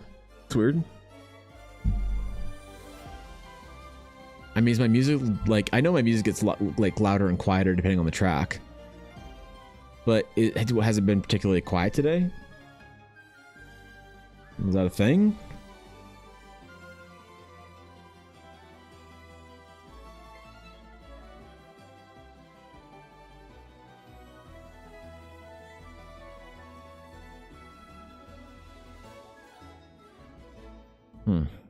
Alright, well. I'll try and fix it. See what's up after stream. Maybe change my sound mixing. It has? Weird. Weird.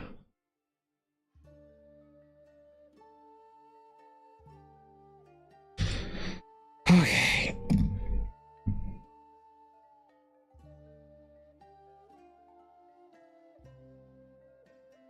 Oh man, I was gonna work on some maps today, actually. Some battle maps. Shit. Maybe we'll do that for the last little bit of the stream, for the last hour or so that I've got. Alright, as far as we'll get on this one. So, I think it recorded well. I hope so, anyway. How far do we get? That's how far we get. Man, this shit takes a long time. Man, this shit takes a long time. Alright. Fine, fair enough. So I made a new file for battle maps, by the way, and tokens and shit.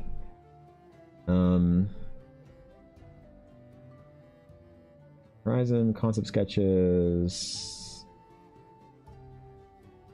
Horizon. Where are the battle maps?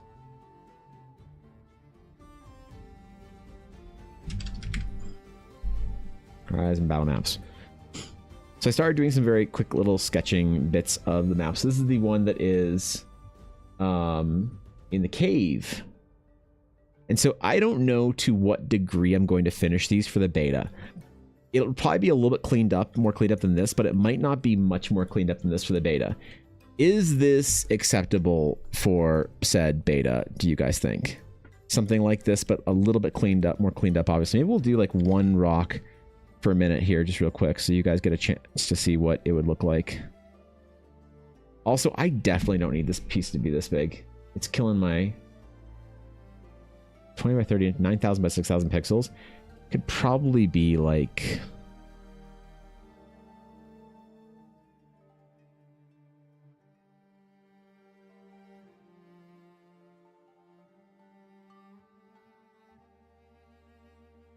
$15 by 22.5.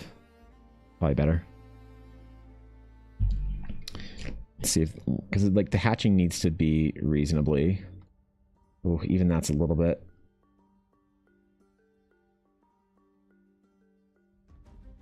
It's 7 pixel. Let me grab a unit actually real quick.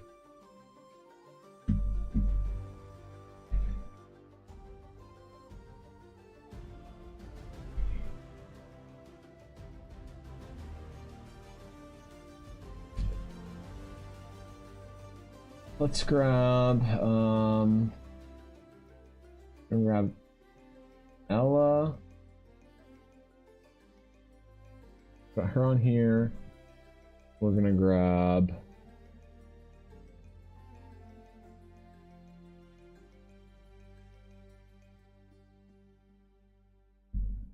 a Dark Knight. Oops. God, these tokens are so fucking cool, man. Y'all know how good you have it with these tokens. These fucking Knight ones. Everything else is trash, but these ones themselves are pretty good. And the Cosmic Black one. Let's do...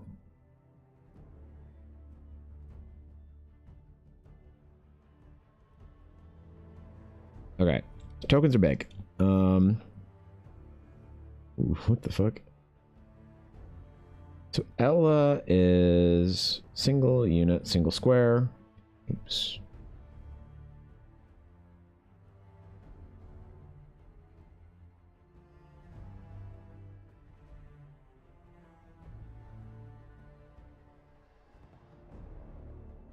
Bertrand the Furious. 2 squares.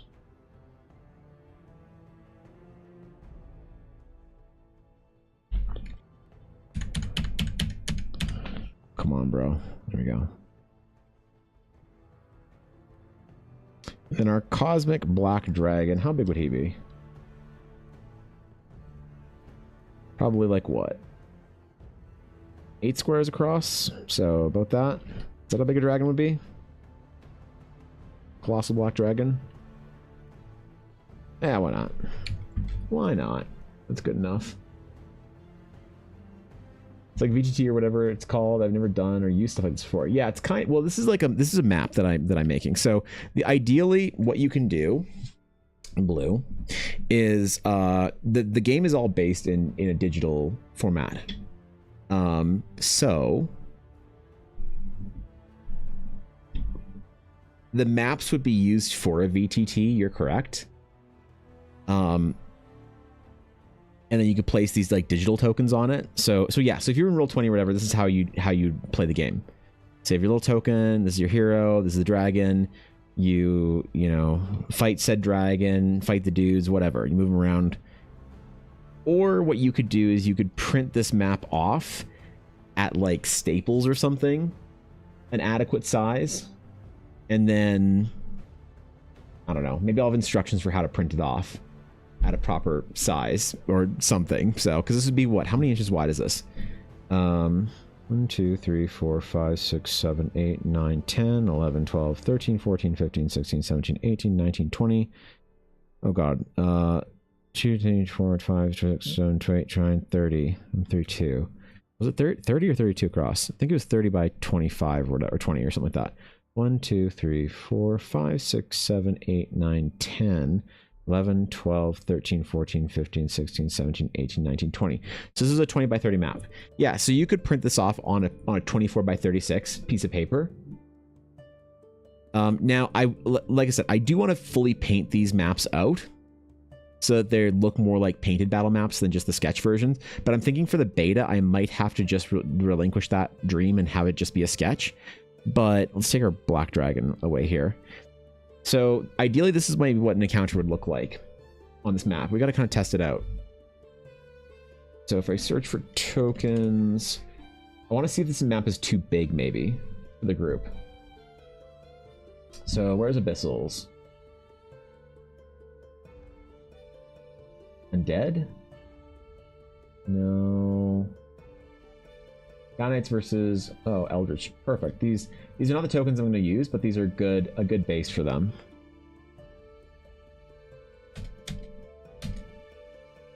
So this bro down to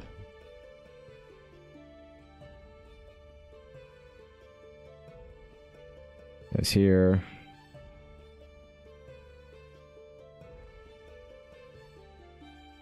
This bro is down to a single token. This bro is down to a single token. Let's just plan this out and see if this looks good as a battle map. With the tokens on top of...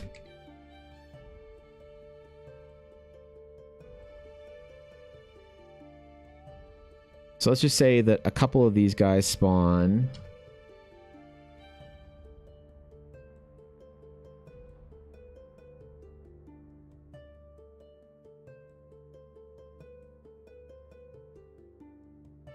Oh, this is too big. I'm realizing now. This is way too big.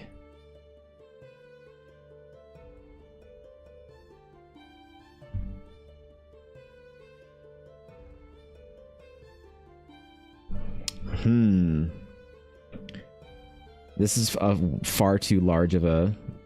Well, I don't know. I mean, hold on. Do we feel like this is too... Atari, do you think this is too large of a fighting space for this place? For the runes? Maybe a little bit. To me, anyway.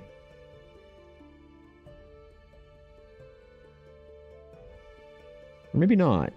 Are we okay with this? Are we... Hold on, let me merge all these fucking things together so we can move them around as we want. Merge layers. Are we okay with this? Like... Oh, wait, that's not what I wanted.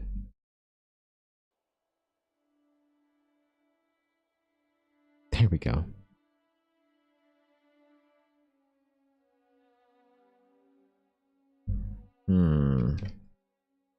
This feels like it's too... I mean, like, how much is movement?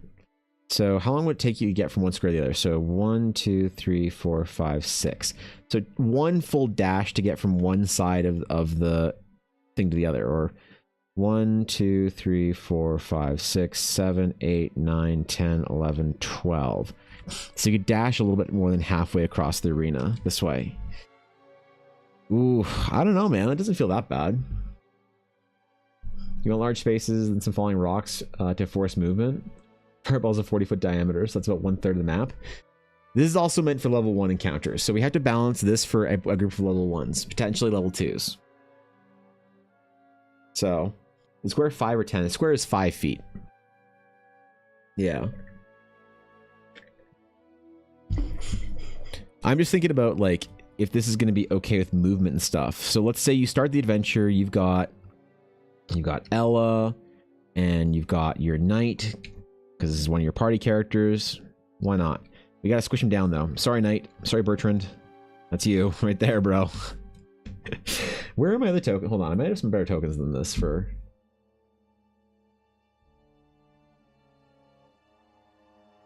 a party's worth. I know this is dumb and unnecessary, but I do need to just kind of figure it out. We're gonna put Rashkin. And we're gonna make him this big. This is my old friend Carlin's token. He's a little wizard gnome. Rashkin, we're gonna put Elgath, my friend Yavuz's token. Back when we played D&D together. We're gonna play with him again. And then we're gonna do Ossic. This is Dashto's old token. Or as a druid. His Druid. So there's an average party of, what, 4 or 5? So we're going to kill our... Yeah, I guess 5 is fine. So you might have your... your melee characters over here. Fighting some stuff.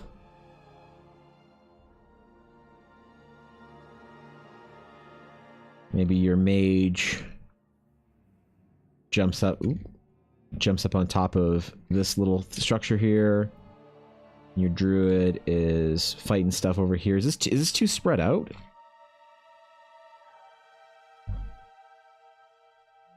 It feels just a smidge too spread out. But I don't know. Maybe I'm crazy, because really the main combat area is right in here. The exterior, this stuff right here is not really in play all that much. Maybe a little bit of dodging or whatever. but nothing crazy, I don't think, eh? Oops, I lost OBS. There we go. So I want to climb around the edges and come up behind them. So the Eldritch dudes spawn. I'm gonna change it. Canonically, they fall from the ceiling. In this one, they're gonna now crawl up from around the island, and fall from the ceiling. Yeah, always give the rogue somewhere to rogue. Yeah, maybe. So for the beta, the tokens aren't going to be the tokens are probably going to be ready at this level, or hopefully better. I should really like these tokens though. Everyone wants to just use these ones. No, I won't. For the beta, do you think it's okay if I have the maps like a little bit more polished than this, and that's what I have the maps at for Friday and for the next next weekend or whatever, where the maps are kind of still a little scuffy, you know, but you get the general sense of what they are. If I spend a little bit of time cleaning up each one, is this okay for the beta release, do you think? Medium boulders in those spaces? Yeah, right?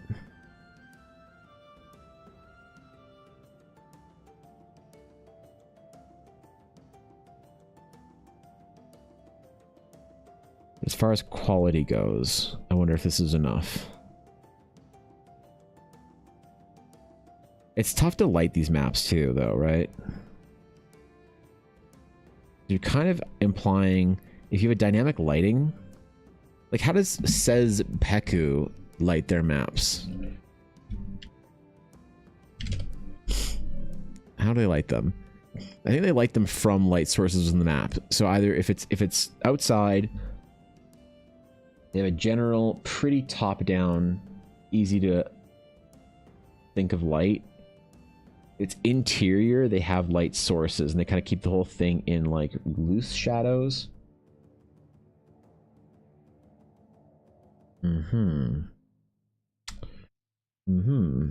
Probably fine if it's beta for the community. Yeah, right? Beta for the community, but it also might be there is a chance that I have to bring this level of map to as beta for the convention goers. Like, don't get me like, don't get me wrong, I would love to be able to finish it for the con, but also it's not like anyone's paying for this. This is like beta access. So people that go to the convention, I'd love it for it to be done for them, but I'm sure if I tell somebody at the convention, hey, the convention's in beta, some of the maps are still in sketch form, whatever, blah, blah, blah. If that would be like, okay, if they'd be understanding about it looking kind of like scuffed like this.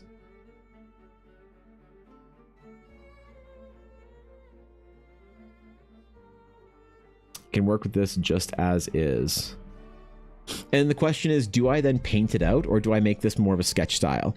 Like, do I paint the whole thing out, or do I like go in, like, is the sketch battle map good?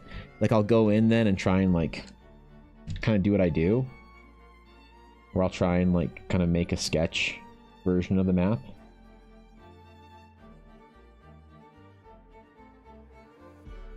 And like really take my time on it, but still keeping it as the sketch as opposed to a full painted Sazed Peku map.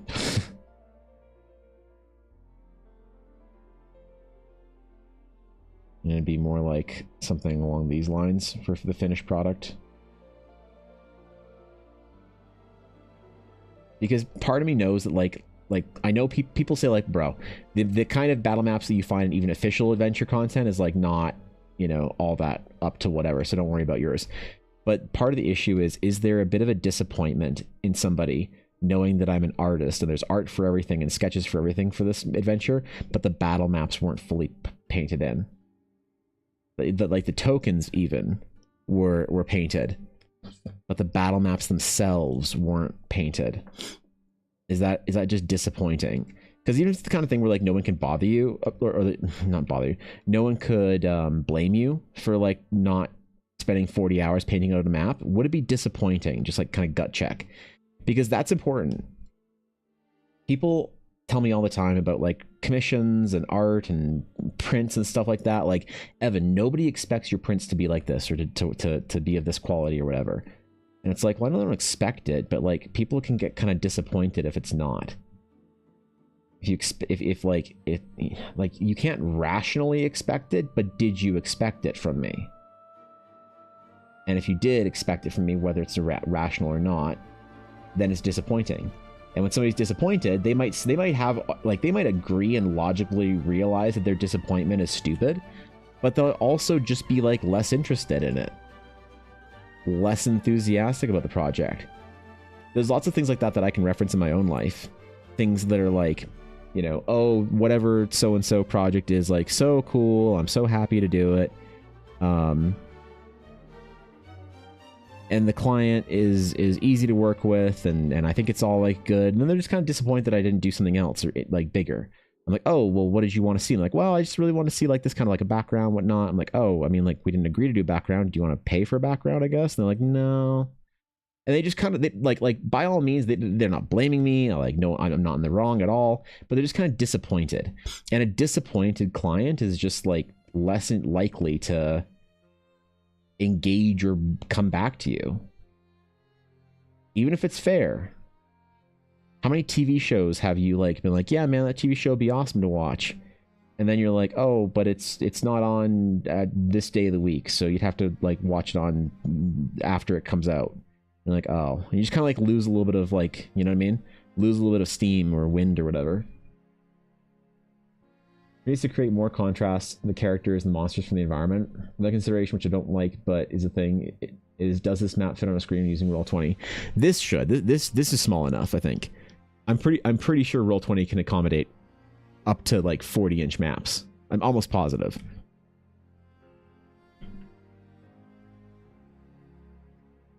Yeah, I'm almost positive on that one.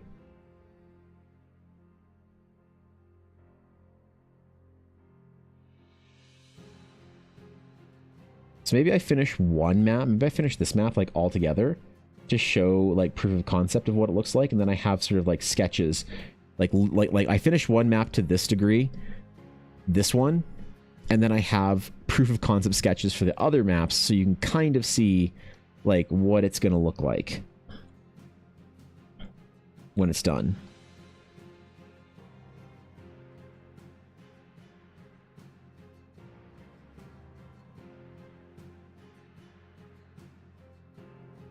That'd be fine. I can just like really work. I just really want to try and like sort of, if I can finish, like air quote finish one boulder just to see how long it's going to kind of take me, which is why I'm kind of focusing on it a little bit, just because I'm actually trying to register time. So if anything's important, TTS me. Mods, can you raise the price of TTS to $10? Thank you. Kidding. Come on, man. Relax. Don't cancel me that fast on Reddit. Not for this. Definitely for my opinions about 3D VTubers like Vixie, but not for this. Little big maps with rooms to roam, but online is different from physical table. What's the different part? Like what's different? Do you just mean that like screen size and stuff, or do you mean like physical limitations of Roll20? The big maps in Roll20 are just like not fun to work with or whatever.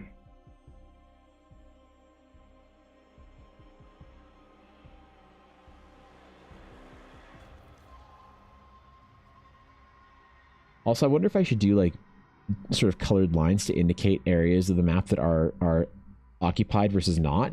Like, do you say that this area right here is that you can walk past there? Do you tell people that? Or a DM's going to make you walk around like this? Or a DM's going to tell you you can walk around like this, you know? Or do you need a yellow line around here to tell DMs that players' characters can walk through here? Or you just kind of let DMs figure it out, maybe. Like, I'm definitely down to always sort of do less work on my end and allow for more creative freedom for DMs to like figure it the fuck out, you know? Let him figure it out? Yeah. You want to keep the tokens at a pleasant viewing size. That's a great point. Because like when you're too zoomed out, yeah, the tokens don't really, you know? This is real, like these tokens are really best viewed close up. Close up in combat, when all your tokens look like this, it's amazing. It's cinematic, it's beautiful. But when you're further away, I do agree that it doesn't work well. And that's also when I think other tokens look better. So I don't like this style of token. Oh god.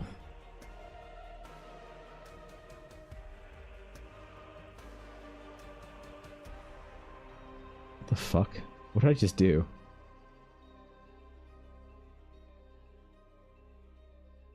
I'm not sure what I just did, but I'm going to try and do it this time. Nope. Nope. Apparently not.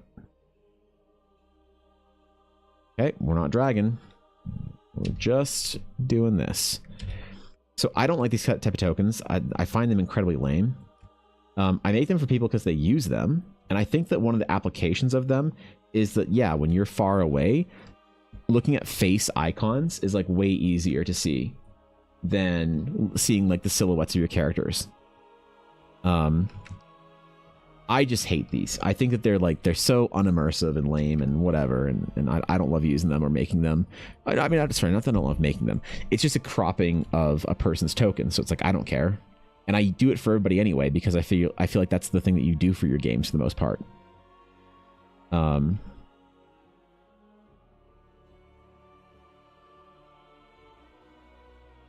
Talking about maps, Lobster, what's up, bro?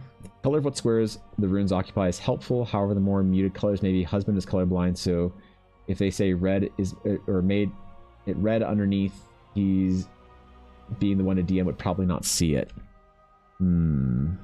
Yeah, right. Maybe like I don't know, like even just a faint like, oh god. But then anytime you interact with like the grid structure of the map, I feel like it kind of like takes away from it a little bit. Like, says Peku do that for their maps? That's like to me the standard. These are the best maps on the internet by a fucking mile. I think that's the standard. Do they do something like that for their maps?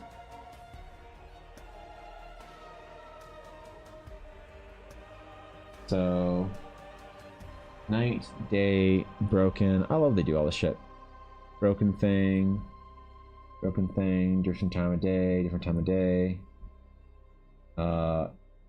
Spooky. Torches on. And zoom in a bit. So they don't really do anything like that, right? You just kind of figure it out, hey? You just kind of have to ask your DM, like, hey, can I get in between here? Or whatever. Your DM says, yeah, man, have fun. So to me, then, this implies that people prefer the immersive quality over the like literal kind of communicative requirements of things like where can you go and where can't you go. So fair enough, I think. No grid either. Well, so this map, it will be grid and gridless because some people like to not put grid on their maps at all. And fair enough. So this map will have a grid and it'll also have an ungridded version if you want to scale it a little bit differently for yourself. So I just have the grid up right now because it's, I mean, I actually don't need it. Whatever. It's like such a low opacity. It's at like, here, 10%, that it's almost non-existent. And if I take the sketch off. Wait, is this on a token?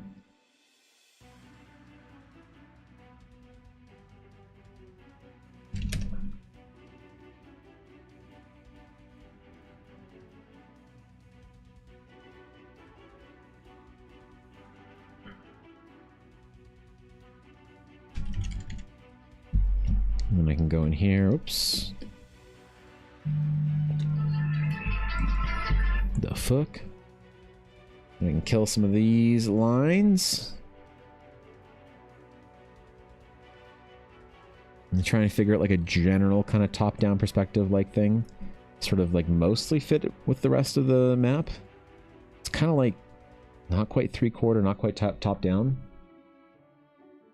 We're top down, but yes, I don't think that you should make dotted lines or anything behind the art. Yeah, I mean, is this okay being like the perspective? It's like top down 0.5. But do people want a fully top down map?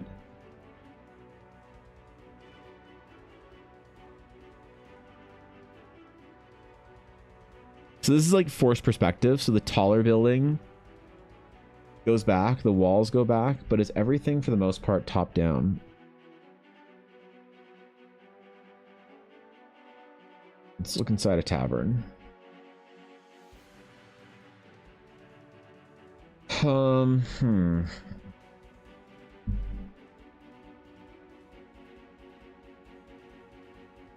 Okay, so these are all top down. So I think this is a bit of a unique one because the pillars are so like tall. So I think I agree that I'm going to be doing top down. If I were to draw a barrel, it might be a slight, but not much. It's basically be top down. You know, my viewing angle for my maps, for objects that are lower to the ground, my viewing angle is going to be more like this. So you just see some sense of perspective a little bit, but as an object is taller, I think my viewing angle for them is going to be more like this and use that forced perspective. So I think that I am still doing top. My intention is still to do almost completely top down, but for these large stones, it's like a little bit more. So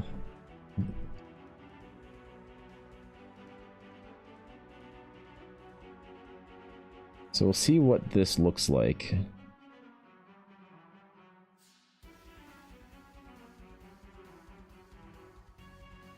Because as far as battle maps goes, I want to have I want to have an airship if I can. This is Galen's airship. I want to have the Horizon Street. You know, not the Horizon Street. Fuck that. The Horizon path, I guess. Road. And then we need High Crest runes. So that's what we're working on right now. And then we need the jungle. The jungle beast. And then we need now the island. So we need the island runes.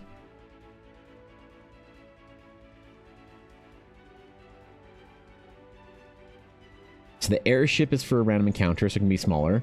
The Horizon Roads for a random encounter can be smaller.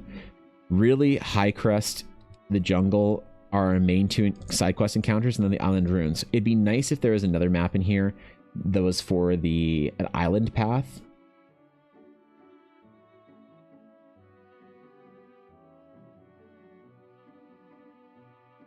And then bonus would be a campsite.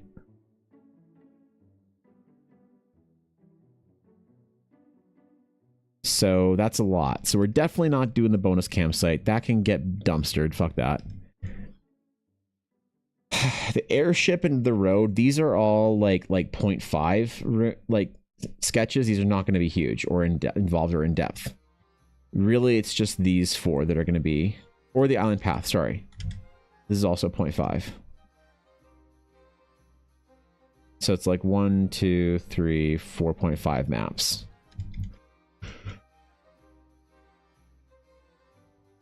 Oof.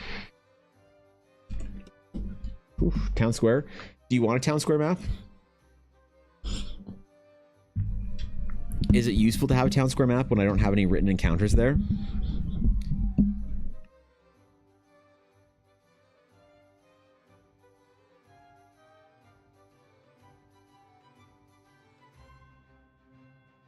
Because, like, I know it would be nice to have a town square and each of the inns, and, like, maybe the Archaeological Society or the Adventurers Guild or something like that.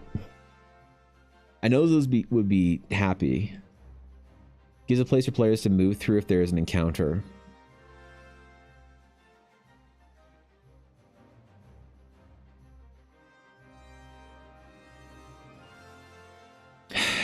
Yeah, I get the value of it. I just don't think that I can fit it in.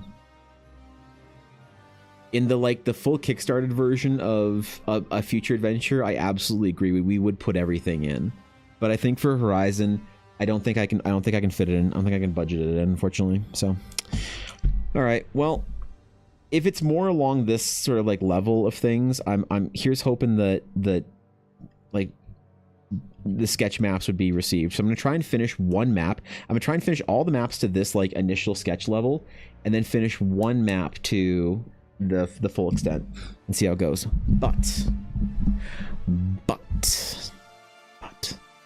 I think that is about it for today.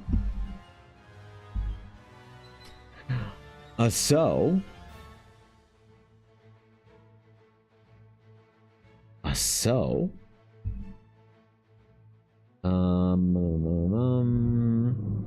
where's my outro?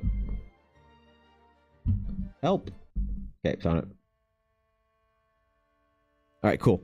So tomorrow we're draw some paladins. Maybe we'll do some tokens actually. If I can get these sketches done by like closer to the end of if I can get the sketches done, then closer to the end of stream this week, we can work on a couple of the maps here and there, which would be dope. So we'll do some map making maybe tonight. I'll do an alt stream or something tonight to make the base maps for all of them. We'll prioritize which ones are the most important. So anyway, thanks for chilling, guys. I appreciate it. Hope you had fun today. Hope you enjoyed your stay, even if it's just for the day. But yeah, thanks guys. I appreciate y'all being here. New week, and on Friday is the anniversary stream. So there's going to be giveaways for things, for sketches and prints and shit. Might even do a Blackwood dice set giveaway, or minis or something, or a chonk or some cool ass shit. I'm not sure. I don't know what else. It's going to be fun. We're going to celebrate the whole year. The Astral Knight should be ready for it as well. If I can get another 10 spells done, the Astral Knight should be ready for the official beta release. So that's awesome. So thank you guys for the support today. I appreciate it. I'll see you all tomorrow at 9 a.m. Pacific, bright and early. Tomorrow will also be a slightly shorter stream because I have an appointment tomorrow at 3, which I normally end streaming around 3. So it'll be a little bit shorter tomorrow. I might be live a little bit earlier to compensate for that. But for a man like me, there is no compensation. But until next time, my friends. Until next time. Oh, actually, also, I might have to do some weird shit this week as well. Shit, I forgot about that. Is that going to impact anything? No. There was a death in the family, and it shouldn't impact anything. Am I going to miss a stream? No, fuck that shit. All right. Y'all are amazing. Take care. Farewell. Be good. And, I don't know. Eat some snackies, bro. I still have leftover birthday cake. I forbore. Oh, shit. Okay, bye.